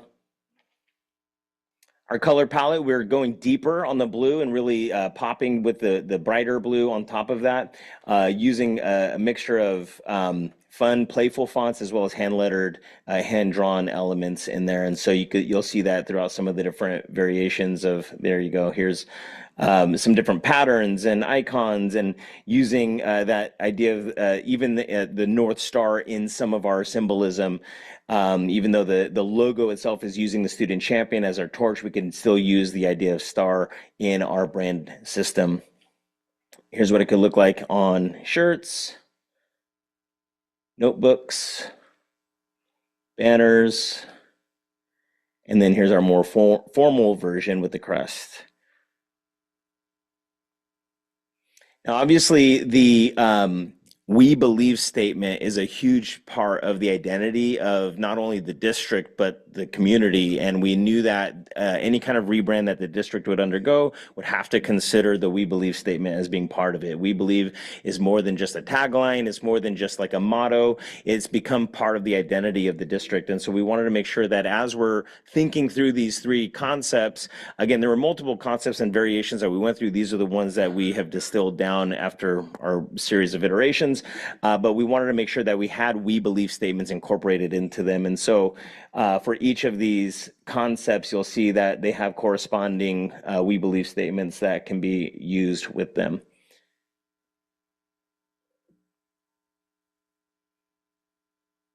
All right, that is my presentation. So do you guys have any questions, feedback, comments? Is there one direction that you would love to take off the table? Is there one that you're leaning more towards? Well, the one on the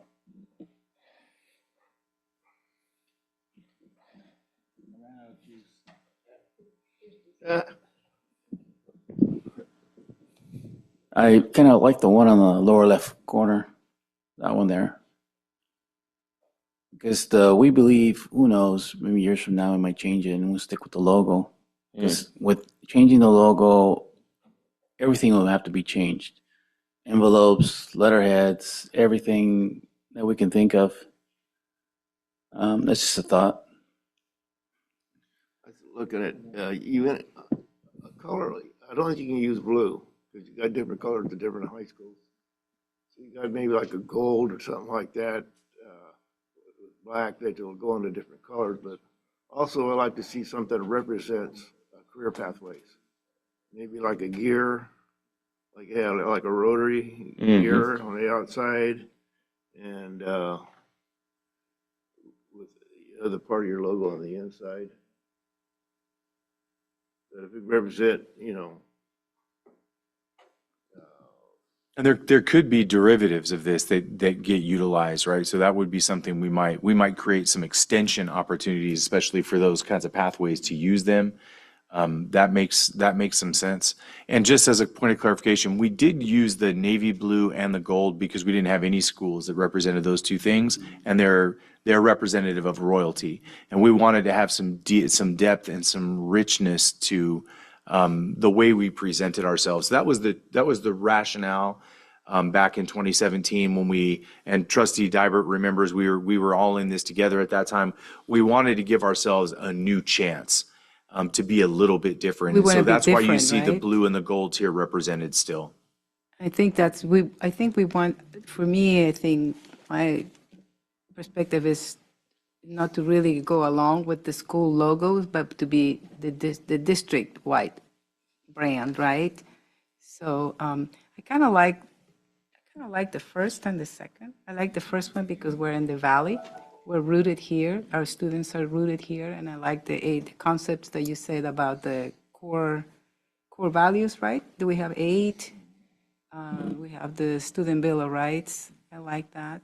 I like the second one too because there's the M and the U and the North Star that guide the students. But I don't like the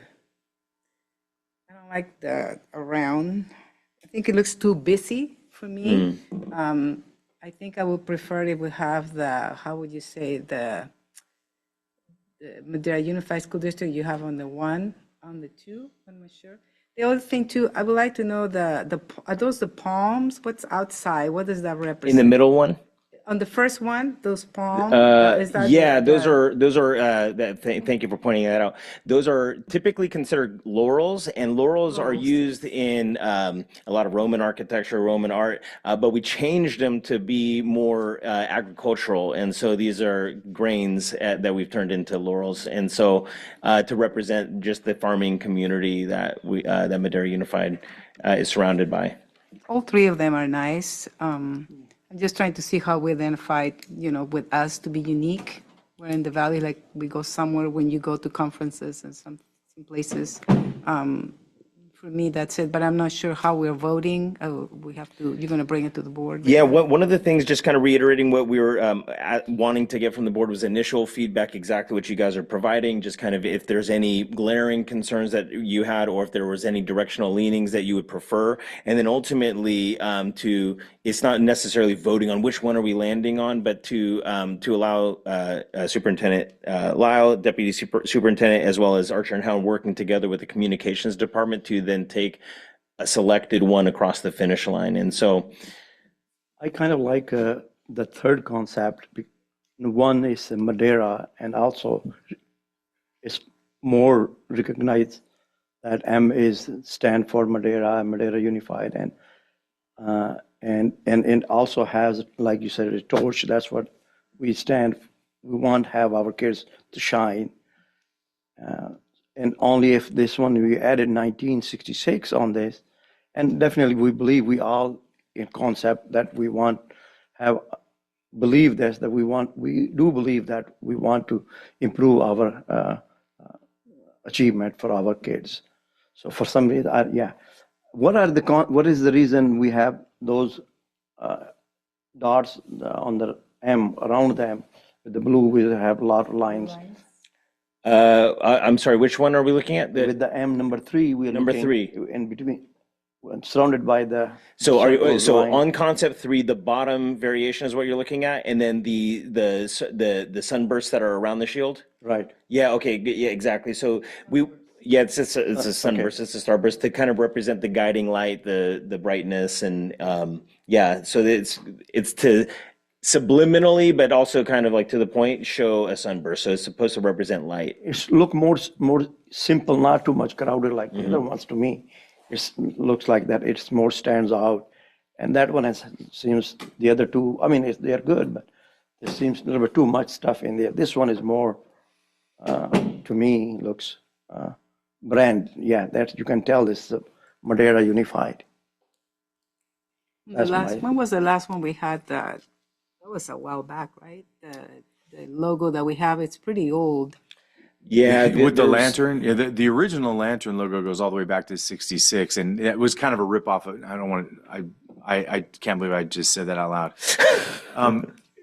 The lantern has been utilized by just about every educational institution at one point or another, and the Ivy Leagues all still use it. It was very much a late 1700s, 1800s kind of a thing, and it's had some symbolism of quality. There's a myth that goes with it. It's not nice. And when Babatunde at one point created a negative space lantern with like a dark blue background, and it was a square with a negative space lantern in it. And that one has been one that has been commented on by most board members as something they don't like. So we stopped using that several years ago. And I remember he was a little downtrodden about it. It hurt his feelings, but because he was really trying to come up with a way to modernize things a bit when he was in charge of communications back then. So we kind of avoided that altogether because we didn't really have something that we said motivated us, and we really felt like we believe is we believe in our community, we believe in our kids, we believe in ourselves. And if you don't believe in yourself, who does, right? And so we shifted to that as kind of a relaunch in August of 2017. So we don't necessarily want to throw that out because it's really become something that the community has come to know. We've actually been asked by the City Council and the Board of Supervisors and the Economic Development Corporation, how can we use We Believe? Well, it's not theirs. It's ours. So we also feel like we don't want to throw that out either. And so that's one reason to look and maybe pay some specific attention to those We Believe logos that are across the middle. And just as a point of reference as well, I want to add this into the conversation. Several key staff members felt like they wanted to still keep as close to the darker blue and the more antique style gold that we've at times used. Sometimes it comes off as a little bit orange. I don't think that's really what our choice would always be. And what Archer and Hounds try to do is really go to closer to a gold. Yeah. And I think we like that. But I know that some staff have really favored the deeper blues. But I don't know. I mean, I just want to share that with you because when we first discussed this, many of you said, hey, work this out and bring us some good options. So we've tried to get you there. And we just want you to feel free to make the comments you're making now. And Sean will go back and really work those that feedback into the logos. Let us know which one you feel like you prefer probably the most of the three, and then we'll workshop that into something that we can bring you for your approval. I like I like the left one. And the dark color. That looks nice. Can we incorporate the We Believe, like we have the pin right now, we have the pin and at the bottom says We Believe on the first one? To the bottom, because I didn't bring my pin now, but the one that we have, it says We Believe at the bottom, I believe. We saw like the swag in the bottom, the third one? Like the third one, I like the first one a lot because of the valley where we are. You're talking about, so each of the concepts have the logo mark and the they're unified? Concept one. I like concept one for me, but with the We Believe, maybe they incorporate like the one on concept 3 at the bottom, because that's what our pin, I think, that's the way. Oh, you're talking about the little magnetic lapel pin. So it has a We Believe at the bottom, I believe. But also at the same time is something that, do we want to just leave it, Madeira Unified with the year that was unified and just like that, and then do the We Believe like you have, under each concept? I don't know. How about as an option is We Believe in between the 1966 there, so it'll show that maybe at the ground level and the roots are below. No, because it'll take away from the artwork. Well, it just depends on who you design it. Yeah, so ultimately the goal when we land on the final concept of like here's the direction that we're going, what we're going to help the district create is what we call a brand hub. And brand hub is a single it's not just brand guides, because brand guides are PDFs that kind of get outdated the moment they're created, but it's like an online website to where any vendor can go there and download the different variations of the logo, but then also we want to create rules around it. So there are certain design rules that we want to make sure that we follow, and so we take into consideration, okay, how many variations of this logo do we need? Do we need a vertical one, a horizontal one? We need one with We Believe, we need the seal that's more detailed. There are probably going to be about 7 to 10 different approved variations, but then we want to put rules around that so that way everybody doesn't just go crazy and make a million different versions So of want to create they want to create a We Believe Madeira Unified. They can also do a pin like on concept 1, like the second one, right? You can also do it around we would do that. new pins, sure we would. Yeah, absolutely. Yeah, so we'll put rules First, around I all like- of that with I like color usage, typography, the appropriate use of the phrase We Believe. Yep. Yeah, I think that the We Believe is something that needs to be put on there because the district owns that, right? Mhm. So, I think- Currently, not everything has We Believe on it, right? no, No, not everything That does. one, or you could put a swag on the bottom like this one, like Dybert is saying. And then you have like the middle one where you have the tree and we have We Believe right in the middle. The middle one on the left. We have it there. The middle one from concept 1. Yeah. Yeah. Mhm. But I understand what you mean, putting like the swag from the third one, like on the bottom of that lower left one. But I'm wondering if it might look too busy, you know, I think. Some of them will look busy, but then you do the middle one, which is more simple, or you do the top one, which is more plain. So you, like you said, Yeah. there's different, there could be 7 different concepts. Yeah, we could of the add logo. different variations. Yeah.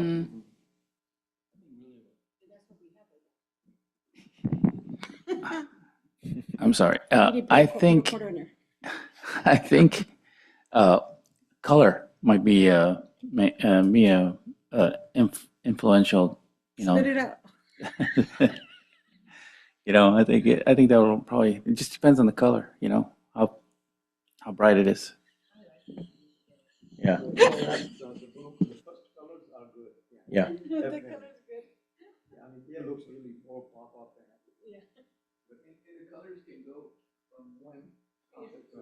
Exactly. Yeah, if we wanted to use the colors from For concept some one reason, on I see concept that two. one is more clearer, you know, but if it seems less, there's too much information there. The logo, you wanted to have it just, okay, somebody see it, okay, oh, this is M, this is for Madeira. Yeah. I mean, with that, I mean, of course, it's rooted, but when you are going to go, okay, somebody's going to ask, oh, what is this rooted? I mean, of course, not everybody is going to know, but this, when you are thinking concept as a Madeira, okay, when you see Madeira and then it's the torch, there is a reason, yes. A It's lot of nice if people will somebody understand asks. right away, okay, this is Madeira Unified. But wouldn't you like to say, hey, what does your logo mean? Oh, this is the root and the aid, you know? You can just give them a little educational, you know? That's the tightrope that we try to walk as designers, as brand identity designers, is because again, a logo is not communication, it's identification, and they start to fall apart when they do too many things. And so it's not an illustration, it's supposed to be a tool used for an organization or an entity to be able to be easily identified. And so when designs fall apart, it's because they're over designed. And so we try, so number one, just for references, is about as detailed as we would want to get on a logo. Number three is about as iconic and simplified as we would want to make the logo. Number two is kind of like Mama Bear in the middle, and so we wanted to give that range of different styles, right? So more iconic to more illustrative, and so we have it pretty much on the full spectrum of that. One way to understand an example of this is if you were to look at your phone and look at the apps on your phone. They're very identifiable. You don't have to read them. You know what they are when you see them. And you would want that logo, if you look at the top row and look across the top row and just think about the icon, the mark, what would it be on your phone that would give you the quickest identification of what it is that you're about to tap? And when you drive by and you see it on a billboard, or you see it on someone's shoulder or on a football jersey, or you see it on the chest of a polo, you want it to be just really quick. It doesn't have to have words, but you know exactly what it is. So that's one thing to consider as you're looking across. That's why it's concept 3. Concept 3 for you? To me, it's pop up more that this is brand.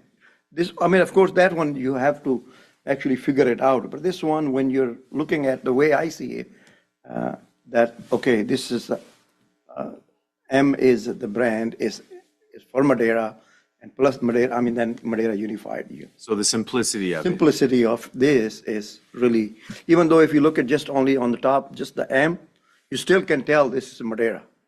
We are talking about Madeira. No? To it's be more honest, it simple. reminds me of Super Mario, the symbol.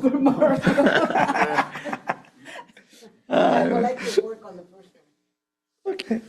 Well, I was thinking maybe you could swap out the 1966 to the bottom and put "We Believe" in the middle. You know that concept with the iceberg. You really don't know what you got, but you could say, "I know." We believe you're gonna over the. Right in the center. It just depends. If you could manage it, it'll work. But if you can't, then we'll leave it out of it. Just some food for thought. You can have all kinds of thoughts here. Yeah, they should. Yeah. 1966 should stay. Because all of the thoughts are good and valid, and we want to make sure that we document all of that. And then ultimately it's like, okay, we got to land on something, because at some point in time it gets beyond like what's a good logo and what's appropriate, and then to where we're just getting into preferences, and it becomes subjective. I love the designer of the Nike logo. The day it was created, it was nothing. It was just it was actually a graphic design intern that created a little swoosh, and they were like, yeah, that's good enough, so just use that one. They kind of just picked it randomly, but they put it on the sides of shoes, and the shoes were good. And behind just that, it was the genius of Nike's marketing apparatus that made it become as synonymous with the idea of athletic achievement. And so the idea behind that is that the brand, it's not a diving contest. It's not about the splash we make it like upon initial launch. It's a swimming contest. How long can we stay afloat above water? And brands are not really identified by or they're not defined by their logo. The logo is a tool that a brand uses to identify it. A brand is really the gut feeling that people have when they think about Madera Unified. And so that's one of the reasons why the We Believe statement, we think, has to be a part of the branding guidelines. But ultimately, we can have all the different various opinions about them, but after 5 years of use, it just becomes what everybody's used to, and just, it is the logo. That's what people identify with it. And so what we're hoping for is exactly what you guys are doing, is providing this initial feedback, some different variations that we might want to consider. And then if there's one to take off the table, then, any glaring concerns that you would have. And then ultimately to allow Archer and Hound and our design team to continue working with Superintendent Lyle, as well as the communications team, to refine what they believe the final concept should be. And, Sean, maybe it would be helpful, because like I have not heard anyone make the case for concept 2. So if concept 2 doesn't have a champion out here on this board, we have one champion. So, I mean, it might be interesting just kind of a thumbs up kind of straw poll here. Sure. To see where people are. So and again, it's not necessarily preference. It's like, what represents us, and what can we live with? Because we know we're going to make the brand more powerful. We're going to make the symbol more powerful by the work that we do, right? So it's going to become the symbol of us. We are going to make that symbol valuable. Yeah. So does it fit? And so, how many of you of the 3 would choose concept 1 in one way or another with all the feedback we've been given? You're a concept 1 person. Looks like we have probably 4 concept 1 people here. That's what it's called, right? Yes. Yeah, I don't like the trunk and the root system on it. I didn't mean like a tree with the roots coming out of the bottom of the trunk instead of what you have there. But I also want something that shows that we're a career-oriented district. And I think that's what we can, I don't know how we could talk about that. And that would definitely be like a targeted marketing initiative, I think, that we could use within the brand. So the brand would be kind of like the as simple of a mark that we can have, but then have targeted communication materials from that brand that communicate certain things, like we're career-oriented. So it sounds like we have 4, and part of what you should know about the root system, which I don't think really came out as clear today, is if you look at it from another way, it looks like an open book. Yep.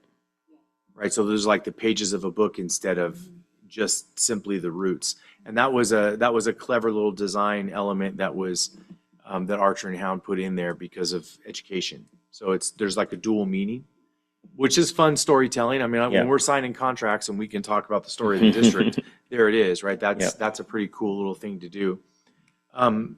So it sounds like we have 4 that have some affinity for concept 1, and we have 1 for concept 2. And do we have anybody that's concept 3? We have 1 for. I like part of 3 also. So we have 2 for 3. I mean, I'm not satisfied with right now. So how about if we move just the M on number 1, and we believe also, it just stop that, for some reason, I don't know, I keep saying the same thing. The M, if we move, the color, I like the number 1 color. And we believe. Well, Sean, I think what I'm hearing is some variations of 1 and 3. Right. That's what I think I'm hearing. And I'm hearing, not too much support so much for 2. And where I stand on 2. I liked it. That was kind of but I like all 3. What we tried to do, just in all fairness for you all, what we tried to do was come up with three logos that we really felt like we couldn't lose. No matter what you chose, we were going to be well served and pleased one way or the other. And we didn't try to serve you anything up here to, try to create a false choice. We gave you 3 quality options. And so what I'm hearing is strong support for the colors of 1, some real interest in the simplicity of concept 3. And I feel like I'm hearing, there's definitely been a push toward making sure there's at least one extension of this that at least provides us that clarity about career technical education. And there's a little concern. I think I heard about concept 1 seal being a little bit busy. Definitely a lot of support for 1966 because of the year of the foundation of the district, and a lot of support for We Believe. And if you're looking at the We Believe logos in the middle of concept 1 and concept 3, please notice there's a negative space flame in the W on We Believe in concept 3. And then there's the reincorporation of the tree in We Believe, right? Which is pretty obvious. And so also think through how you like you see that embroidered in your, on a new polo, where you see it on a new sticker or on a notebook. So you really think through which of those, those 2 that you like. And then we'll come back with some cleanups of those 2 with some further designs, but we'll get it down to those 2 and then you'll have a choice.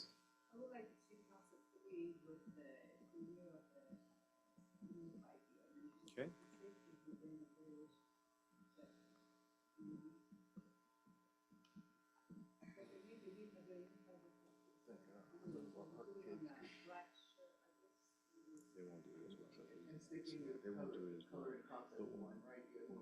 Yeah.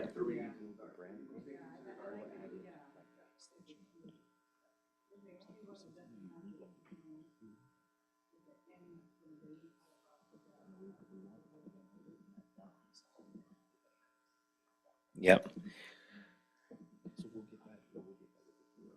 All right. Some of my follow-up notes is just kind of restating what I'm thinking I'm hearing, and I could get some as well from you, Superintendent Lyle, that we're having an affinity towards concept 1 and concept 3, maybe a variation that can incorporate the best parts of it. We like the color on concept 1, have some sort of a variation or lockup that is more obviously speaking to career education or the whole child beyond just the school. Concept 3, have a version that has the year on it, and then include the We Believe as a statement in the logo mark as one version, even though the We Believe should also have its own primary version. No. Okay. Okay. One of the things I thought I heard was some sort of We Believe concept in the seal of concept 1. Okay. Because they see it in the other 2 concepts, but not in concept 1. Okay. And the year, I guess white gold, it'll be bold. The year will be bold. I'm sorry, gold. Bold gold. Bold gold. So on concept 1, the year is gold, and do we like that? Do we not like that? Or was there a question? We like that. Okay, got it. Perfect. Got it. Cool. As long as it doesn't come back 1989. Thank you, Sean. Thank you, guys. All right, appreciate it. Yeah, believe me, it's happened. Okay. Any closing words from the president?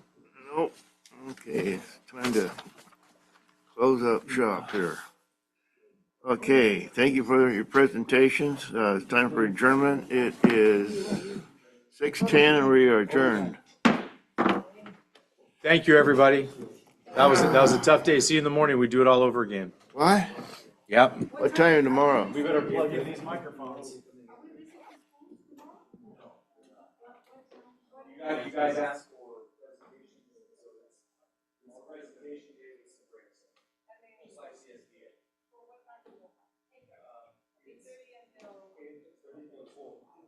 8:30 to 5. Just like the CSBA. It's 5